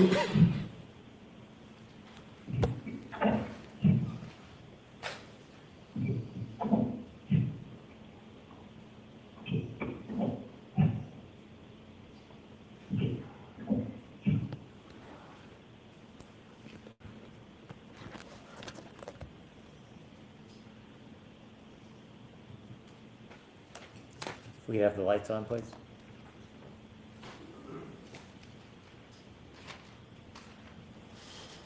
I have no further questions. All right. Mr. Alessi, does this seem like a good time to take the luncheon recess? Does, Your Honor. Okay. All right, so folks, we will take a 45-minute luncheon recess. Court, all rise, please. Jurors, close your notebooks and follow me. Okay. Goodbye. Goodbye. Goodbye. Oh my goodness. Oh, it's just me on here. I'm going to be so big, you guys. Sorry, it's a little too close, but here we are. Give me just un momento, please. Get rid of all this stuff. So the voicemails aren't great. But I think her incessant calling is on brand for her, because earlier that day, sober, she would continuously keep calling John one time right after another every single time. So, I mean, this seems pretty normal for her. Oh my gosh, you guys, I can't even with all of this. Sorry. I didn't mean to click all those buttons, guys. So I don't know. I think those angry voicemails, I mean, I know I've left voicemails like that. I know I've been like that. Let's see. Judge Bev just ruled that the Birchmore case cannot be brought up unless it comes in organically. So getting this guy, hold on. Getting this guy for his 32,000 missed text messages just got harder. Well, he's not even supposed to come back for the stand, but we'll see what Alessi does with him. Yeah, I don't think it's weird for her to be acting like that. Sorry, guys, I'm very tired. Hold on. You like my Jen and Carrie blue? It's actually like a periwinkle, but I guess it is blue to you guys. Let's see. To me, it's a drunk person calling another who they believe is cheating on them. I don't see anything there that's damning. I don't really either. But I see how other people probably could. I mean, that's what the prosecution wants people to believe. You know, whenever you can show a woman being crazy, they love it. They love it. They are pretty consistent to a couple not doing the best in having alcohol involved. Yeah. Not sure about the pervert part, Terry says. Well, you know, they did have those talks about their relationship earlier in the day. So I could see how that might be a problem, but it does show rage, but it doesn't show rage until she's back at the house, according to the timeline. All right. So she's not calling him when he's, you know, supposedly in the house. It's when she's back at his house is my understanding. Yeah, the thought that she could be responsible didn't appear until the tail light. So we do know, though, from the meteorologist guy, okay, that everyone that was leaving the house or arriving the house, they all said, oh, it was dark and there was so much snow and it was blowing everywhere. We couldn't possibly have seen. Well, the meteorologist guy kind of just tore that whole thing apart. All right, there was barely an inch of snow on the ground, not even close. The visibility was 1.5 miles. As we learned from John's steps he took that night, which was, I think, 36 steps. That's roughly 84 or 86 feet, 80-something feet, which, you know, 1.5 miles visibility. I mean, come on there. There's no reason why anybody shouldn't have seen him, I guess, is what we got from the testimony of the meteorologist. Well, I should say that's what Alessi's implying. The meteorologist did not say that himself, but do we know the age range of the jury? I can see a younger jury forgiving it, maybe. I believe somebody said, is Buffy or Lady in Gray or Angie, one of them said that it looked like the jury was made up of younger people this time around. Let's not ask my ex-husband about who everybody in chat, raise your hand if you've ever left a drunk and angry voicemail to somebody. I'll raise 2 hands. I probably need more, to be quite honest. Raise your hands if you've left drunk, angry voicemails that are embarrassing. Buffy says she's guilty of leaving a mean voicemail. Yeah, I've been there. Nagel did see him. That is true. Wait, are you talking about the brother or the sister? Because I think that's the brother-sister duo, right? Yeah, Buffy says it's been reported that it's mostly younger people. Polly's raising both of her hands like, yeah, girl, we've all done it. Look at that. We've all done it. We all done it. Shunka hasn't, but there's always time. There's always time. Oh, Julie, you were talking about. See, I don't think she... my memory's a little fuzzy about yesterday's early morning testimony because it then got all glossed over by Lieutenant Detective Gallagher and his nonsense. I don't remember if she actually said that in this trial. I know others were saying in the first trial, which I did not watch. But I know the others said, she definitely said it in the first one. But I don't remember. I think we've done it to each other. Yeah, we have. But, you know, almost 13 years going strong. So it happens. It happens.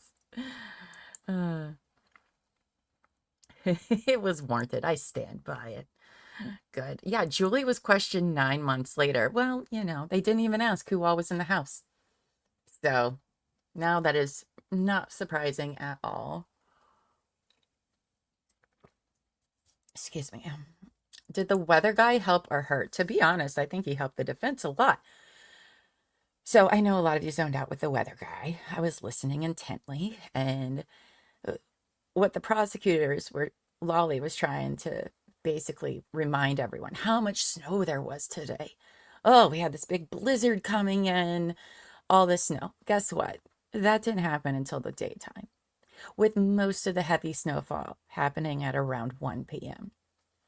The meteorologist helped show that between the hours of midnight to 2, 3 in the morning, less than an inch accumulated on the ground.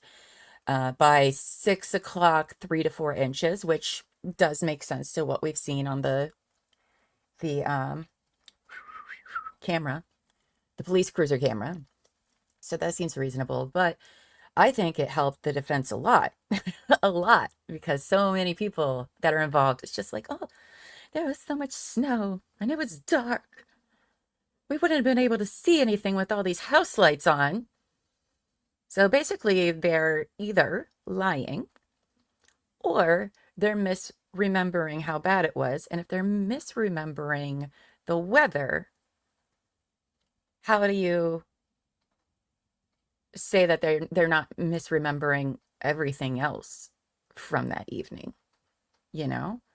So, because I mean, it is a bit, I live in the north. It is a big difference. Big difference here. And they've all lived there a long time. They know how it works. So I think that's very interesting.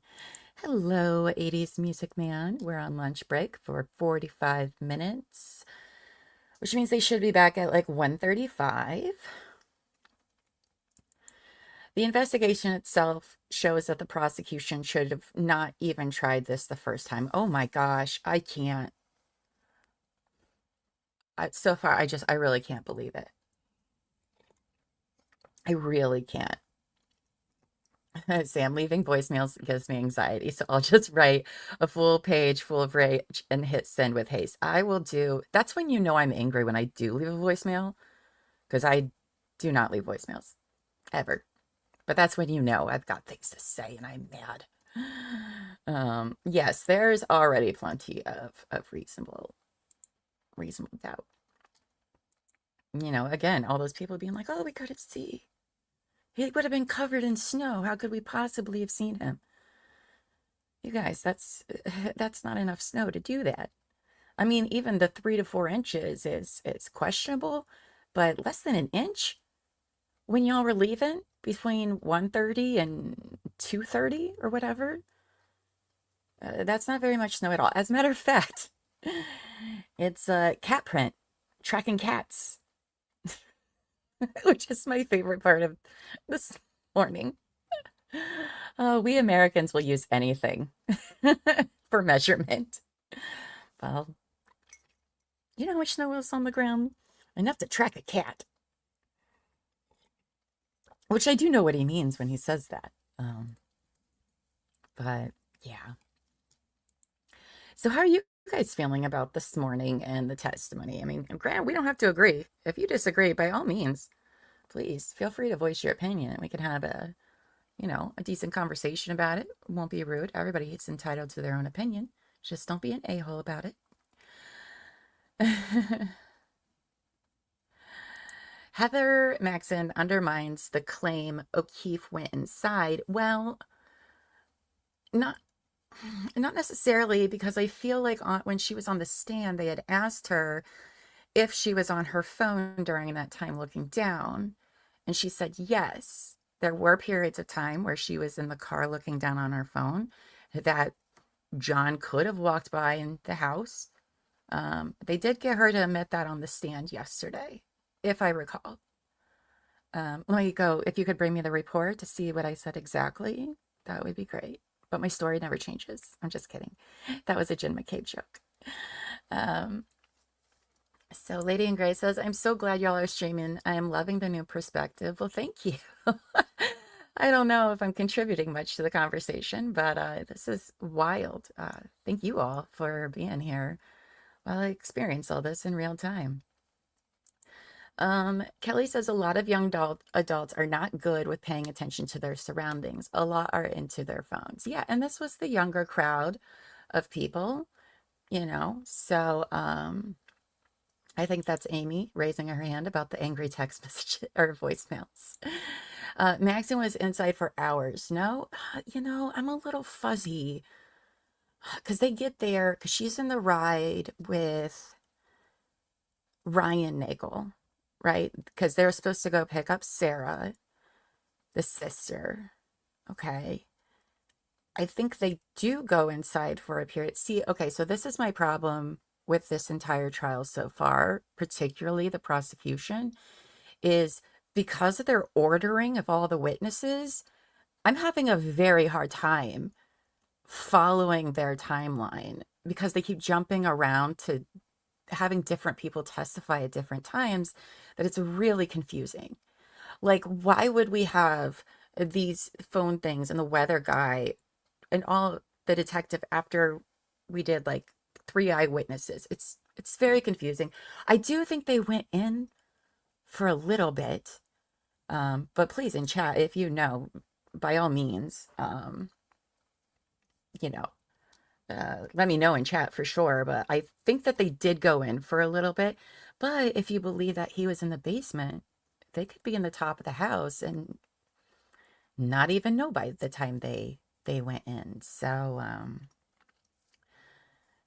I don't think that that's entirely reliable either. So again, the prosecution, if I'm this confused listening to everything, I can only imagine what the jury, they have to be confused too with this. The prosecution's not doing a good job. They make it out as if he was buried in the snow, but obviously it's like he was laying out in the grass with snow flurries on him. Yeah, like there's no reason why they shouldn't have seen him. No reason. Especially when they're leaving, right? They leave the driveway, all right, and they're in a Yukon. By they, I'm referring to Jen and Matt McCabe, who has Julie and Sarah in the back seat. So when did Ryan and Maxon and them leave? Did they leave before? Is that why Julie got a ride home with Jen? I don't know. See, this is a problem. But so they're backing out of the driveway in a Yukon, which has high, the beams of the car are going to be higher than a smaller car. And because it's a newer car, I imagine your visibility with them is even further and brighter. And you're backing out, then facing John, and nobody sees him. I call shenanigans. I really do. It's very weird. There were 3 entrances to that house. How do we know if he didn't go into a different entrance where nobody was at? It's a good question. And also, what they keep asking questions about this dog.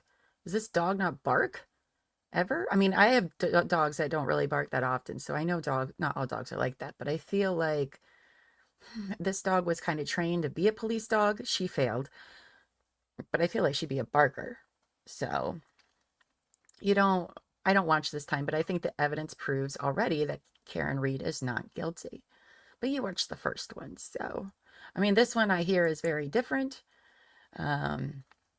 meaning that they're not having all the same witnesses and all that jazz. But it's a mess. It's a mess. The ordering is strategic, I think, to confuse the jury, which is not great. Jackson will make that's what the defense needs to do.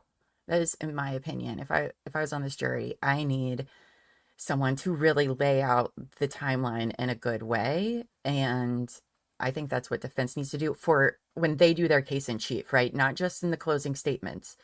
Both sides need to do that in their closing statements. But I think if defense can order their witnesses when it's their turn to present their case and do it in a chronological order, your brain retains more when things are done that way. It's just how our brains work and process information. So if the defense can do a better job than what the prosecution's doing, which is garbage, it's about as good as the entire investigation so far, more of what they have to say, I think, will stick with the jury. So they want to confuse you from the timeline because it doesn't match. No, ma'am. No, ma'am.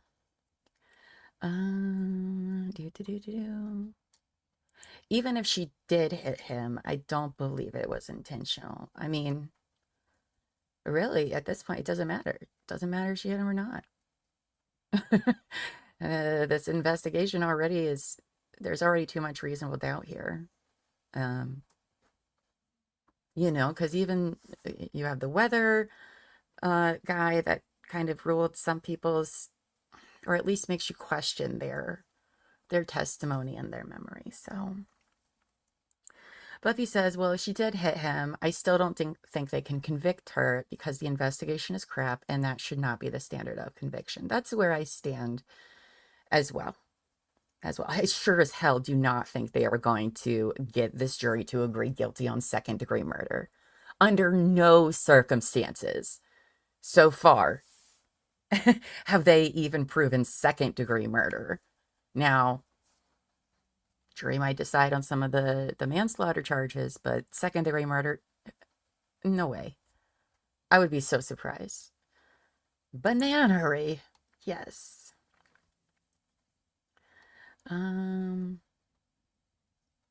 Right, the jury's not there to solve the case.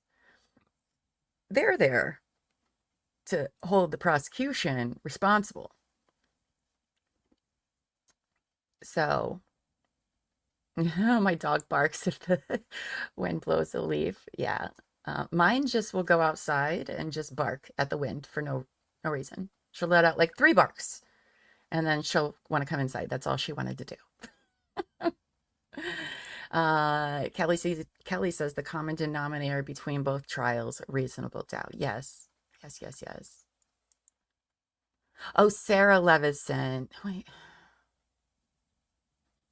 Oh, she was the other girl. There was the brother, sister, Julie and Sarah, but that's the Sarah that was in Jen's and Matt's vehicle, right? Okay. But were all the younger people hanging out with all the older people, though? Because, I don't know. I know they were all drinking, but JT says, I just don't understand how they can claim all that damage to him from a hit. Not even if there was a secondary one, it just doesn't mesh for me. Well, my problem is that his body doesn't show enough damage from being hit by a car. His body shows nothing in regards to being hit by a vehicle. There's no doubt she hit him if you dismiss the conspiracy. I mean,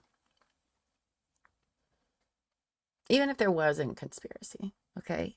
Even if you believe what everyone else is saying, and you can. What do they have actually so far in this trial? So far, they haven't used anything. As a matter of fact, they didn't even care to gather things that could pinpoint more. So far in this trial. Now, I know there's a lot to come. So, I know there's a lot to come. But for me personally, and you know, that's the thing, right? Is we all have our different standards of what it would take for us to vote guilty, right, on certain things. And that's okay if some of these threshold is a little bit higher or lower. You know, different things, you know, some people may not think that the investigation is a problem.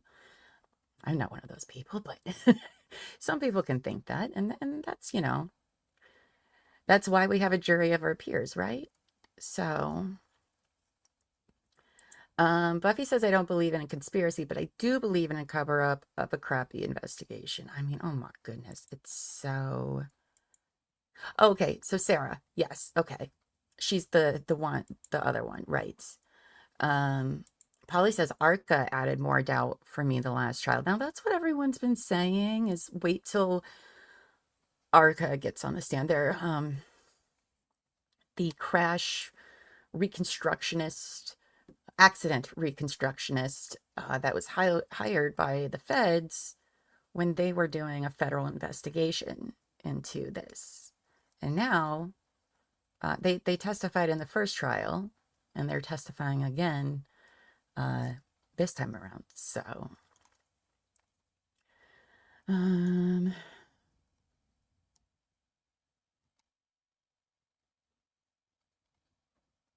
Lady in Gray says, I've been hit by a car. He has no contact bruising. That's my standard on the injuries and him being hit by a car. Yeah, like really the ME, that's what really bothers me specifically, is that there's not bruising. Now, we have not had a medical examiner come on.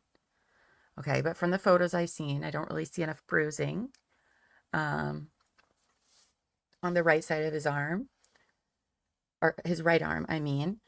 Where they say he was hit by a car. I don't see any bruises there. Or now we don't know, was there internal damage, broken ribs, things like that? I feel like there would be those, but we have not heard.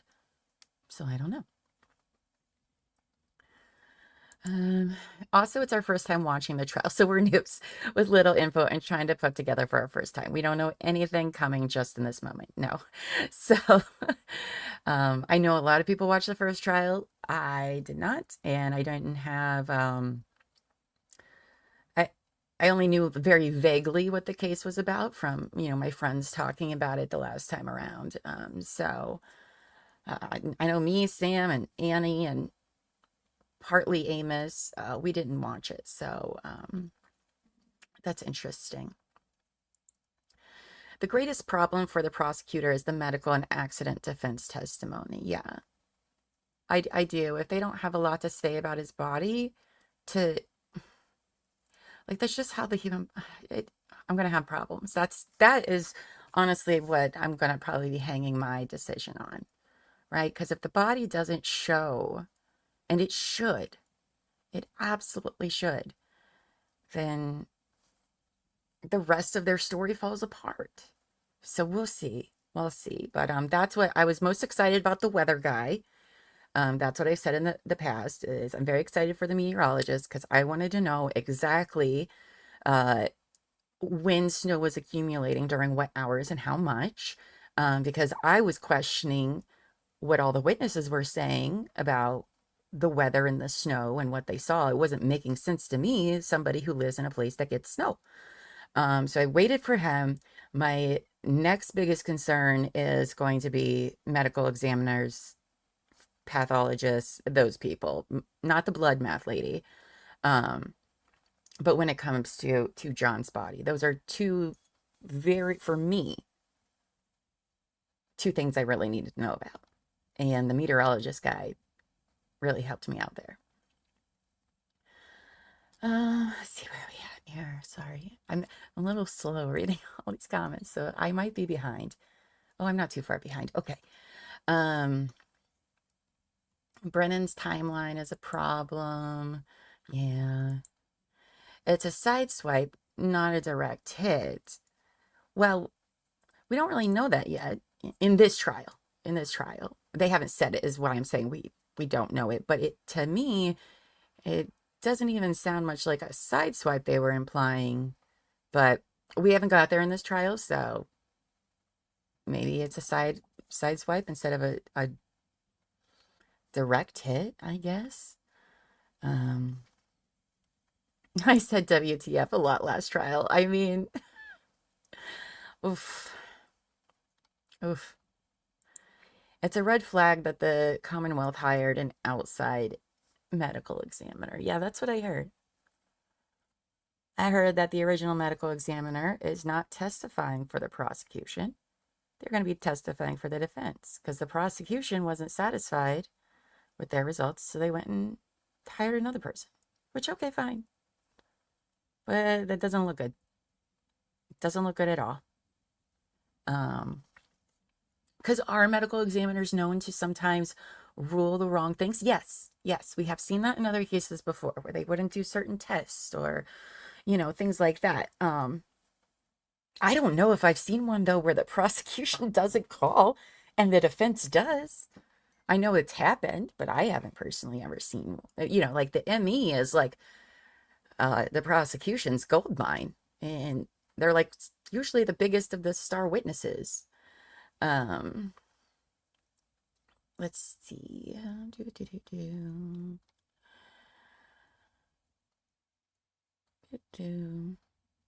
Then he went into a different direction. Yeah. Oh, the staircase in me. I mean, yeah, there's one, I guess. The expert will out-resume the state examiner. Yeah, but so then you run into this problem, right? Kind of like with the blood math lady, okay? She just got the numbers and a time to calculate to, and she just did the math. She didn't collect the blood. She's only using the serum. Like, she's just doing what the state gave her. Okay, so let's say they do bring on this medical examiner expert. That person can only base their things off of the original Emmy's report and the photos that they see and all of that. So, I highly doubting they did their own. Like, they exhumed him. I don't know if he was buried or cremated, but I doubt they exhumed him because that's actually pretty hard to do. But I'm excited for the medical experts on both sides to come in because that's where I have a lot of questions about the body. So, let's see. Shunka says the arm wounds to me are consistent with an animal attack. Well, they're just pretty deep that I feel if like it was shards of glass or plastic, some of that would still be embedded in the shirt or the skin. Though I don't know if that's entirely necessary that it does that. I don't know, but I would think. Let's see. The expert will diagnose differently. I mean, probably. That's usually what happens when they hire other people, but they might have some good points. I don't know. I'm not a doctor, but the Commonwealth wouldn't cave to pressure to say it was a homicide, not undetermined. What was their ruling though? I don't know. Oh, you know what I was going to show you guys? I almost forgot. Because Kelly P sent that. She sent me a little meme So I will share with you guys. It's funny. I'll just put it up. Hold on. Do, do, do, do, do. Oops. There we go. Open. Okay, and we'll go with this one. Adam Lally signs with Boston 25. I thought that was cute. I thought it was cute. But, you know, I have a hard time, I guess, with any part of this investigation already. Because they didn't really seem to take it too serious in how they collected things and asked people. And I don't know. I'll say this. It's a mess. Okay? It's a mess. It's a mess. People do... I understand everyone's frustrations now.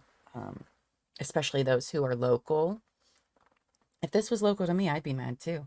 I'd be very, very mad. So, all right. But did they even find glass and plastic? I don't think on him, but I think in the yard over the next couple days. Now, we found out how much snow came later in the afternoon. But I feel like they left the scene before the big snow came in. I don't know when exactly they found plastic yet. They haven't said. So we'll have to wait and see. Lady in Gray says, but there is a text from Proctor where he talks about pressuring the medical examiner to change her story. So the jury will hear that. That won't help the Commonwealth. What? Okay. Okay. Polly says, technically, Proctor was the state for most of the investigation. So due to his performance, the state has a lot of issues with the evidence they are using. I mean, we haven't even gotten to that guy. We haven't gotten to him. I mean, Gallagher was enough to make you go, what? What is happening? Point is, the injuries are known. It's interpretation of those injuries. New expert will say state examiner erred or misdiagnosed. I mean, could. I'm sure a lot of people saw this in the last trial. So I look forward to any explanations when it comes to John's, wounds. No, Proctor has not been called yet. Am I all red in the face with high blood pressure? So I've been told. I've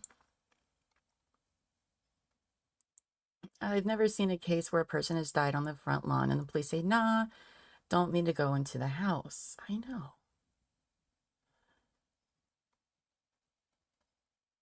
And we haven't gotten to Brian, Albert, or Higgins yet either. Yeah, oh my gosh.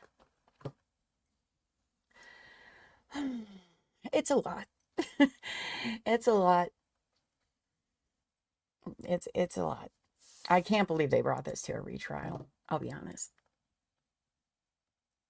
We thought Murdaugh was bad, investigation-wise, because it was not great. It was not great. But yikes. The whole case is a hothouse mess. Yeah, it is. It is. And I do feel like I feel a lot for his family. I mean, especially his parents. You just want to know what happened to your kid, and it seems like a lot of people are out for themselves in this trial. So a hot ass mess. I mean, and the first person they talked to is Jen McCabe, and they're like, oh, the non-owner of the house. And they're like, that's fine. Who was the female doctor who testified last week who said she concluded how his injuries occurred? I don't think we've had. The only medical people we had was the guy who was in charge of the hospital lab for the blood draw, and the blood math lady, but am I missing for this trial? I don't think so. I mean, we've had some EMTs, sure, but I don't even think they testified much about his injuries at all, which makes sense, right? Because they're not technically doctors, so it wouldn't really be their place. But remember, though, that Katie McLaughlin, the female EMT, you know, when Karen said, I hit her, I hit her, I hit her, I'm sorry, I hit him, I hit him, I hit him. She said she didn't bother to inquire what she meant about that because of the state that Karen was in, and she didn't want to upset her, which was crazy to hear, okay? Because Karen did not say what she hit him with. And if you're trying to give medical care to somebody, you're going to want to know what could he have possibly been hit with, right? Did you hit him by punching him in the face? Did you take a bat to him? Did you hit him with a car? You probably should ask more questions to, you know, further know what you need to do for medical care. But what can you do?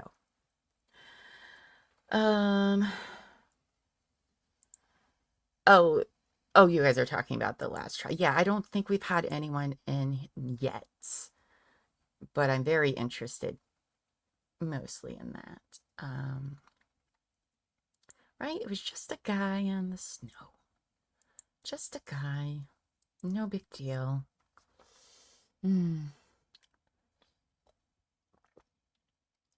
Excuse me. I guess I saw a clip of Emmy last trial who said she couldn't conclude how the injuries occurred and said it wasn't very consistent with a collision. Interesting. Sorry. Trying to get a little comfortable here. Well, I'm looking forward to it.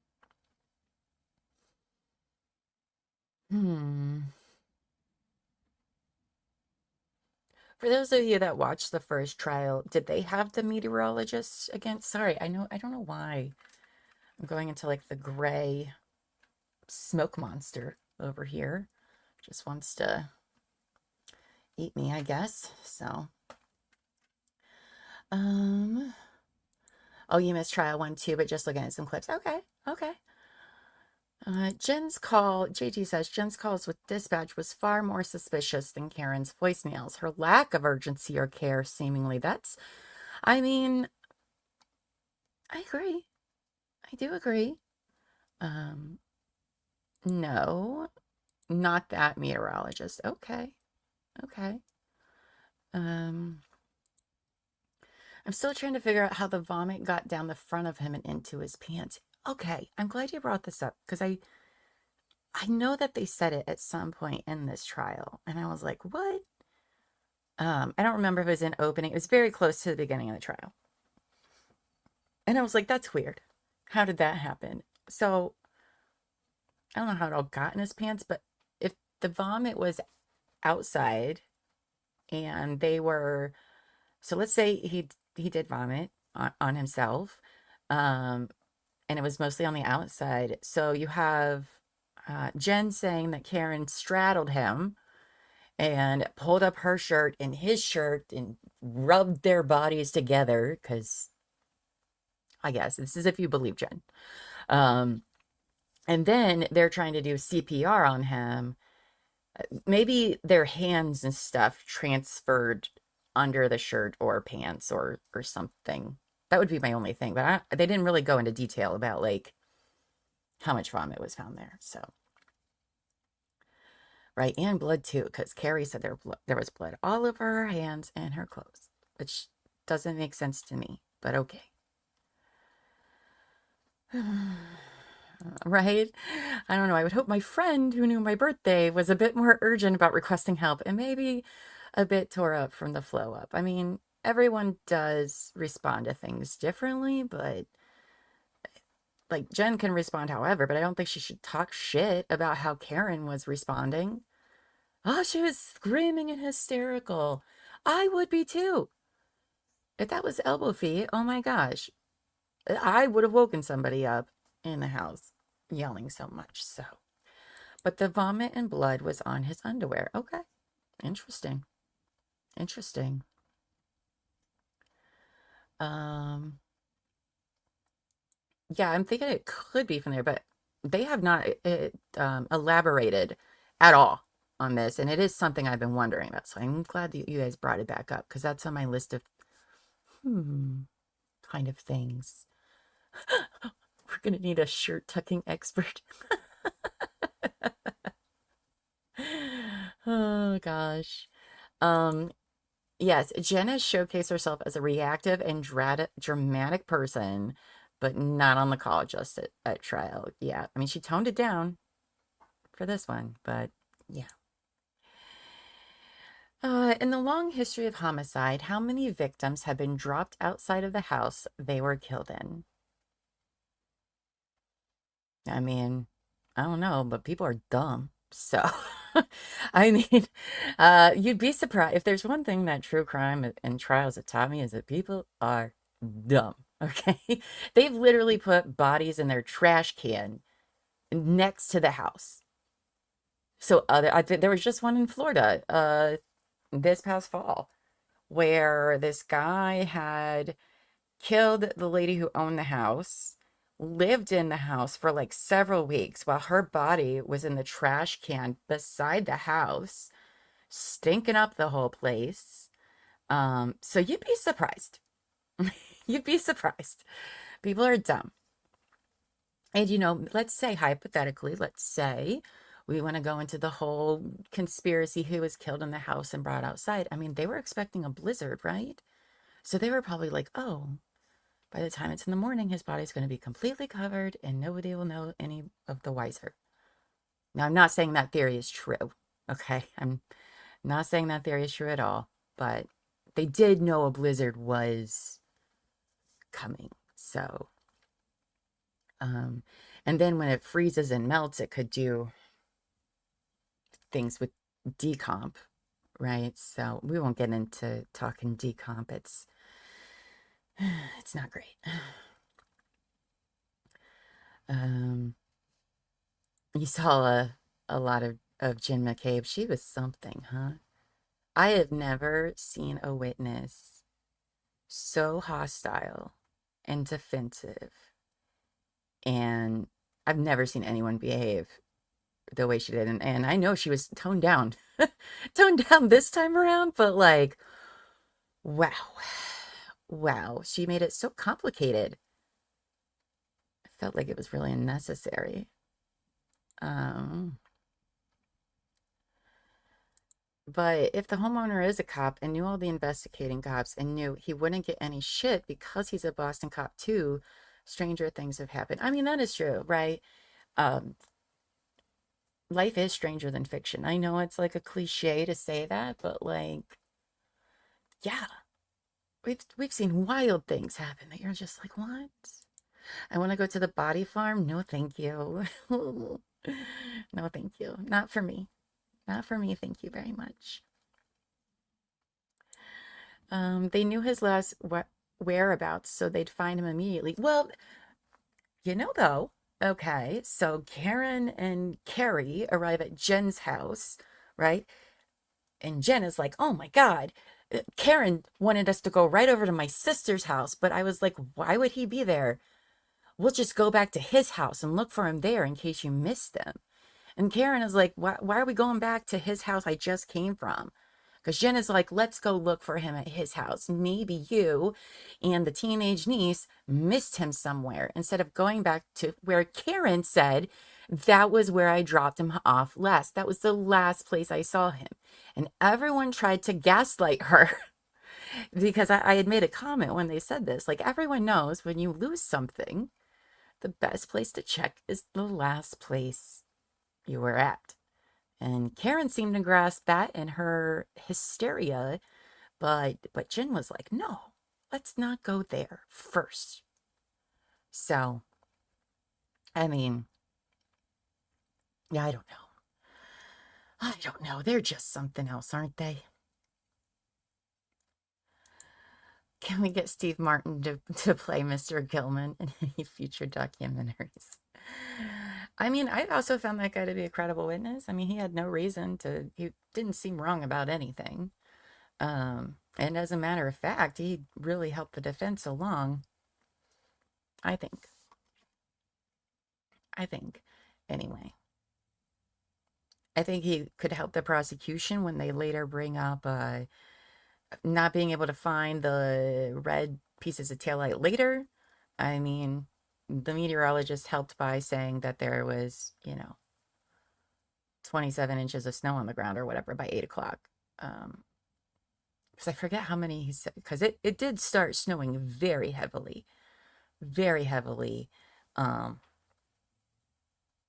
daylight hours. So 27 inches of snow is a lot, you guys. That is over 2 feet of snow. A leaf blower ain't going to do shit when you got 20 something inches of snow. So maybe that perhaps helped them there. But I don't think it did them any favors in regards to what all of their witnesses have testified about thus far. So you'll have that. Oh, I should probably pull up the court stream. Derp. Oh, no. Court will resume at 1:45. All right, so we got 10 more minutes. Cool.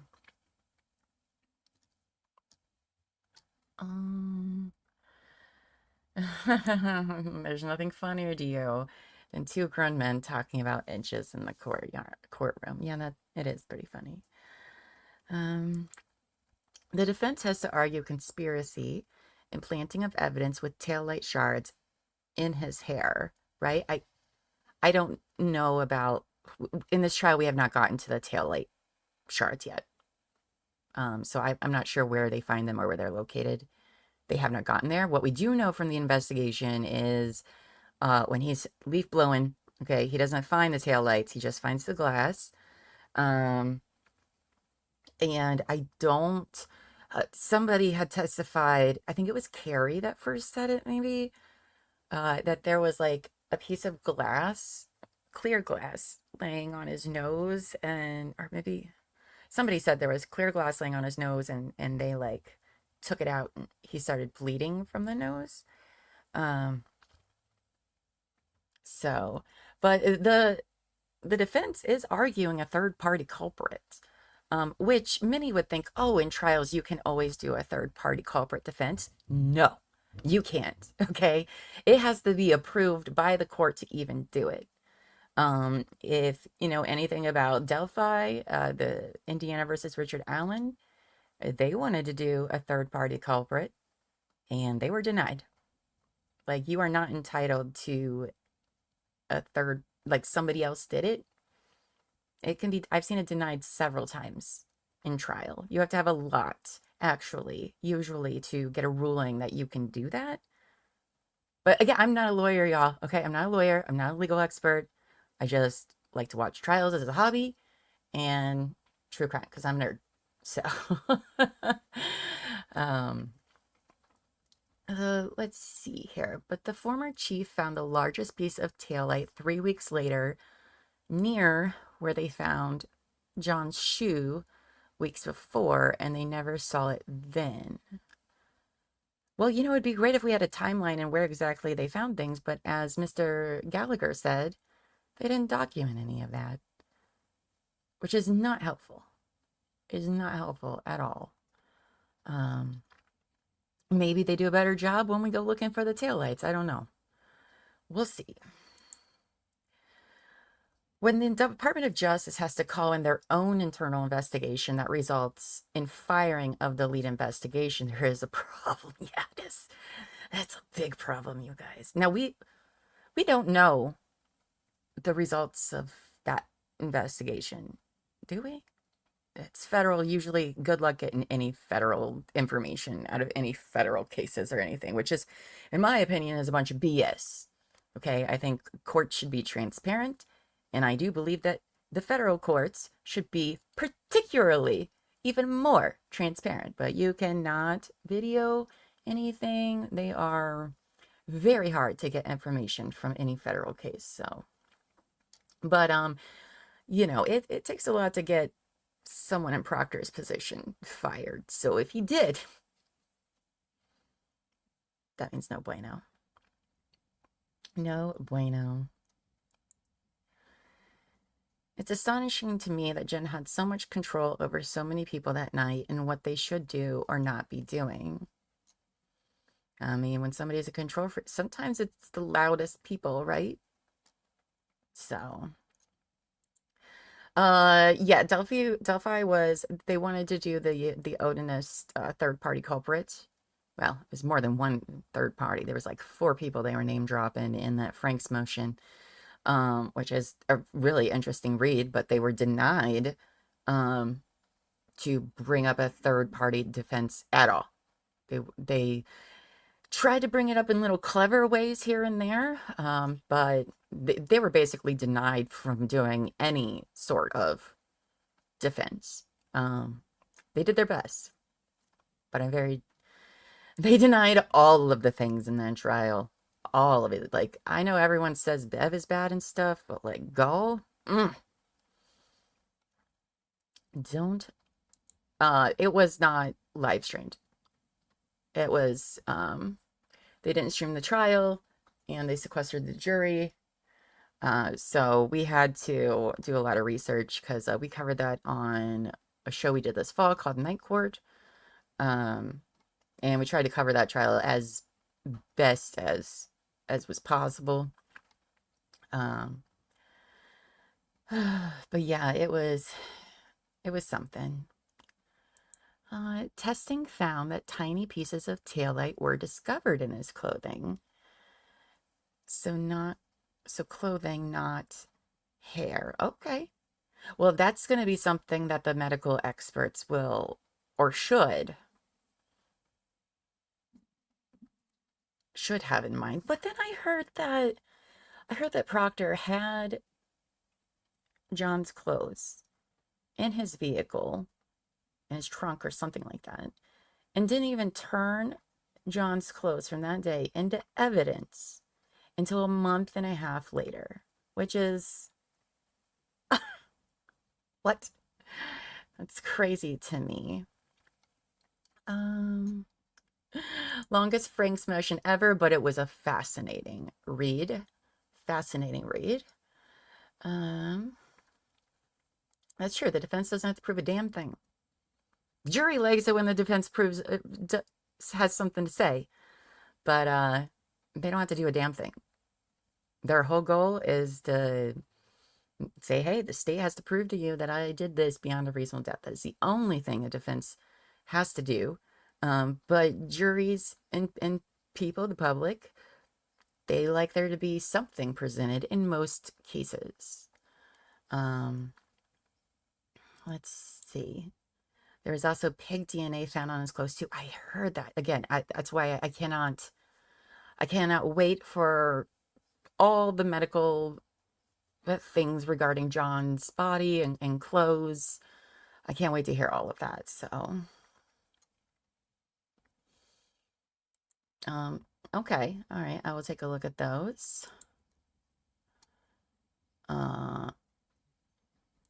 There was no proper chain of custody is wild. I know. Right? We hear law enforcement officers in every trial. Okay. It can be really boring because they go over every single one of these things in every single trial. And the chain of custody works in a particular way and is there for a reason. And it's important. And they were just like, F that noise. We're not even going to put on the evidence tape. We're not even going to seal it up. So, boy. No bueno. Proctor had pigs in the trunk of his car. I mean, the irony is not lost on me. about this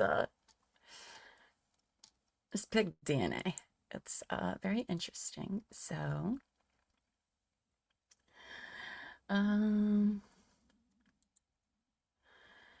yes, so the defense has to claim planting evidence if there are tail light remains in his clothing, unless they were transferred due to mishandling of evidence, though not sure how that happened. I mean, those are all very fair points. But see, what they're doing is they're discounting every witness that comes up there. All right, they're already showing, let's use Mr. Gallagher from this morning as an example. Okay, we already saw how he collected things, how things were treated. I mean, why were these cups in this bag not sealed, not anything like that, and then they're brought and just sat on the floor to be photographed? That's just not how things work. You know, so if you have a problem with that, you're probably going to have some problems here and there. But I agree. If I need to know about these, what's on John's body and how it got there. So they just make me feel like there's a possibility for too much contamination, or the possibility for somebody to do something nefarious. Now, oh, court's back. Oh, thank goodness. Because I got to use the bathroom. Hold on.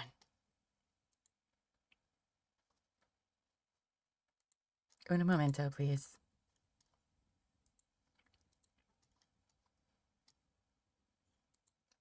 Ugh.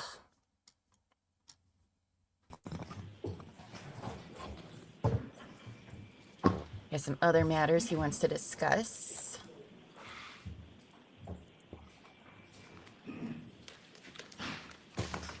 Yeah, Your Honor? Yes. I'd like to introduce clip 1 and play it for the jury.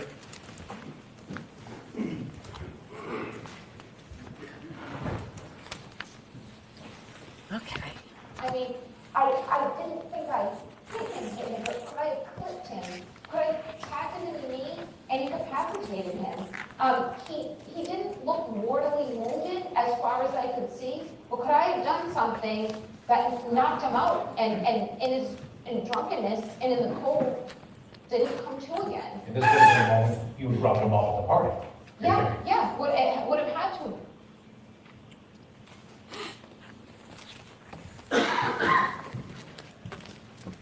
Your Honor, I have keeper of record certificates I'd like to mark for identification. May I approach? Yes. Thank you. There's a series of them, Your Honor. Sure.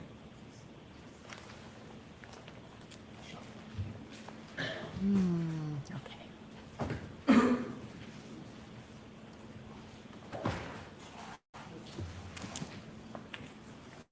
Oh my gosh. And these are all for identification. Look at this stack of papers. Wow.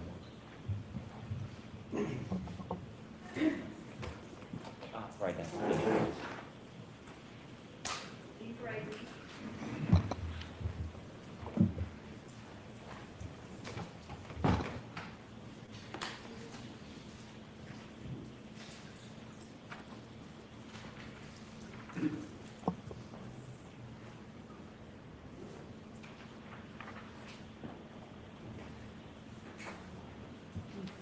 Thank you. You're submitting a lot of stuff right now.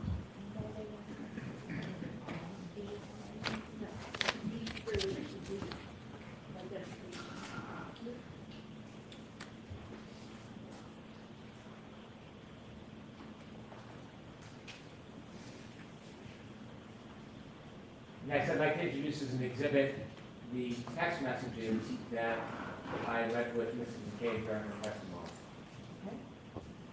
We gotta just move.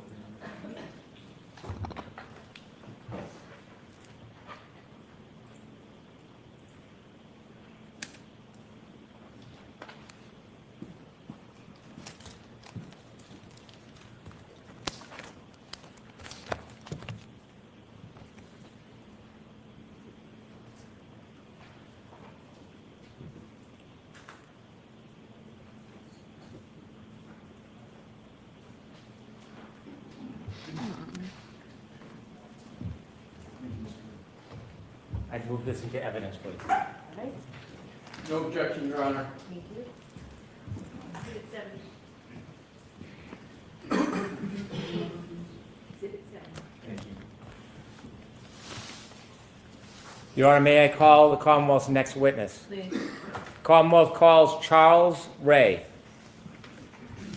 Charles Ray. Where do you want to go? Okay.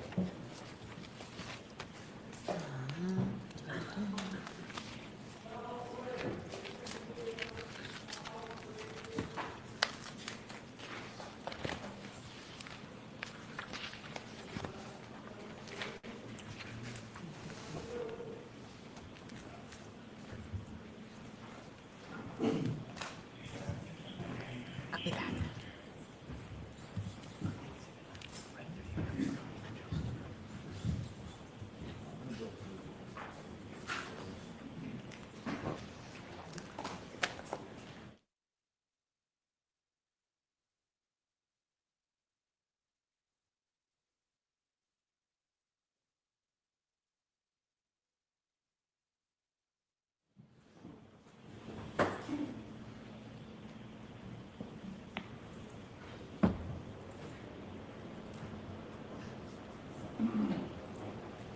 If we could, we'll call a different witness who's available.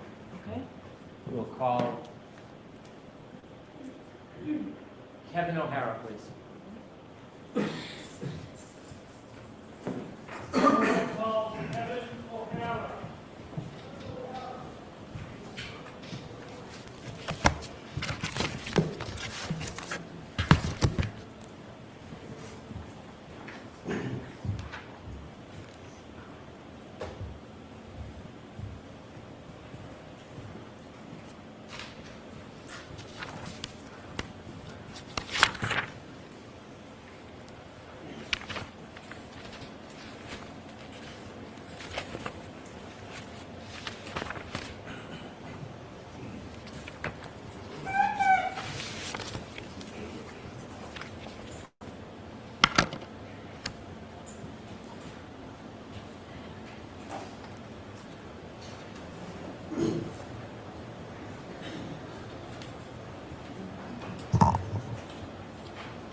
I'll see counsel at sidebar, please.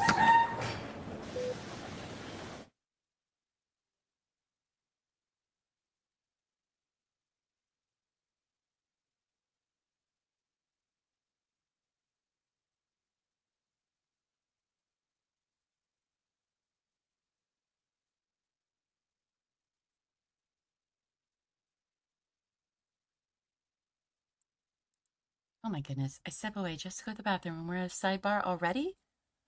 Already? That's crazy.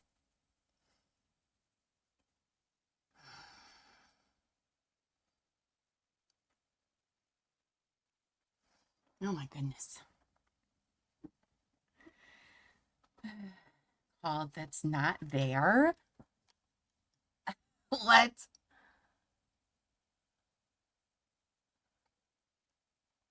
So the witness isn't there. That's what happened. Wow. Cool.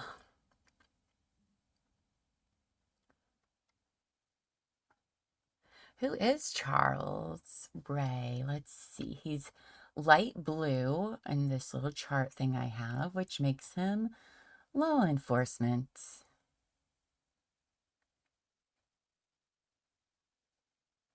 So where is he?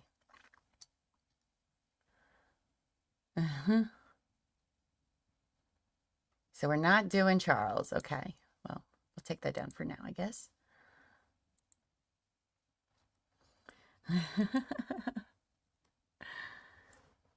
Not doing it.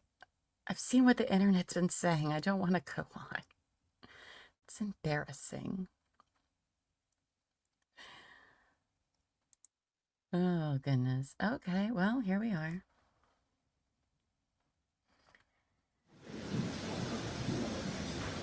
Oh, good. All right, Mr. Brennan, the next witness for the Commonwealth is who? We're going to return to Charles Ray, please. Oh, okay.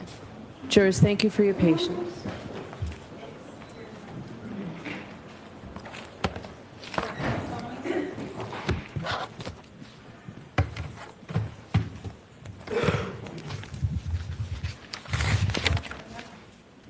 Raise your right hand, please. You solemnly swear the evidence given to the court and jury in the case now hearing is the truth, the whole truth, and nothing but the truth, so help me God. I do.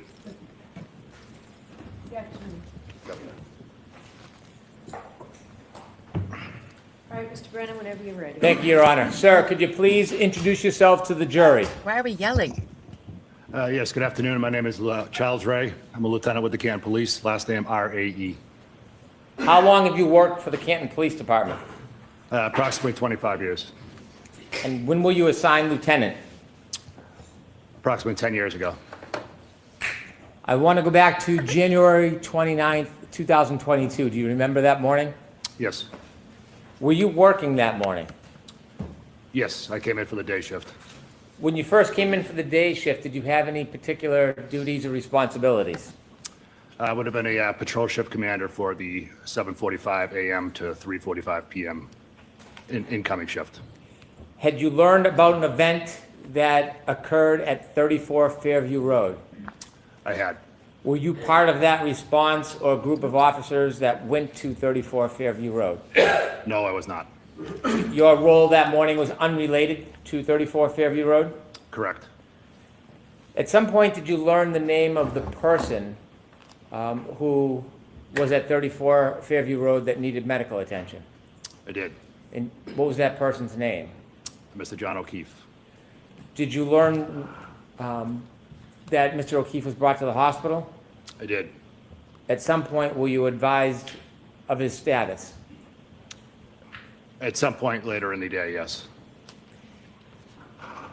While you were at the station after learning about Mr. O'Keefe, You are muted. did you make a decision to do something? Okay. I did. Was it an order from somebody, or did you make a decision on your own? I can't recall whether it was an order from somebody. I don't think it was an order, but it probably might have been at the suggestion of the former chief of police. Either that or it just developed organically. But one way or the other, we decided that the right thing to do would be to do a well-being check of the home at 1 Meadows Ave, which is the decedent's residence. Why were you doing a well-being check at Meadows Ave?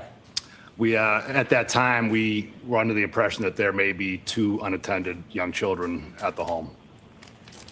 When you decided to go to Meadows Ave, did you use a police vehicle? Yes. Do you remember which vehicle it was? It was Canton 682, which is the supervisor's vehicle. When you decided to go to Meadows for a well-being check, did you ask anybody to come with you? Yes, myself and Sergeant Lehan. Do you remember the weather that morning? Yes. Could you describe it for us? There was a well-forecasted snowstorm that had already began, and it was starting to pick up intensity at that point. At this point, I had moved to admit the dash cam video from Cruiser 682. Okay. Is this our favorite video? I think it is.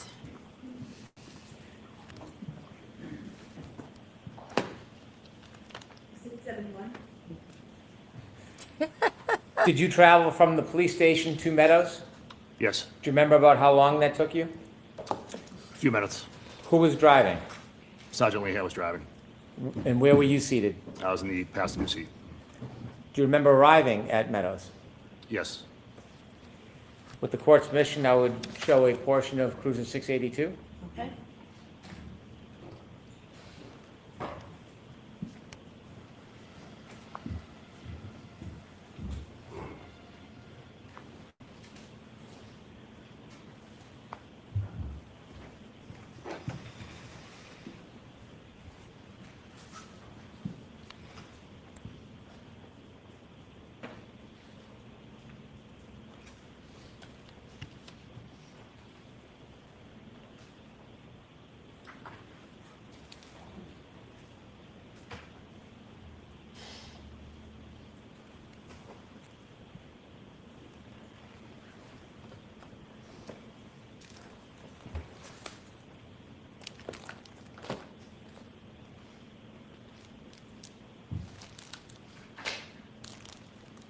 I'm keeping an eye on the sides to see, like, oh, that's how much it was covering.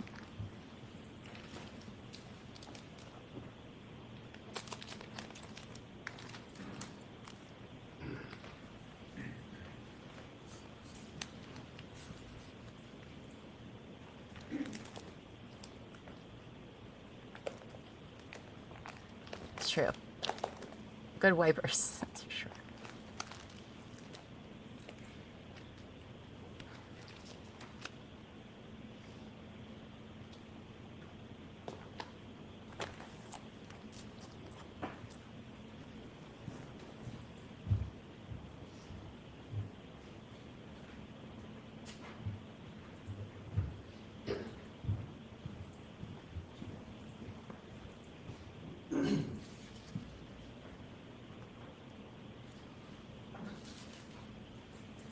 The cam time is 8:23 in the morning, and they are arriving at John O'Keefe's residence. Could you stop, please, Ms. Gilman? I note that the time is 8:23:10. Do you remember the time when you got there? I didn't make note of it mentally at that time, but I've since learned that, yes. Is this video that you have just watched consistent with your memory that morning? Yes. The cruiser cam is showing two vehicles in the driveway. When you arrived that morning, did you know whose vehicles they were? At that time, no. At that time, did you pay any particular attention to either of those vehicles? No.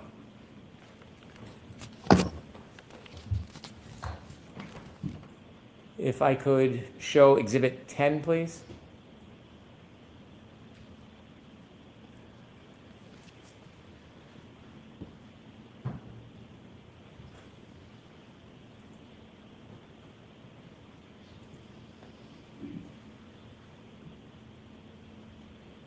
So does that appear to be a still photo from the video we just watched? Yes. And could I have Exhibit 11, please?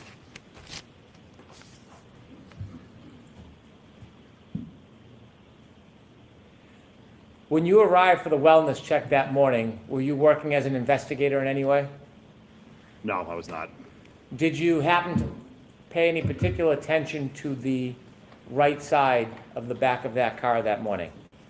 No, I did not. And is that photograph a close-up of the previous picture? Yes. Does it appear to be a still photo taken from the video on the cruiser that you were driving that morning or that you were in that morning? Yes.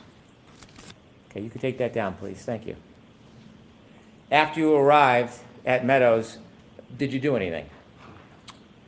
When we arrived at Meadows, we walked up to one of the front doors and rang the doorbell, knocked on the door. Anywhere we could see through plain view. We were just trying to see if we could raise anybody, see if the children were at the house. Did you find anybody? We did not. I'm going to ask to show 159. It's a portion of an exhibit that's already been introduced. Okay.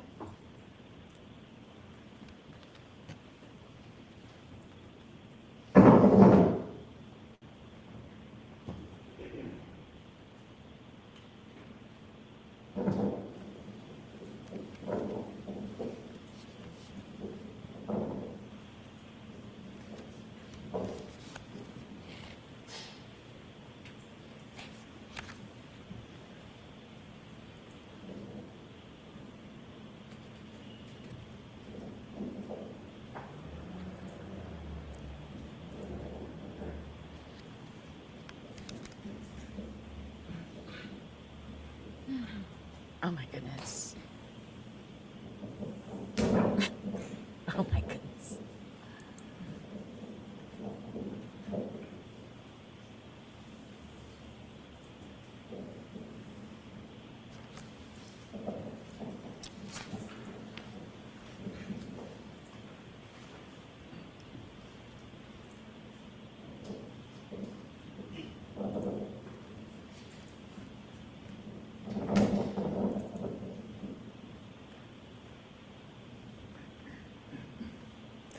Thank you. At this time, I'd move to introduce former 19. No objection, Your Honor. Okay.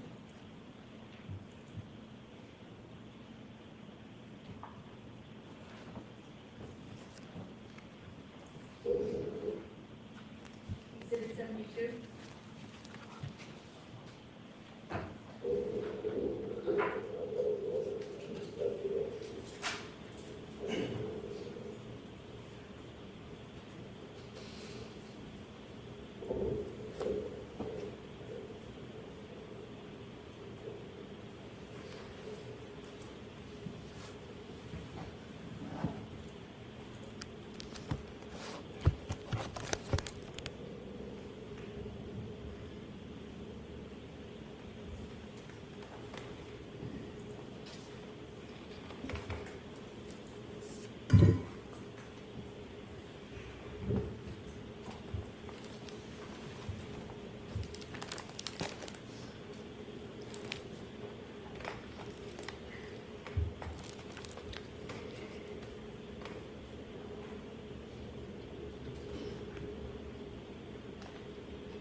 Thank you.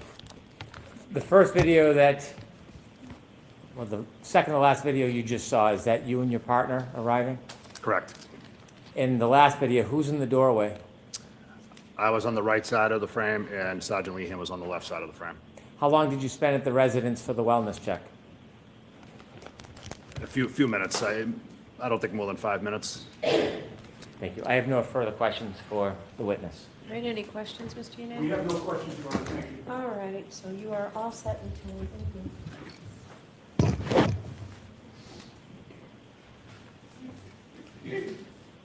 So your next witness, Mr. Brennan. My next witness would be Kevin O'Hara.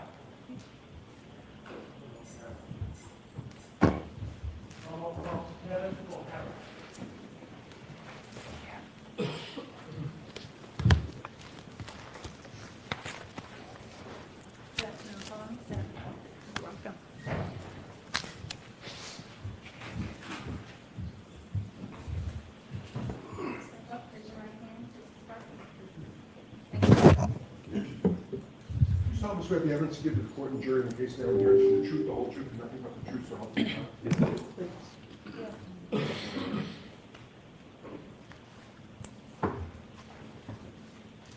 Right ahead, Mr. Brennan. Thank you, Your Honor. Good afternoon, sir. Good afternoon, sir. Could you please introduce yourself to the jury, spell your last name for the record? My name is Kevin O'Hara, O-H-A-R-A. Where do you work? I'm a lieutenant with the Massachusetts State Police, How long have you worked for the Massachusetts State Police? 23 years. When you began your career, what was your role with the Massachusetts State Police? I was assigned as a trooper, a patrol trooper, working out of several barracks across the state. Did you have to have any special education or training before you became an official Massachusetts State Police trooper? Yes, I did. We went to a 6-month academy in New Braintree. How long were you on patrol for? I was on patrol for 17 years until I became a sergeant in 2018. So 16 years, became a sergeant, then a lieutenant. In those 16 years, did you have any additional training after basic academy? Yes, continued training throughout the years, additional training. Eventually, I wound up joining a search and rescue team, went to search and rescue training. Tell us a little bit about search and rescue, what you did and what you do. I'm the team commander for the State Police Special Emergency Response Team, which is known as CERT. I'm also the search and rescue coordinator for the state of Massachusetts. As a team, we conduct monthly trainings, at least twice a month, where our team will come together and train. We've been to trainings all across the country to hit national training standards. Do you have any particular roles when you look for certain types of things? So for CERT, we have 3 main mission types. We will do lost missing person searches, we will do evidence searches, and then we also do crowd control or security at large-scale events, such as the Boston Marathon, the July 4th celebration. We get assigned to Gillette Stadium for all the events down there as well. You mentioned that you work, part of your work is looking for missing persons. Yes, sir. Did you receive any specialized training, have any special experience looking for missing persons as far as training technique? Yes, we get certifications through NASAR, which is a National Search and Rescue Organization, NUSAR, which is a New England-based search and rescue group. We will train several different types of trainings to, improve our search techniques, including man tracking, probability of detection, critical separation, which is how we'll line up as we're searching certain areas. We've also gone, as I stated before, to national trainings where we've now really used a lot of statistical-based searching in our searches. We'll use live tracking maps now, so we've really advanced the way we search for missing persons. When you're searching for a missing person, is there a routine or does it depend case by case? We'll start off with a set normal way we'll deploy. More than likely, we'll start with a canine, searching high probability of areas, trying to get people out as quick as possible. And then eventually it may turn into a line search or a grid search. You said that you lead the CERT team? That's correct, sir. How many CERT teams are there with the Massachusetts State Police? Just one.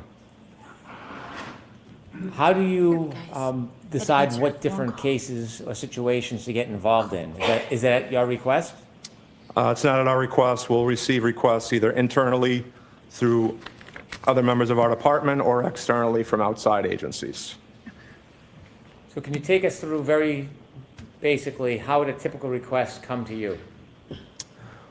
Most of the time, I'll receive what I call a courtesy notification. I'll get a call from someone that I know in the department or a local police department giving me the particulars of the case and if we'd be available and what I think about our response. If we are available, if we're not already on another mission, we'll then start the approval request process, which I have to send up through my chain of command. I have to send that up through a captain, which then will go to a major who's in charge of the special operations. And then he may have the final say. It may even go higher to him to Lieutenant Colonel of Field Services. It's Annie. If the request is internal through another member of our department, it also has to go up their specific chain of command as well. Sometimes getting an external request sometimes goes faster because there's not that second chain of command, to go through. In 2022, how many full-time members were on the CERT team? At that time, we had 55 members, we had one full-time member, 55 total members on the team. So the members on the CERT team, did they this is a new engage guy? in other roles at the state police at the same time they're a Who's this member of guy? the CERT team? Yes, it's an additional duty. They have a primary assignment either at a barracks or some other assignment throughout the state.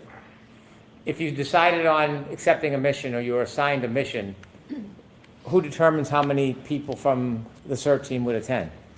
That would be determined by myself and the captain from Special Operations. You mentioned back in 2022 there was one full-time member and 55 part-time members of the CERT team? Yes, 55 total, correct, sir. As we stand today, how many full-time members of the CERT team? Currently, we're 69. We did have 71. We've had a few members leave the team recently. Are those full-time or part-time members? I'm sorry, that's full, total members. We have currently 5 full-time members. So we increased on both ends. Are members of the CERT team who work for the Massachusetts State Police drawn from different geographical locations around the state? That's correct. We try to split east-west the best we can geographically, just so we have as quick a response time as possible. We'll break it down further into the northeast part of the state, the southeast, central, west, but main breakdown for us is east-west, basically using 495 as our boundary. If the CERT team's assigned a mission and there are members that have chosen to participate, how often would you go to that scene or involve yourself in that particular event? When I was the only full-time member, probably 99% of the missions I would go to. Now we have a few other supervisors on the team. I have a full-time executive officer who's also a lieutenant, but my role hasn't changed too much, still 90 to 95% of the missions. I want you to take us back to January 29, 2022. Were you contacted or was a request made for you to consider and accept the mission? Yes, I received a call from Lieutenant Tully. After receiving the call, what was your process? Again, that was what I would classify as a courtesy notification to see if we were available, if he thought we could get a response on that date. I told him we would be able to respond. I asked him if he had started the approval, the request for approval up his chain of command, which he hadn't at that time. He stated he would start on that, and then I contacted my captain after getting off the phone with him to start the approval process through my chain of command. Do you remember generally about what time this process began? He called me at 2:32 p.m. At some point, was the task or the mission assigned?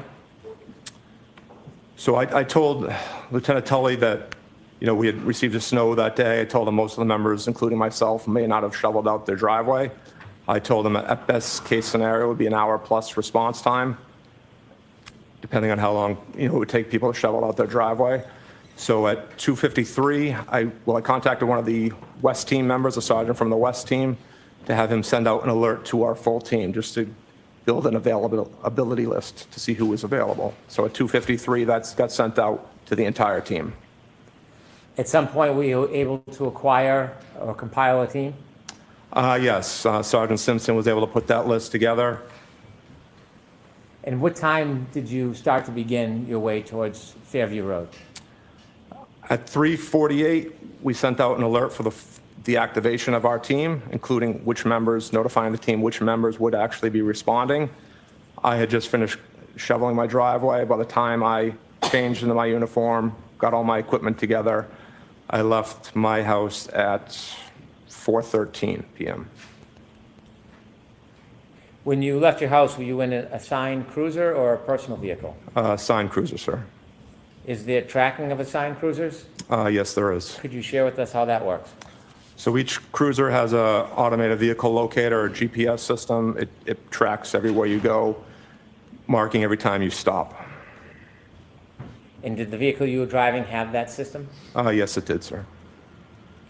Before you left to head towards Fairview at 4:13 p.m., had you already defined what the mission was going to be? Yes, I knew we'd be conducting an evidence search. Did you have any idea of how you were going to do that? Yes, I spoke to Lieutenant Tully just to get an idea of the area we'd be searching. I determined how many members we would need to respond to that search, which at that time I figured we would need 8 members to respond. Normally, as the team leader, I'll function more of an incident command role behind the team, documenting some of our efforts. So we dispatched 8 members to the scene. Unfortunately, due to the snow, one of my members was not able to respond, so we only had 7 members officially arrive on scene, including myself, which changed the dynamics a little bit of our search, but nothing major. How did it change the dynamics of your search? Well, like I stated, normally I would stay behind the line of searchers, documenting what they do, more of as a command role. But because we were 1 member short, I wound up participating in the search, more hands-on than maybe normal. Did you ultimately actively participate in the search firsthand? Yes, I did, sir. Tell us about when you first arrive at 34 Fairview and you get out of your cruiser. What's the weather like at that point? Still snowing. What's the temperature like? Very cold. Visibility? It was windy, but no real issues for us to see as we were working. Was there a particular area you were looking at? Yes, once I spoke to Lieutenant Tully, we wanted focusing on a specific area to search. What time did you arrive at 34 Fairview? 4:56 p.m. Did any of your team arrive before you? Just prior to my arrival, 1 member arrived at 4:54 p.m. And do you remember who that was? It was Trooper Jason Bousselet. Were there other members that arrived after you? Yes, there were. Did you wait until the entire team was there before you began? No, we did not. The other members that arrived, do you remember who they were? Yes, I do, sir. Do you happen to remember when they arrived? Yes, I do, sir. Could you share that with us? Trooper Blake Bearden arrived at 5:21 p.m. Sergeant Charles Luis arrived at 5:24 p.m. Sergeant Michael O'Brien arrived at 5:24 p.m. Trooper Scott Viscardi arrived at 5:34 p.m. and Sergeant Anthony Carrier arrived at 5:41 p.m. When you first arrived at Fairview and you looked at the scene, did you have any personal knowledge where any person had been in that area? No, I did not. Did you learn generally that a man was found in that area? Yes, I did. Did you have any photographs or precise location of exactly where that person had been found? No, we did not. Did you have a general area that you were directed to? Yes, sir. Any landmarks you can share with us in the general area where you were going to be focused on? There was a flagpole in front of the residence. There was also a fire hydrant in front of the residence. Who made the determination of the scope of the area that you would search? I made the final markings of the distance we wanted to search, but we were guided by Lieutenant Tully's information he was able to provide for me. How did you decide the depth and the broadness of the area you were going to search? He informed me that there was a vehicle involved in the incident. He told me where that vehicle had been parked. So we wanted to make sure we started prior to where that vehicle was parked, which was almost adjacent to the front door of the house. If you were to look at the house we were at 34 Fairview Road, you don't say there was two front doors, a main front door and then a secondary front door at, closer to the garage, whether that's a mudroom or a den. So he stated the vehicle was parked almost directly across from the main front door, which again, looking at the house, that's on the left front door. So we marked off that as our starting location and we wanted to search down to the fire hydrant.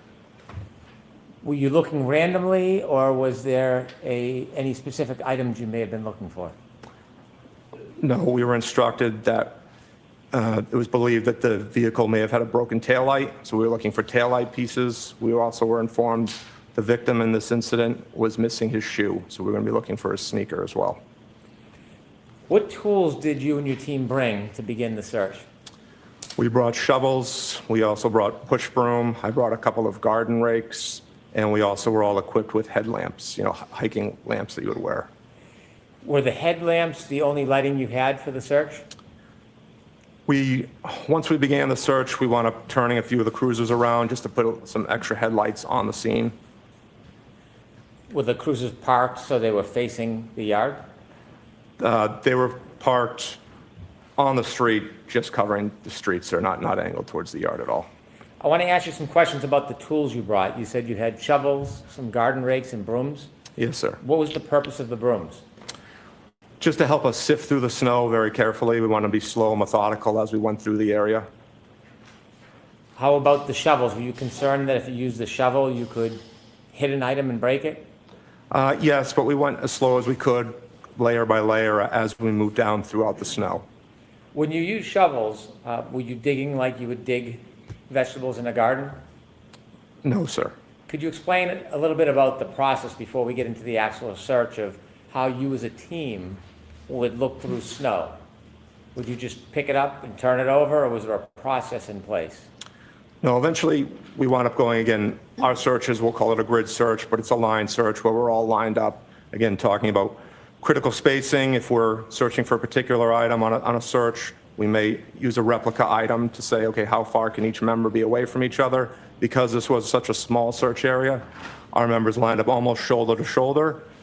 Once we were on a line, we would slowly move forward, each member taking out snow, sifting, small layers, sifting it out at their own feet with a right flank along the curb in front of the house. That snow would eventually get moved out to the street where I was standing. I was the left flank on our line. I would then re-go through that snow, make sure we didn't miss any items or by accident carry an item that we were looking for over towards the middle of the street. Once I was satisfied there wasn't anything there, I would take that snow and throw it across to the other side of the street. Before you began the search, did you have a chance to look around at the surroundings, including the street, the berm separating the street from the yard, and the area you were going to look at? Yes, I did, sir. Did you see any evidence that there had been any plowing before you arrived? Yes, the plow had come through the area. The plow had not gone curb to curb, so we had a good 3 to 4 foot embankment coming off each curb. So at that embankment where the snow had come to, there was higher levels of snow before it dropped down to the normal snow depth that the rest of the area had received. Could you describe a little more simply what you mean that the plow didn't go curb to curb?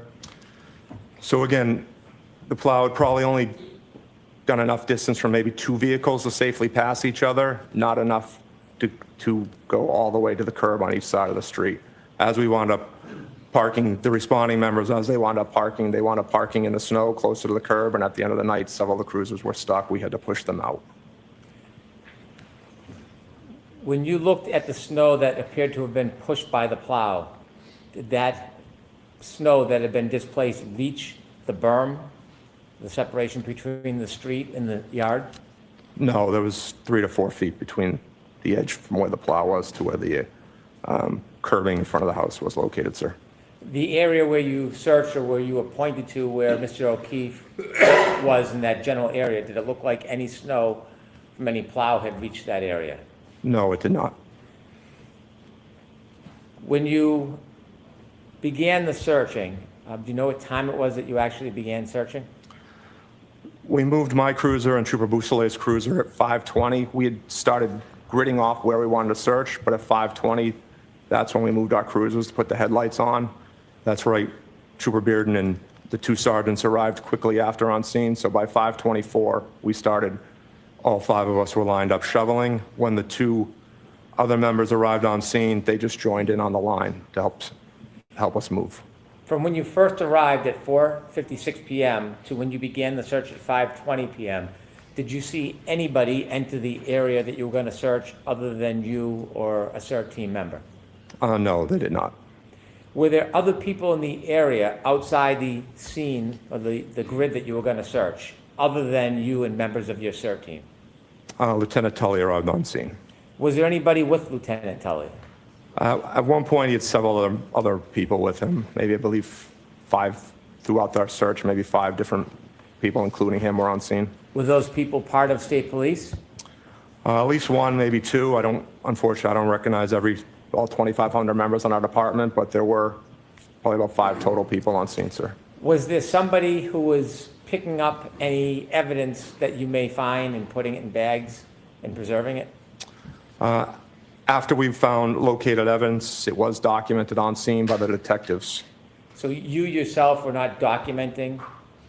No, and again, that's maybe a little change in the dynamics. You know, if I had been more of in an instant commander role, I probably would have documented time, location, again, more for our internal records. The primary record will always be at the hands of the detectives. But because I was actively searching, the detectives handled all documentation. Did you see somebody from the state police putting evidence in bags after it was pointed out to you? Yes, sir, they did. When you began the search, what part of the street or yard did you begin with? We started where we were informed the vehicle was parked, which again was by, almost directly across from the front door of the house, and we began working south towards Chapman Street. During the process of the search, if somebody were to find a piece of evidence, what was the process? What would happen? He would notify myself and Lieutenant Tully, and we would stop our operation until that was documented by the detectives on scene and collected. Do you know what time the first piece of evidence was found? I believe it was 5:45, sir. Do you remember what the first piece or item that you or the CERT team found was? It was a piece of taillight.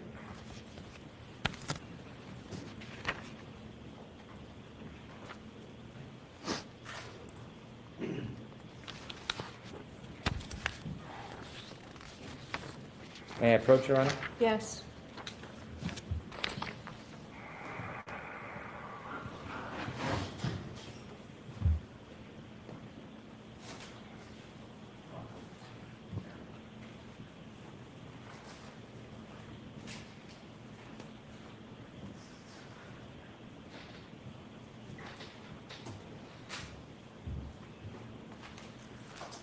So I'm showing you 2 photographs. Do you recognize what is in them?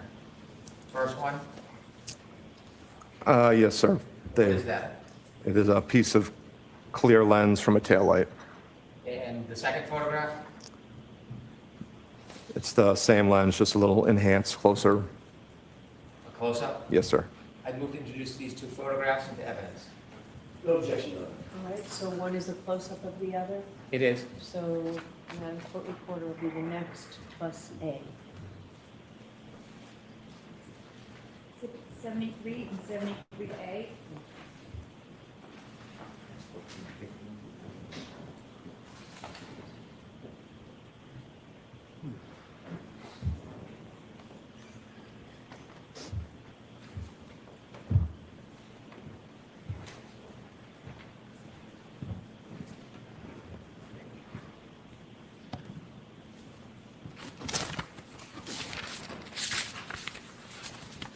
briefly see those photographs?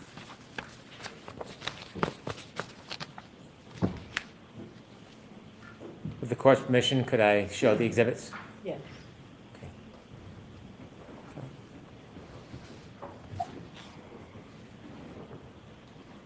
We see exhibit number 129, please.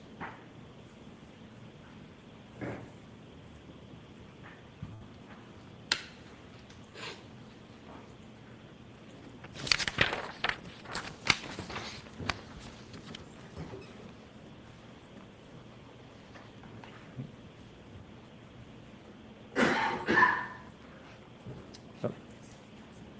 Doesn't have it. Okay. All right, I'll move on at this point. Okay. And that was at 5:45? Yes, sir.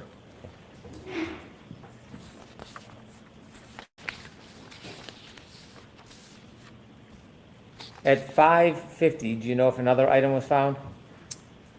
I don't know the specific times. I know the first piece was 5:45, but again, I didn't handle the documentation, and I have not seen the evidence log. Okay. Inevitably, did you or your team find an item of clothing? We found the sneaker, yes, sir. A sneaker? Yes, sir. Can you describe where the sneaker was found? Sneaker was flush up against the curb, and it was inverted upside down. Was there anything in the sneaker? There was snow on and inside the sneaker. May I approach? Yes.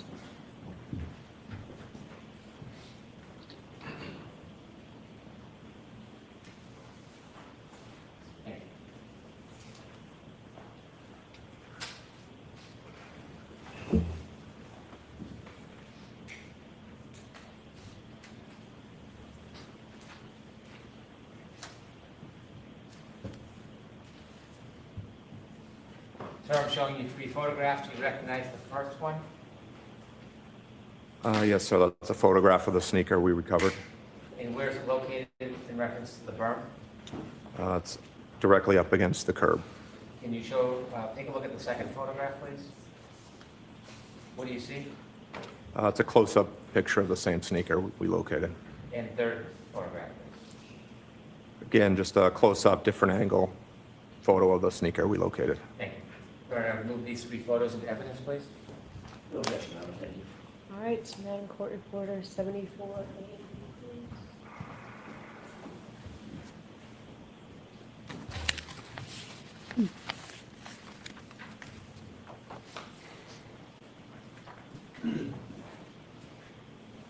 It's 74, 74A, and 74B, so mark. Thank you. Thank you.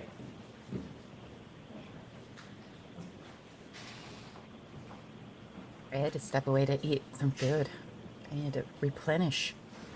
In case you were wondering, Polly, it was my leftover gyro from last Could night, I show these photographs? which you cannot gracefully eat on camera at all.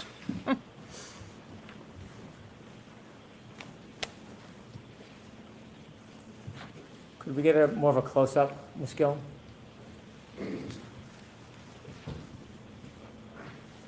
Sir, can you describe what you're seeing here? That's the sneaker we located up against the curb. You can see the snow in the background, and that's the flagpole in front of the house. And you can see it's still snowing at this time. Could we see 121, please? And sir, can you describe again what that is? Just a close-up photo of the right sneaker now. we located up against the curb. Is that curb the black area to the right? Correct, sir. How high is that curb? Not sure, sir. Several inches. 122, please.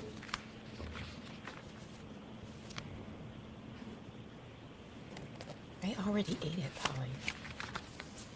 You described a photograph with a sneaker with snow in it. Is that photograph? Yes, it is, sir. Okay, thank you. You can take that down.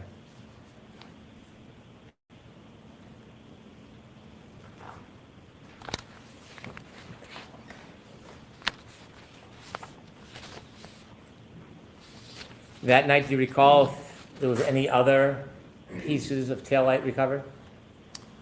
I believe in total we located maybe 6 or 7 pieces of taillight. May I approach, Your Honor? Yes.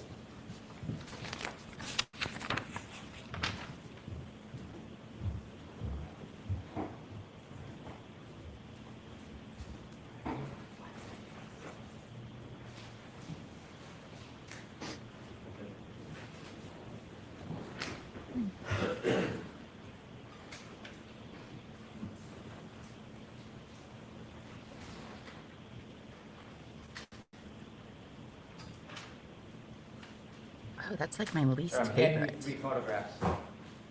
Thank you. Do you recognize the first photograph? Yes, I do, sir. And what's in that photograph? It's a piece of red taillight that we located. Could you look at the second photograph, please? Yes, sir. What do you see there? It's the same piece of taillight that we recovered, just a close-up version. You can see the molding of an overturned shovel. That piece of taillight actually came up as one of our team members was shoveling. When he overturned his shovel, the piece of taillight was there, and you can see the actual molding from his shovel. And the third photograph? That is another piece of taillight that we located at ground level. A different piece? Yes, sir. Okay, let's stick with photographs 1 and 2. Photographs 1 and 2 is close-up and a further view of a piece of taillight. Are those fair and accurate depictions? Is that piece Watch there out. that night? Yes, they are, Almost sir. everybody. All right, move to these 2 photographs into evidence. Thank you. And one's a close-up, right? Yes, Your Honor. 75A.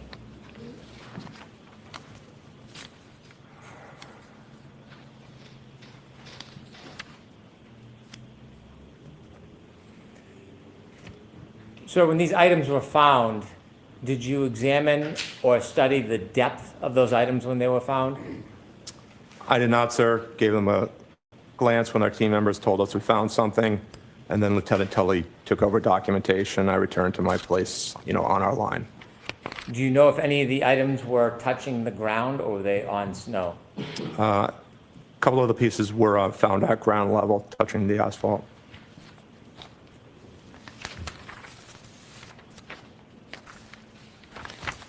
And you said there was another item found that we just talked about? A separate piece of taillight? Yes, that photo you showed me was a separate piece of the taillight we located, sir. May I approach? Yes.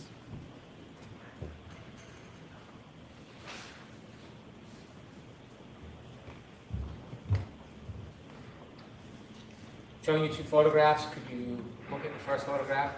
Yes, sir. What do you see? A piece of taillight at ground level. And if you could look at the second photograph, what's that? It's a close-up enhanced view of that same piece of taillight. So it's just a different view of the same piece of taillight? Correct, sir. Is that a fair and accurate depiction as that piece of taillight appeared that night?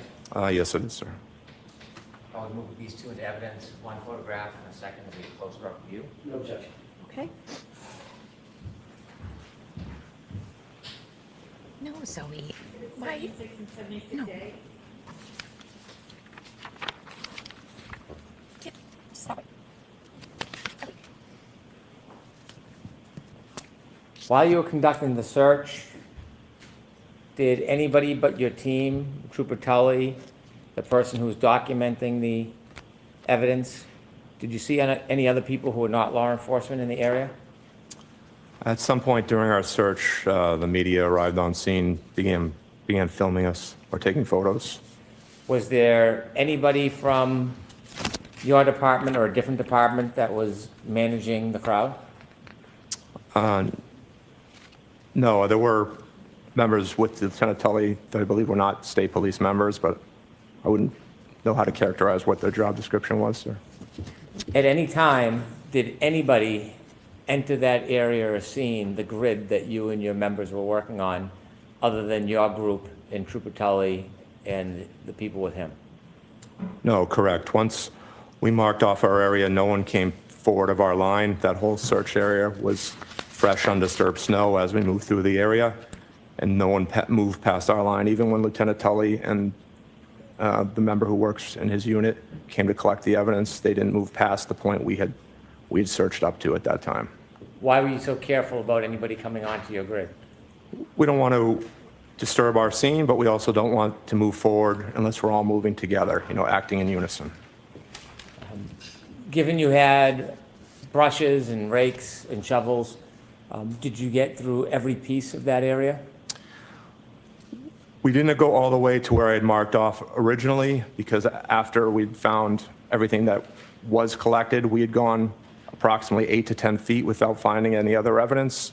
Lieutenant Tully and I had a discussion. I think we determined we'd found everything we were going to find that evening, and we decided to suspend the search. Was it a search that took up the whole front yard and street of that area? Our focus was on the street. We really didn't touch the front yard at all. We started to go over the curb at one point to see if we could search the grass area, but we could not properly definitively say we were searching it well. As we started to move the snow, we couldn't really differentiate down to the grass level. How hard was the ground? It was cold, frozen, The ground was frozen? sir. And so not being able to search the entire yard, was there a plan at that point? Did you just end your mission? So when we suspended our search, we'll always do a full team debrief, and we'll debrief with the person who requested our search. So, and at the end of our search, we'll come up with what we call our probability of detection. We'll give a baseline determination of what I think, our percentage-wise, whether we would have found what we were looking for. We'll provide that. I did provide that to Lieutenant Tully. Told him there was a good chance we did not locate everything that evening, and we offered to return at a later date or time at his request. When you were looking generally for pieces of taillight in the sneaker, were you informed, did you have any idea how much taillight would be in that area? I did not know, sir. Was there any way for you to, at that point, identify exactly what you were looking for? No, we didn't have a photo of the taillight. I was never shown anything, so I wasn't sure how much we were actually looking for. May I approach, Your Honor? Yes. I'll withdraw that. What time did you end the search? Approximately 6:15, I believe. I was the last one to leave, which was 6:23 p.m. when I left.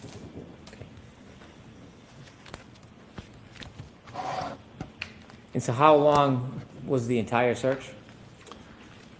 It was about 55 minutes. We started again around 5:20, ending around 6:15, sir.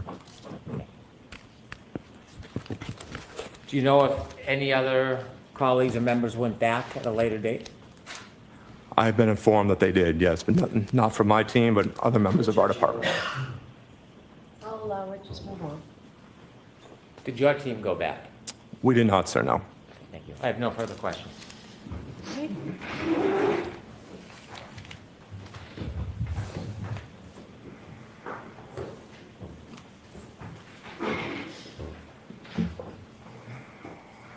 Right, and y'all were complaining about the weather guy.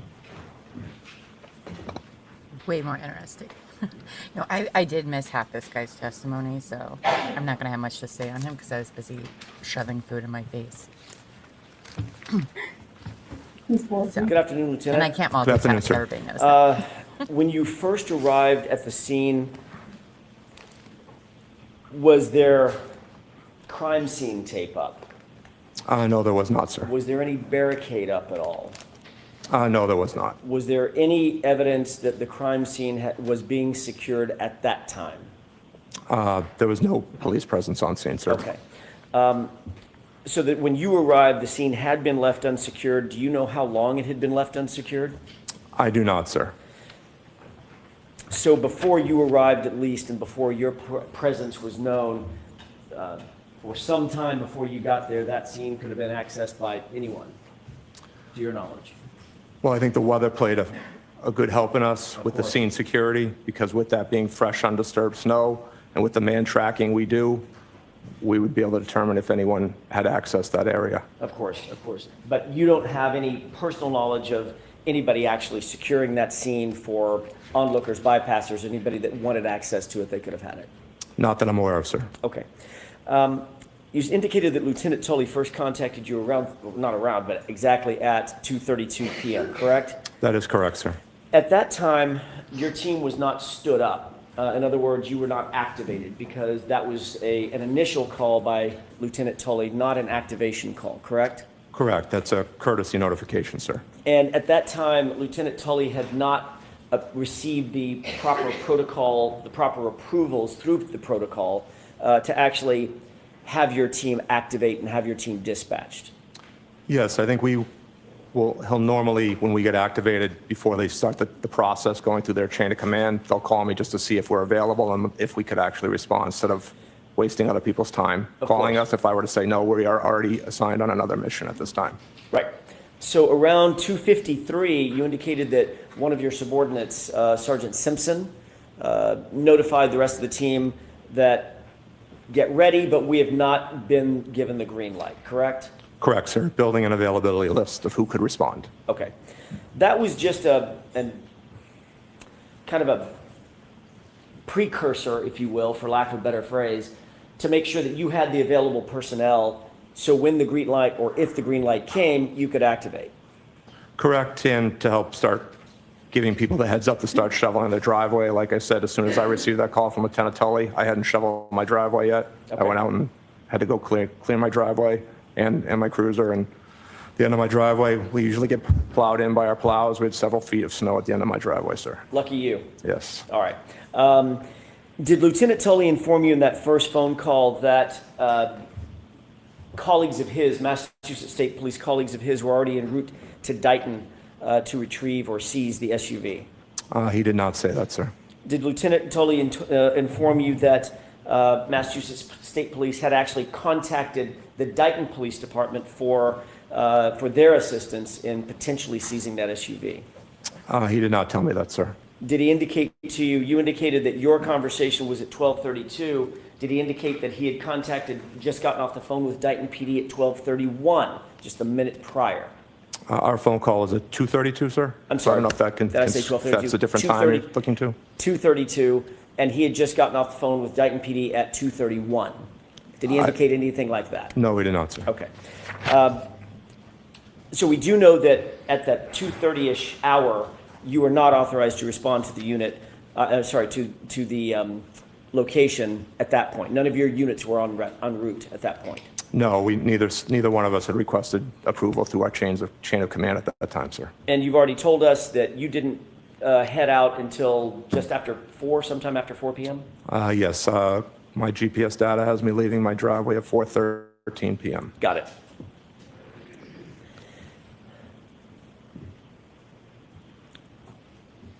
Once you were at 34 Fairview, you arrived first, correct? No, sir. Oh, I'm sorry, I mistook that. Tell me who did arrive first. Trooper Busalil arrived at 4:54, and I pulled in just after him at 4:56, sir. My mistake.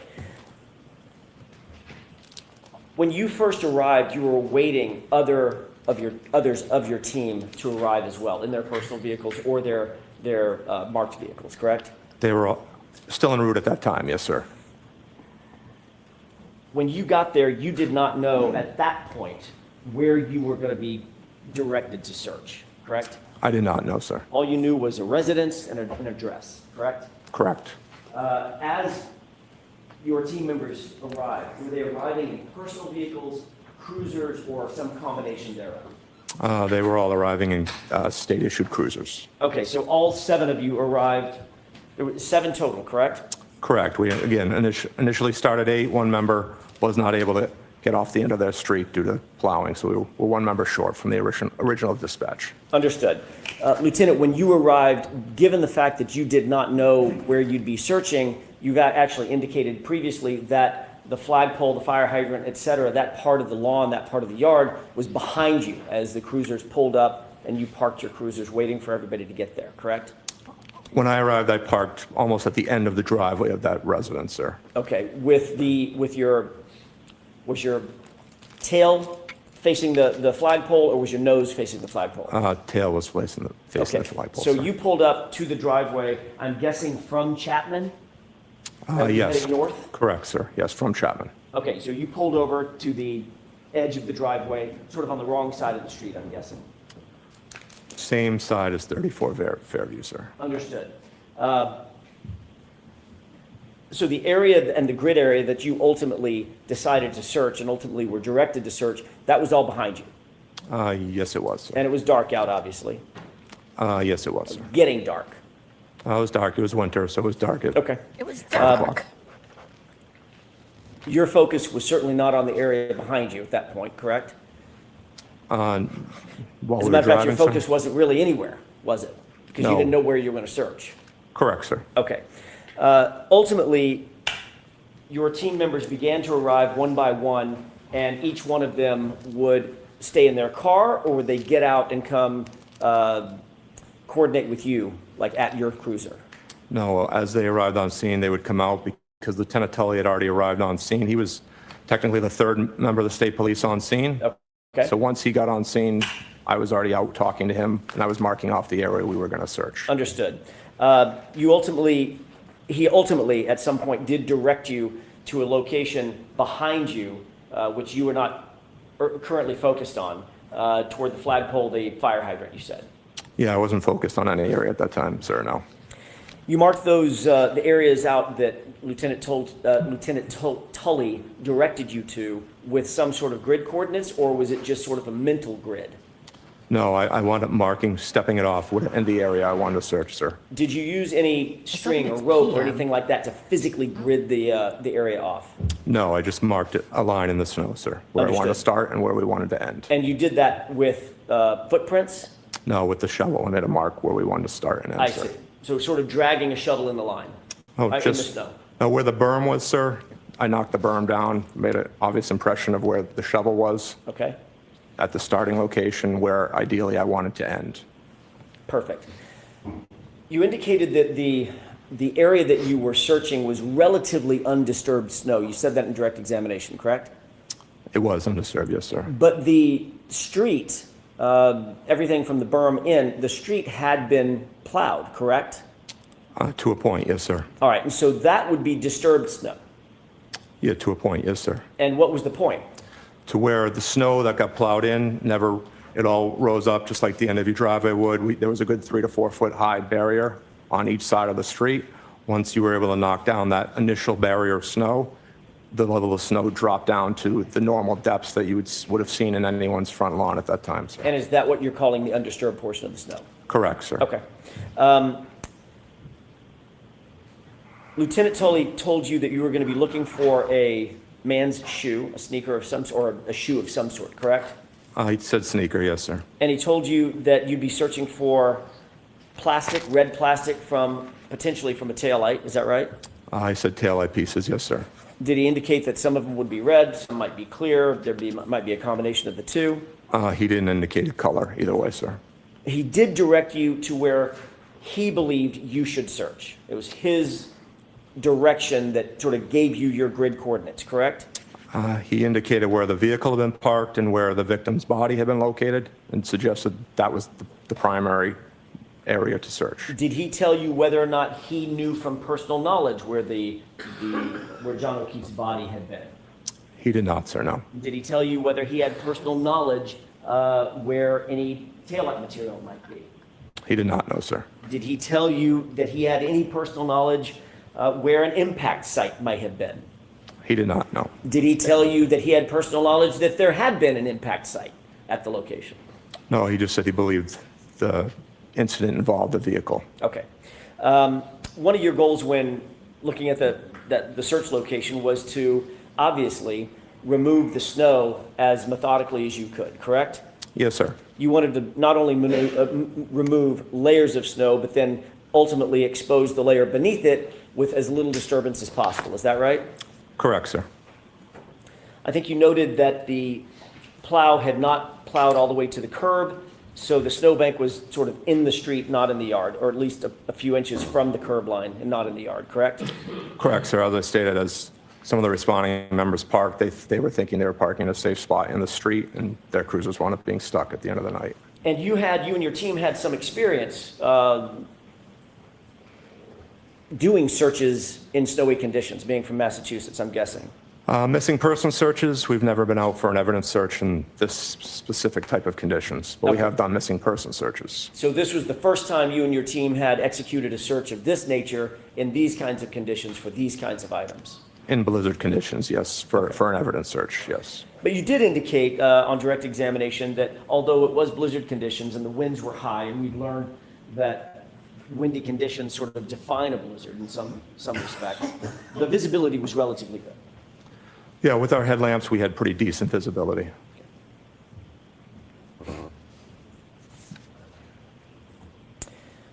I want to ask you a couple of questions about the techniques for conducting a search like this in some sort of snowfall.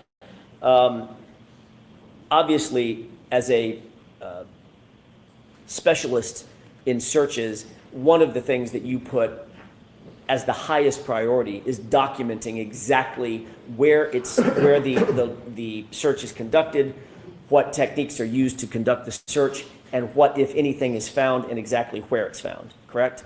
Yes, documentation of your search is important, yes, sir. You'd also want to document the time that things are found, correct?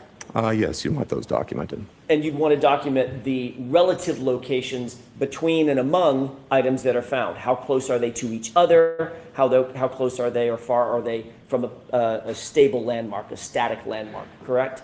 So we will mark items, sir. Okay. Measuring in between distances, they do get stamped when we mark our items. Measuring them would be at the discretion of the investigators themselves. And obviously that would be among the best practices to document, clearly document how a search is conducted, correct? Correct, sir.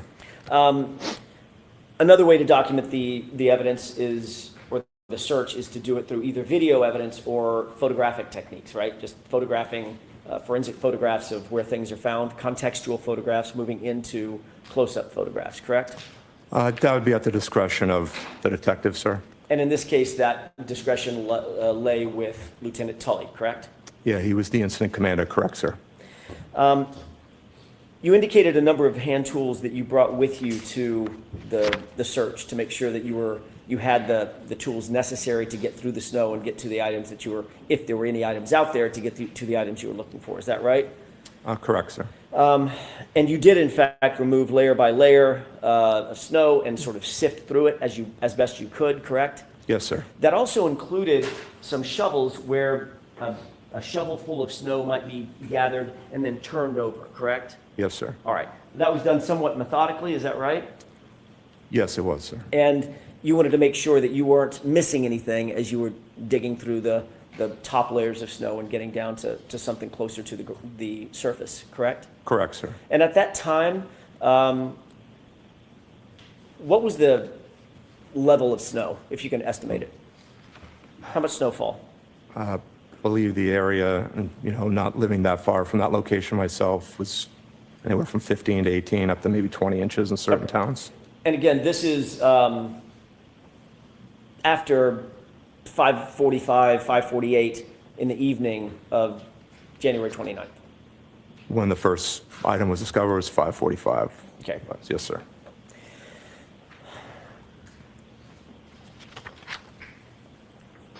Obviously, a search of this complexity and with this many individuals and with those conditions required some level of significant coordination by you and your team, correct? Yes, sir. You had to account for all the personnel who were there, is that right? Correct, sir. That included, I'm going to go through a quick list, Bearden, Beausoleil, Carrier, Louise, O'Brien, O'Hara, you, and Biscardi, is that right? Yes, sir. So there were 7 individuals, as well, Lieutenant, as 7 vehicles to account for to make sure you're not driving over the wrong areas, walking over the wrong areas, standing over the wrong areas, correct? Correct, sir. And not only did you have to account for those 7 officers, each of whom arrived in their own vehicles, you also had to make sure that those vehicles were positioned in the right spot to make sure you don't drive over the area that you need to search and might be impacted by your cars, correct? Yes, sir. After Lieutenant Tully arrived on scene, the remaining cruisers never came past the initial location of where we believe the incident occurred. Before he came on scene, the cruisers that were there were down toward the driveway, closer to where you were, and you, of course, were positioned with your back to the location that ultimately was searched, correct? Yes, sir. That was 2 of the 7 cruisers, yes. Okay.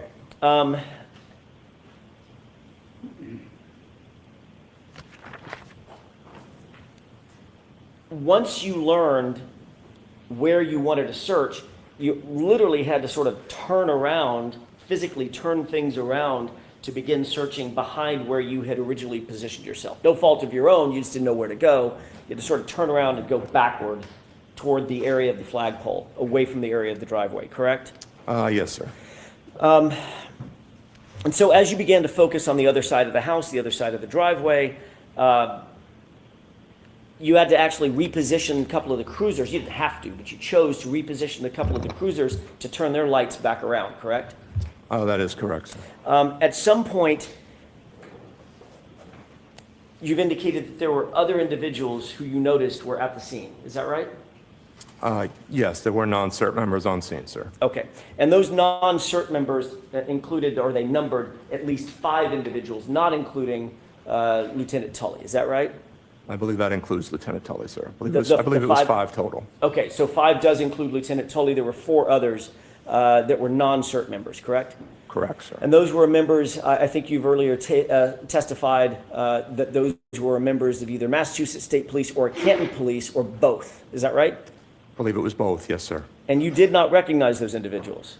I recognized one of the state police members. I believe a second one was also a state police member that I'm not familiar with. Okay. And then 2 other members that I believe were Canton Police, but again, not familiar with them. And these individuals were, obviously, it's dark, you're not paying attention to them, you're not paying attention to what they're doing. They probably have hats and hoods and gloves on, I'm guessing. Well, they didn't arrive on scene right away, so we were already well into our search before they even arrived on scene. The only one who was on scene originally was Lieutenant Tully. If you weren't paying close attention to those 4 officers, those additional 4 officers, how do you know exactly what time they arrived on scene? They weren't in the area we were searching, so they came on scene after we were already on our line searching, sir. So they may have been in the area, but you didn't see them until your line search had already begun, and you made note of them, correct? Correct. I don't know when the exact time they arrived on scene, sir, but they weren't on scene when we started our search. Or they weren't in your vision when they started your search? No, they were on scene, sir. Okay. But you don't know, as you sit here, you can't say what time they showed up. I do not know, sir. And did they come at your direction? They did not. Did they come at the direction of any of your staff members, any of your colleagues? No, we did not request them, sir. Okay. So they were there for some reason other than why you were there? That's correct, sir.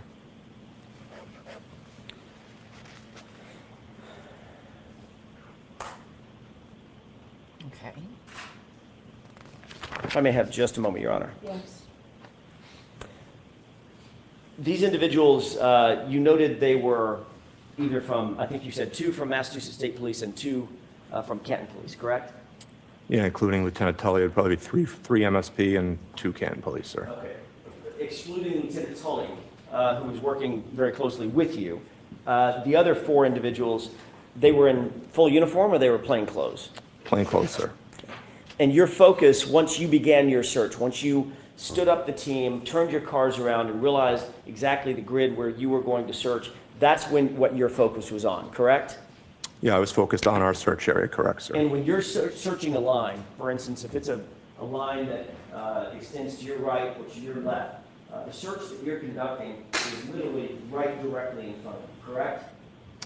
Well, you're always looking left or right because you're staying online with your teammates, so you always have a full view of the scene you're searching, sir. Understood. I'm not saying that you look down and never look up again, but I'm saying that your focus, the main focus of your search is directly in front of you. That's why you do a line search, so you can take small steps, search in front of you, move forward, search in front of you as a line, almost an entity, a single entity moving forward, correct? That is best practice, yes, sir. That's how you make sure you don't miss an overturned leaf that you need to overturn, that there might be a knife under or a gun under or something like that, or a bullet casing, something like that, correct? Correct, sir. Or a taillight, right? Correct, sir. All right, so as your focus is, your world sort of collapses a little bit, your focus is in front of you, you're obviously working with your team members left and right, you're moving forward very, very gently, very methodically, very technically as you move forward and the whole line moves forward on that grid, correct? Correct, sir. So you're not necessarily paying attention to what's happening behind you, off in the distance, in the dark, to your left far, to your right far. Forward, and as we're moving forward into our search area. Thank you. In addition to the 5 individuals, Lieutenant Tully included, and the other 4, there was also another person that made contact with you from 34 Fairview, correct? Yes, when we first arrived on scene, someone had exited the residence onto the front steps, front porch area possibly of that mudroom. I'm sorry, I didn't mean to interrupt. Of that mudroom, so that right door, the exit, the door closest to the garage, sir. Can you describe that person for us?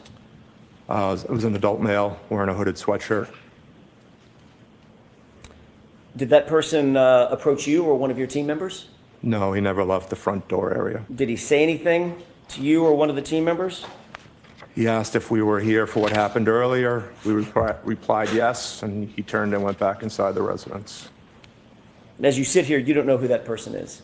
I do not, sir, no. But he's a male, I'm guessing middle-aged? It was not a child, sir. It was definitely an adult male, sir. Adult male wearing a hooded sweatshirt? Yes, sir. Thank you. You testified that you recovered, having a hard time speaking, it's been a long day. I apologize. We'll try that again. You testified that you recovered a piece of plastic first before you recovered the shoe, or do I have that backwards? No, there was one piece of taillight located before the shoe, sir. Understood. You've also indicated that of the, I think you said 6 or 7 total pieces of plastic that were found, that all of those pieces of plastic and the shoe were found basically right next to each other, correct? I don't know the exact distances, but they weren't too far apart, some several inches to others maybe a foot or two. I don't know the exact distances, sir. Without assigning an exact measurement down to the millimeter, Lieutenant, you've earlier indicated that all of the pieces and the shoe, relative to each other, just relative to each other, were found within a foot or so of each other, correct? Eyeball, again, as the distance I just said, sir, from inches to maybe a couple of feet. I know they all are geomarked with exact coordinates that, could be measured out at a later time, which again would have been at the purview of the detectives, but we did not measure them. Again, all eyeball that night. Understood. When I say, and it may have been a bad question on my part, Lieutenant, and if it was, I apologize. When I say a foot, within a foot of each other, I don't mean a foot apart. All of them you've earlier testified would be inside of a foot total, correct? Or maybe 2 feet now? I don't think they'd be quite that close, sir. I think they were maybe in between each item, sir, or close to it. I have just a moment, Your Honor.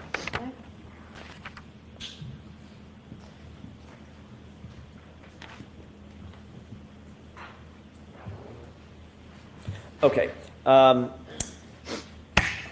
I know this isn't necessarily a memorization contest about your prior testimony, but do you remember testifying about this specific issue? Here I go again. I can't speak. This specific issue about a year ago, and another, back in 2022 at a grand jury? Yes, I did, sir. Okay. Do you remember exactly how you described where everything was with relative, May 5th, is that a fact at the grand jury? Okay. Relative to each other, do you remember how you testified exactly? I believe I said within a few inches or a foot away. Yes, sir. You have an excellent memory. Seriously, you've rattled off times and dates like I've never seen before. So it's exactly what you said. So within a few inches of each other, maybe a foot is what you said, correct? That's what I said, yes, sir. Okay, so if it's maybe within a foot, this is an 11 and a half by 8.5 piece of paper, maybe an area a little larger than this, correct? Correct, sir. Okay.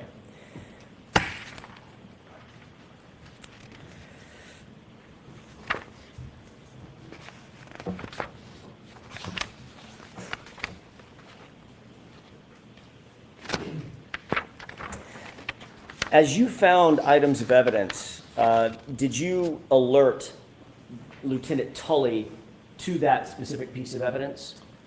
Yes, so I was not one of the members who found any of the evidence, but as my team members located something, we would halt the line. Lieutenant Tully was a short distance behind our line. We would get his attention.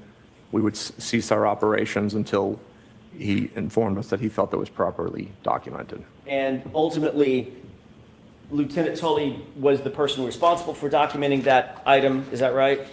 That is, sir. We fall under the incident command structure. He technically took the lead as the incident commander that night, sir. And he did that through photography? Yes, sir. So you saw him taking pictures of the items in their place once they were found, correct? Yeah, I believe he was the one taking photographs, sir. And by definition, Lieutenant, as a search like this is being conducted, unfortunately, moving snow means possibly moving the items themselves, correct?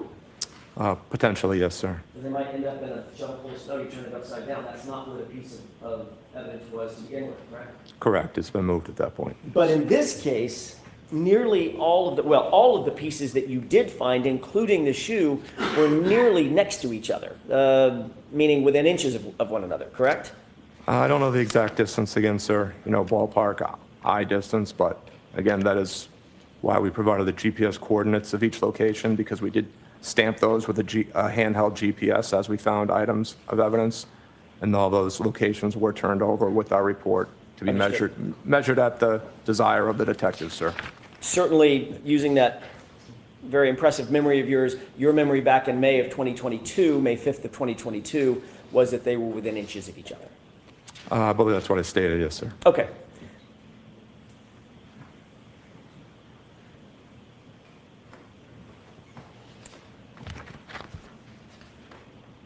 Ultimately, you indicated that the search, after about 6 or 7 pieces were found, as well as the shoe, the search was suspended just after 6 o'clock, correct? Approximately 6:15-ish, sir, we stopped. We'd gone, like I stated earlier, we'd gone approximately 8 to 10 feet further south on the road without recovering any other pieces of taillight. We knew we had already located the sneaker, so we decided to suspend the search at that time until possibly a future date. And you were never called back out to the scene by Lieutenant Tully or anybody else, correct? No, we were not, sir. And did you become aware that over the next days and weeks and days and several weeks, there would be 40 more pieces of taillight claimed to be recovered at the scene? Did you become aware of that or no? I was aware other pieces were located. I did not know that was the number, and I don't know exactly when I became aware of that. It was probably much later on, possibly at this location when I learned that information, sir. And you don't know, as you sit here, you don't know whom it was that recovered those additional pieces, correct? No, I've never seen the evidence log, sir. And you don't know when those additional pieces were claimed to have been recovered? I do not know.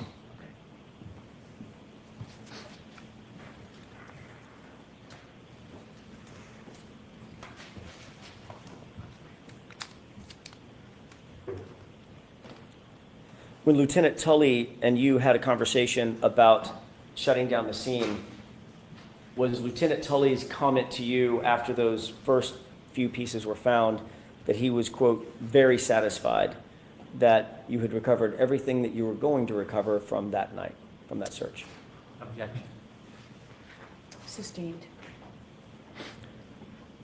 Mr. Brennan asked you about the conversation that you had with Lieutenant Tully to shut the scene down, to clear the scene, correct? Yes, so we conducted a debrief, and I gave him, again, as I mentioned earlier, we provide a probability of detection. I tell him what the chances are. I think we found our items we were looking for, and we determined to suspend the search. Do you remember testifying last year that Lieutenant Tully indicated that he was very satisfied with what was found? I don't know if he used the word very satisfied, but he was satisfied that evening that we had found everything we were going to find that night, sir. Ma'am, just a moment, Your Honor. Okay. I think he needs to wrap this up. It's not making Do you remember him exactly what you indicated? look great. Jackson. No. Lieutenant Tully's words were, as you sit here? I believe, yes, he was satisfied with the search. I just don't know if he used the word very satisfied or not, sir. Would it refresh your recollection to take a look at your transcript? I'm sure it will, sir. It's the one thing you didn't remember. Man. Thank you. Highlighted portion, Lieutenant. Thank you, sir.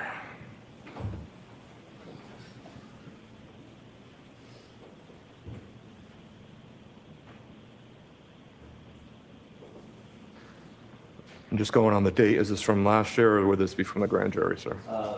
June of last year. Okay.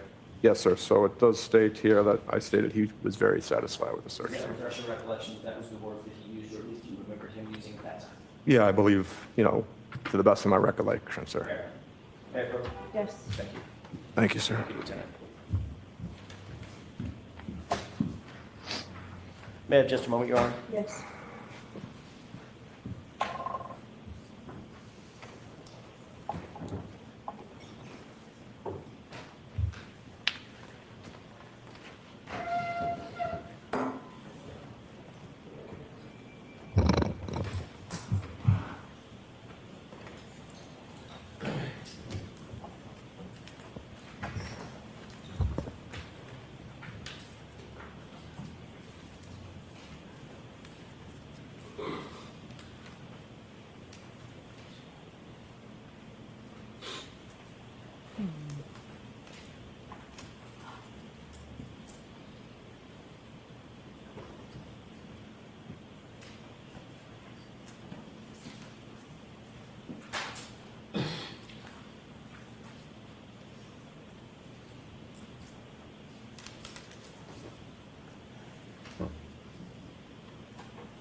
Lieutenant, there was one other thing that I wanted to ask you about, which is you had indicated to Lieutenant Tully at some point close to 6 p.m. or so, it would be helpful if you and your team had a photograph of what it was you were looking for, correct?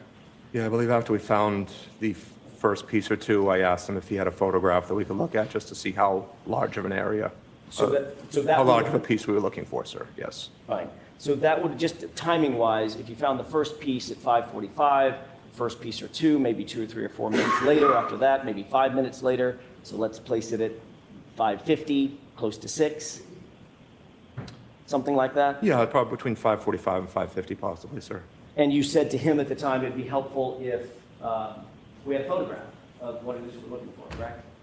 Yeah, I said that would help, yes, sir. And Lieutenant told you that the vehicle did not have a photograph because it was still en route from Dayton being transported to Canton, right? He did say he did not have a photograph and it was being towed back. Okay. Thank you, Lieutenant. Thank you, sir. Okay, Mr. Brennan? Thank you.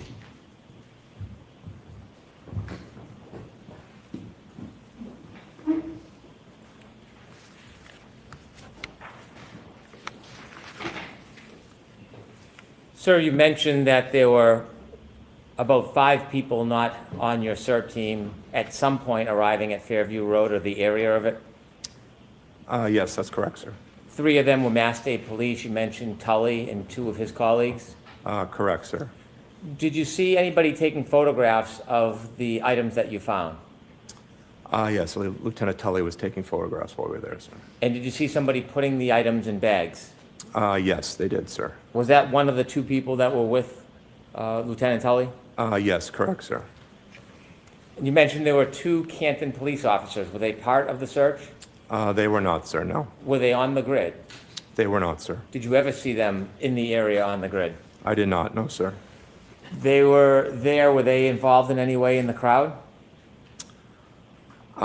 They weren't the only people that ever came on scene other than us, and those local officers were at some point, the media did arrive on scene. When you say on scene, is on scene different than on the grid? Correct, just in the general vicinity, sir. Did you know what the Canton police officers were doing? I do not know, sir. Did you ever see either of them ever come on your grid? They did not know, sir. Did you ever see anybody place or toss or throw anything onto your grid? I'll allow it. Did you ever see anybody place or toss or throw anything onto your grid? I did not know, sir. Did you ever see anybody intrude on the grid and leave an item? Choose a different word. Did you ever see anybody physically intrude upon your grid? No, no one did that, sir. You were asked about best practices memorializing. The person who was taking photographs. Hold on for a second. Slow down a little, Mr. Brennan.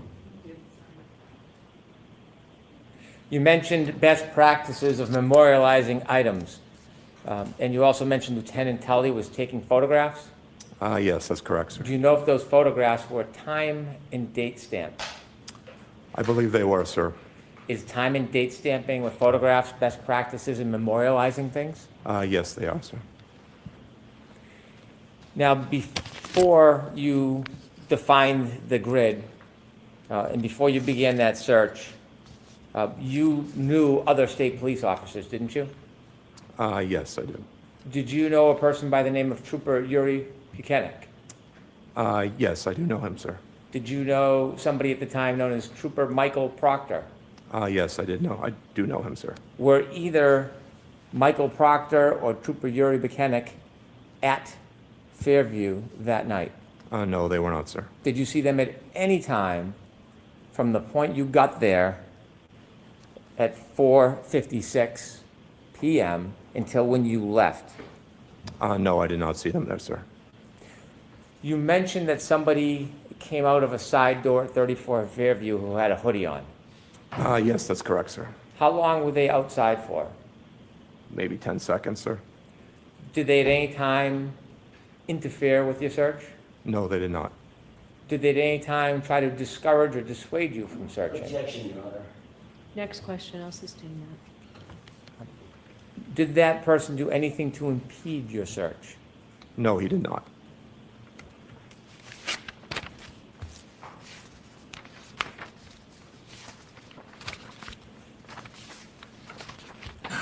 You were asked about your conversation with Trooper Tully, Yes, sir. and he mentioned, or you characterized, he was very satisfied that what you had found, everything you were going to locate at that time. That's correct, sir. Did he ever suggest that he expected that you would not find anything else? No, he did not. Did he ever suggest that there was no other trace evidence there? No, he did not. Was there a discussion that he or you or other people may come back to search further at a different time? We offered to come back at a later date, and, you know, he just accepted our offer, but we were never contacted to come back, sir. When you offered to come back, was that based on your assessment that it was a difficult area to search? Correct. Again, as we talked about probability of detection, we'll base that on 10 different categories, give him a baseline percentage chance of it. Would we have found what we were looking for? I told him there was a good chance we did not locate all the evidence, asked him if he wanted us to come back at a later date, sir. And when you mentioned that you couldn't finish the search because of the grass, tell us a little bit about what made it difficult because of the grass. Even using the push brooms, we couldn't properly move the snow off the grass as we were moving it. And with the dark, even the headlamps, I didn't feel like we were clearing it enough to continue searching it. I think our best efforts would be to focus on the street, because I was more concerned about eventually the plow coming in, clearing curb to curb and moving any evidence that was on the street. My thought was, if with the grass not being able to properly clear it, at least that would be contained to be searched at a later date as the snow melted. And given those assessments, is that some of those reasons why you offered to come back? Yes, sir. I've shown you some photographs you've identified about some of the pieces that you found or the pieces that you found that night. I'd like to show those photographs to the jury. Okay. If we could show Exhibit 73, please.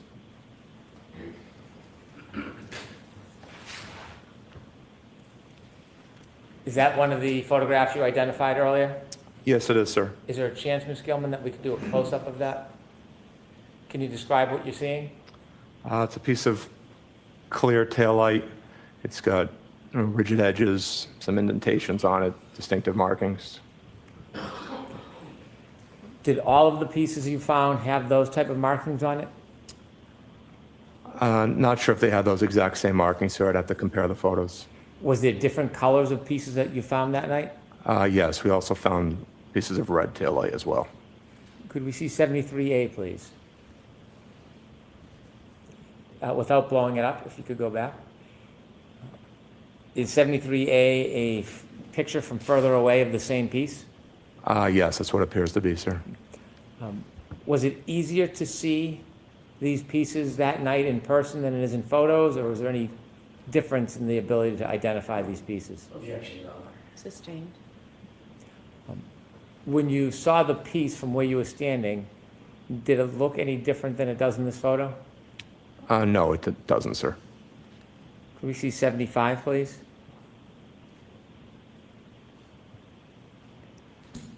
In that picture from this perspective, can you see any pieces of taillight? There's a piece of red taillight in the left-hand side of that photo, sir. On a little bit of a mound? Correct, sir. Is that where that piece was found, on the mound? No, that's the photo, like we discussed earlier, sir, that came up with one of the shovels. And you can see, when you get close to that photo, you'll see the actual molding of the overturned shovel. So it was scooped up and then placed on that mound? Correct. As the trooper overturned it to start beginning to sift through the different layers of snow, that's where he deposited that snow, sir. Could we get a close-up of the left side of that picture, please? Can you see the shovel marks near that piece?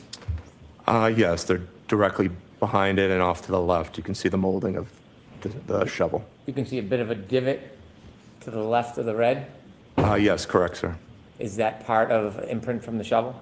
Yes, it is, sir. Could we see 75A, please? Is that a closer picture of the same item? Yes. The imprint, does that give you a clearer view of the shovel you were speaking about? Yes, it does, sir. Could we see 76, please? Is that one of the photographs you identified earlier? Yes, it is, sir. And that piece, was it found at ground level, Yes, that photo is where that item was located, sir. touching the ground? Yes, sir. Could we get a close-up of that, please?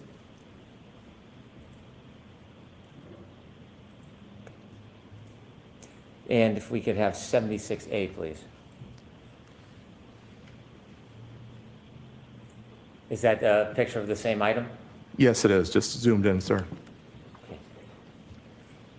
You can close that, please, and turn the lights on. Thank you. To be clear on the timeline, your colleague arrived, first colleague arrived at what time? 4:54 p.m., sir.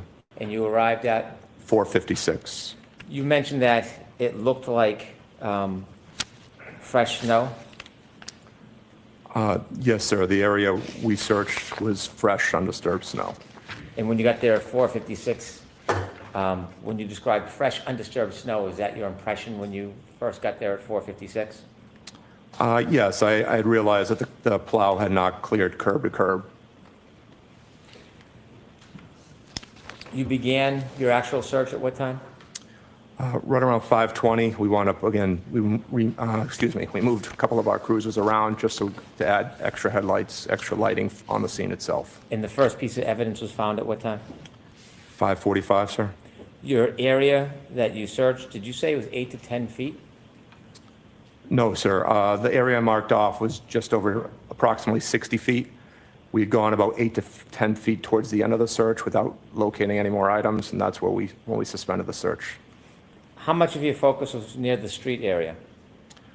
Only 99% of it, sir. As soon as we got to the grass and realized we couldn't clear it properly, my main focus was on that street, just again because I was concerned about the plow coming through at a later time. You were worried that if you didn't finish the street, there could be some impact from plowing? Yes, sir. And did you say 99% was the street area? Yeah, approximately, sir. Thank you very much. Anything, Mr. Jackson? Yes, briefly. So the search went approximately 60 feet, That's the area I marked off, sir. and in that 60 feet, you started close to or adjacent to the front door, correct?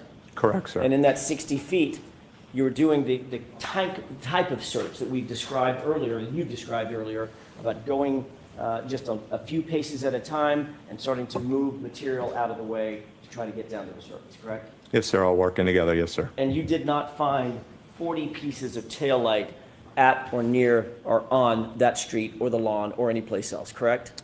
Yeah, I don't know the overall number, sir, but And neither did your colleagues. correct, sir. We've never been notified how much has been located. The only thing that you found was concentrated in one area, maybe a foot or 2 feet in diameter. You said 6 or 7 pieces and a shoe, correct? That's what we located. Yes, sir. You didn't find a black baseball cap, correct?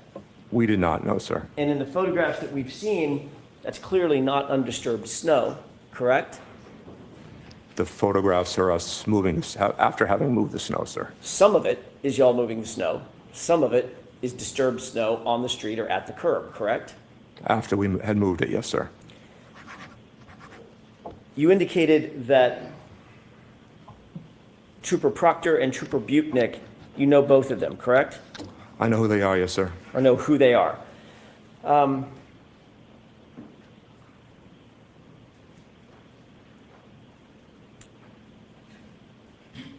When Trooper Tully told you that the vehicle was en route and could not provide you a photograph at, let's call it 5:50 p.m., did he tell you that the vehicle had actually been secured at Canton PD about a mile and a half away at 5:35 p.m.?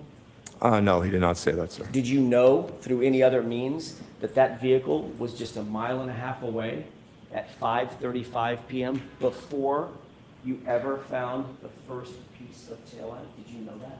I did not know what time it arrived, sir. Thank you. Do you know what time Trooper Tully told you he did not have a photograph? It was sometime after we found the first piece, sir, so sometime after 5:45, sir. Thank you.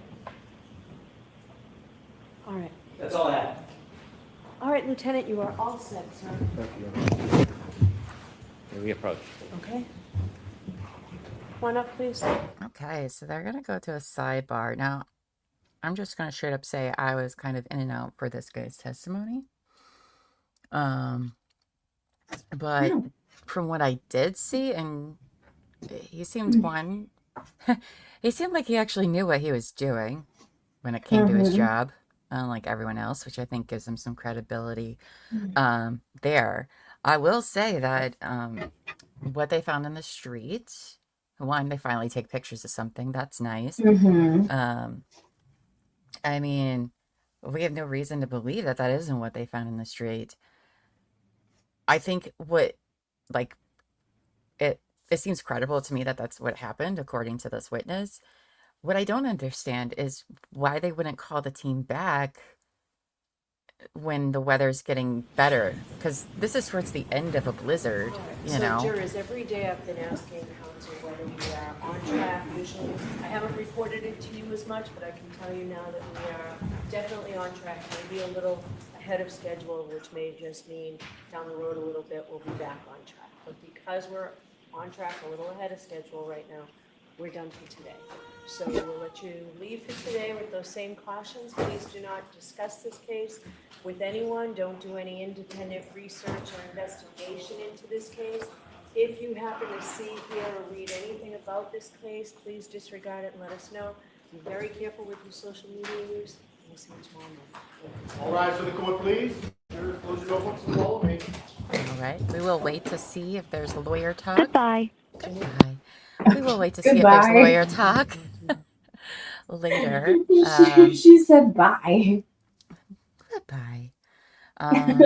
Yeah, I'm gonna have to rewatch this guy too tonight because I missed some stuff. So I don't want to make too many quick judgments because and honestly, I wasn't really paying a whole lot of attention. From what I saw, though, he did seem like pretty credible. I think they were trying to imply that. So I believe at this time the case has been given to the state police. Yeah, I feel like that's what a guy said earlier. Oh, you can sit. You can sit. Jury's exited the court. Please be seated.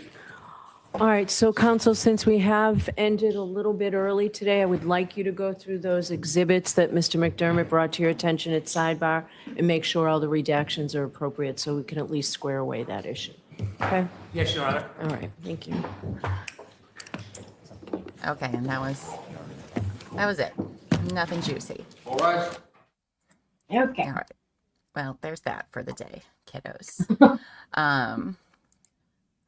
Yeah, let's see. I have to rewatch him too, Kelly B. The first guy, Charles Ray, I saw like where he was the one that had like the cop dash cam that like arrived at John's house, but I got a phone call, so I had to take that. And then when I came back, this guy was on the stand, so I'm not even sure at all what happened. I'm assuming that guy was there to testify that they pulled in and saw the broken taillight, or at least they have it on video at that time. But I don't know.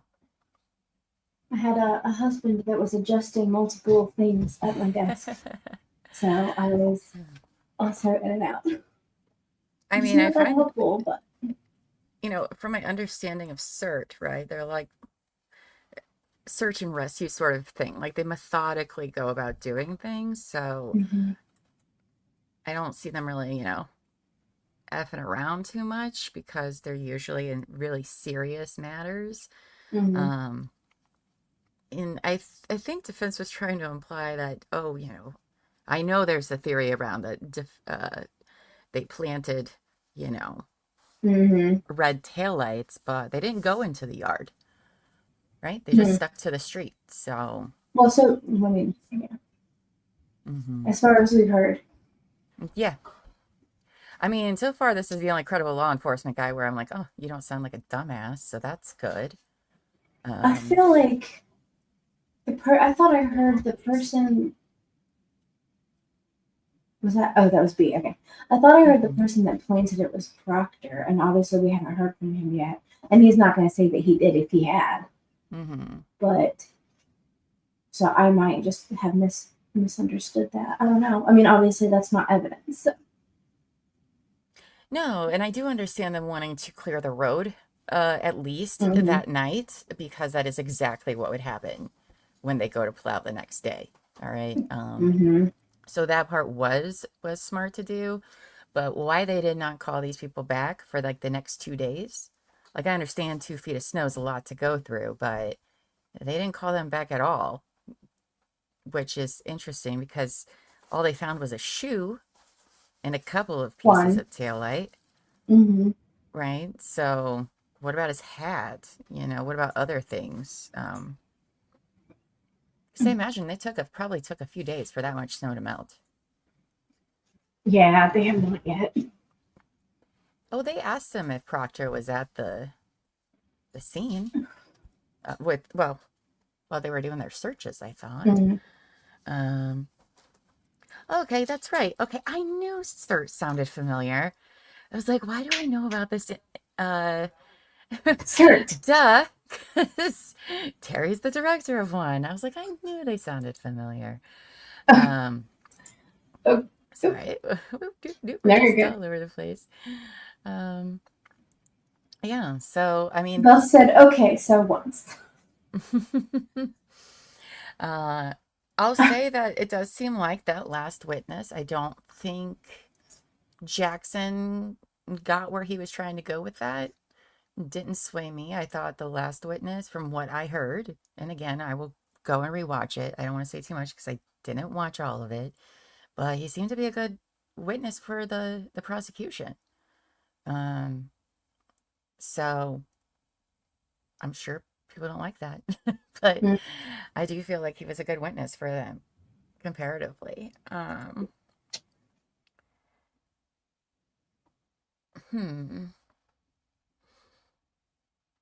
don't know. I'm gonna think about this a lot tonight. I'm gonna have to rewatch the parts that I just missed, but he didn't come off as combative, which is great. So No. Or making excuses or trying to get ahead of the questions. I mean, that guy, I don't think he has like a dog in this fight at all. Because as he said, this isn't usually what they're called out to do. You know, they're called out to look for, you know, tiny little clues and for missing people and things like that. He doesn't really do this sort of thing. Now, why they took pictures and still didn't use the little ruler thing, I don't understand. Okay. yeah, what is up with that? Also, did they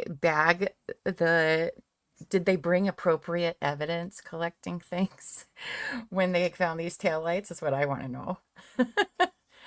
I feel like Jackson would have brought it up otherwise. That's true. I think Jackson was tired this afternoon too, and the tripping over his words, and it just Yeah, he was he not was bored doing by it. his own. He was bored too. Yeah. Oh my goodness. Oh, sorry. A community emergency response team. Yeah, they're not the Okay. cops. They're not cops. Oh, excuse me. And they do not want the connection of being a lead. Yeah, you're talking about that guy. Proctor. I'm sure they had Stop and Shop packs handy. I would hope not. If we find out that these taillight pieces at this point is not properly sealed into evidence envelopes, bags, whatever, I'm going to lose my freaking mind. Because this is at like 5, 6 p.m. There's no reason at this point we shouldn't have actual things to collect evidence. So we'll see. We'll see. But, well, you guys, if you haven't yet, please like this video, subscribe, and hit your notification bells because we will be back here tomorrow at 8:30 a.m. Eastern Time for day 11. And oh boy, I think it's going to be a doozy day because we're having a lot of law enforcement comes in. And I think there's going to be a lot going on tomorrow. Now, if you guys want to hang out with us after the show, tonight in the courtyard, our Discord server, you can find the link. The mods will be putting the link in the chat. Tonight, I guess we're watching Pushing Daisies, episodes 1 and 2 of the first season. It's a show that's been out a long time, but it's very cute. I've seen it before, but I guess a group is gathering tonight to watch that at 6 o'clock Eastern tonight in the courtyard. And then Saturday night, looks like Annie is hosting an Among Us night. We're all going to play Among Us together. Oh, that's fun. We haven't done that in a long time. I know. Well, it was requested because I mean we just haven't. But somebody was like, "Why aren't you should do this again?" And I was like, "Okay, I have the time. Sure. Why Well, not?" last time we played, my son played along. Oh yeah, he was brutal. I learned how good of a liar my son was. He was brutal. I was like, oh wow. And he would throw his What a own mother little under the bus. It was murderous ridiculous. jerk. He was. So overall, who do we think won the day? I know you were watching. You weren't able to be on all day, but I know you were watching and got caught up. I had to, 2 times. Although that's part of the reason I got to rewatch parts of today's because 2 times we were just driving around and listening to 2 times speed, and it's just harder when you're not like honed in, man. You're just not honing it. Yeah, well, that's listening at 2 times speed. You're crazy. You're Crazy. crazy. I really don't. Mhm.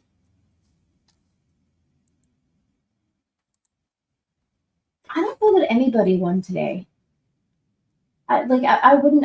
If I were on the jury, I don't think that I would have been today. Would have swayed me either way. Today alone would have swayed me either way. So I don't know if anybody. Well, I think the defense won the morning with Gallagher, but the prosecution here probably won the afternoon with these with this searcher guy and those tail pieces. Look at me, I'm holding a Jackson. The tail light. I don't have my words together either. It's been a long day. Now, is that a winner? Yeah, I'll give it to him because Jackson did not come really with a whole lot of anything to make me question. Now, the problem is that this is one of the few witnesses the prosecution's called where I've been like, okay, yeah, that guy checks out. Yeah. You know, I have nothing. It sounds like they did things the way they were supposed to. I know Jackson was insinuating something nefarious might have happened, but it seemed like those were questions for somebody else anyway. You know, this guy's answer was going to be no to all of them. So we'll see how Jackson does, maybe bringing that up in the future. But I'll say defense won the morning for me and prosecution this evening. Though I will rewatch. That should be fair. I will rewatch this evening's this guy that was just on there. I have to rewatch the guy right before him. Yeah. Oh His yeah, name that I guy can't too. remember. Charles Yeah. Ray. Yes, yeah, I have to rewatch him because It was a whole it had to have been like 5 minutes. I It was was not short. I was not on Yeah. the phone at all. And I was like, oh, this is like the New guy. shortest witness we've ever had, ever. Sidebars are longer than that guy's testimony, so I don't even know. Amy Beth thinks today was pretty neutral. Yeah, I think it was a good day for. Oh, but see, we got Gallagher and the meteorologist guy. Both of those were good for the defense. Prosecution just has this last guy. So, in my opinion, Yeah, but the he was meteorologist. good. I mean, from what I focused on, the taillight guy. Oh, the taillight guy. Yeah. Yeah. Yeah. So I mean, I have a lot to think about regarding that. However, I understand that just because they found pieces of taillight there, you're going to need, and yes, it most likely would probably be Karen's. But what do we not want to do? Just assume. So I'm curious if, okay, were these taillights, forensically examined to match the style of the car and all of that other, to confirm that those pieces actually came from her car. I am going to need that in order to be like, oh yeah, those for sure. I mean, it's not looking great for Karen with those found, but how much of a match are they? Because I believe in other cases, they can match those sorts of things and stuff they're made out of. Certain cars only use certain things. So, Proctor explains all that. Well, that's not helpful. Oh, yeah, I'm like, how? Ugh. I just need Proctor at this point. But Like, why would he explain that? unless I'm I would, misreading and she's talking about something else. oh, maybe that's true. If they didn't charge her with murder, this case would be seen in a different light. I mean, the second-degree murder charge, that's insane Yeah, that for this. That's, I do believe this is an overcharged. Yes. Okay, well, I'm here for it. I'm ready. We'll see. But yeah, I think they overcharged her for sure. But Yeah, I guess if it they was get just drunk driving, like Yeah. you've said. Well, I think the jury has the option for different types of manslaughter. Okay. So that could still be on the table. I will say definitely I don't see any second-degree murder situations in here. I mean, even with the voicemail she left him. She didn't even say, like, I hope you die. Blah, blah, No, blah, blah, blah. she just sounded like an angry, intoxicated person. At this rate, the prosecution will close their case with the clip of, yeah, I hit him. Yeah, those clips, it's not great for her.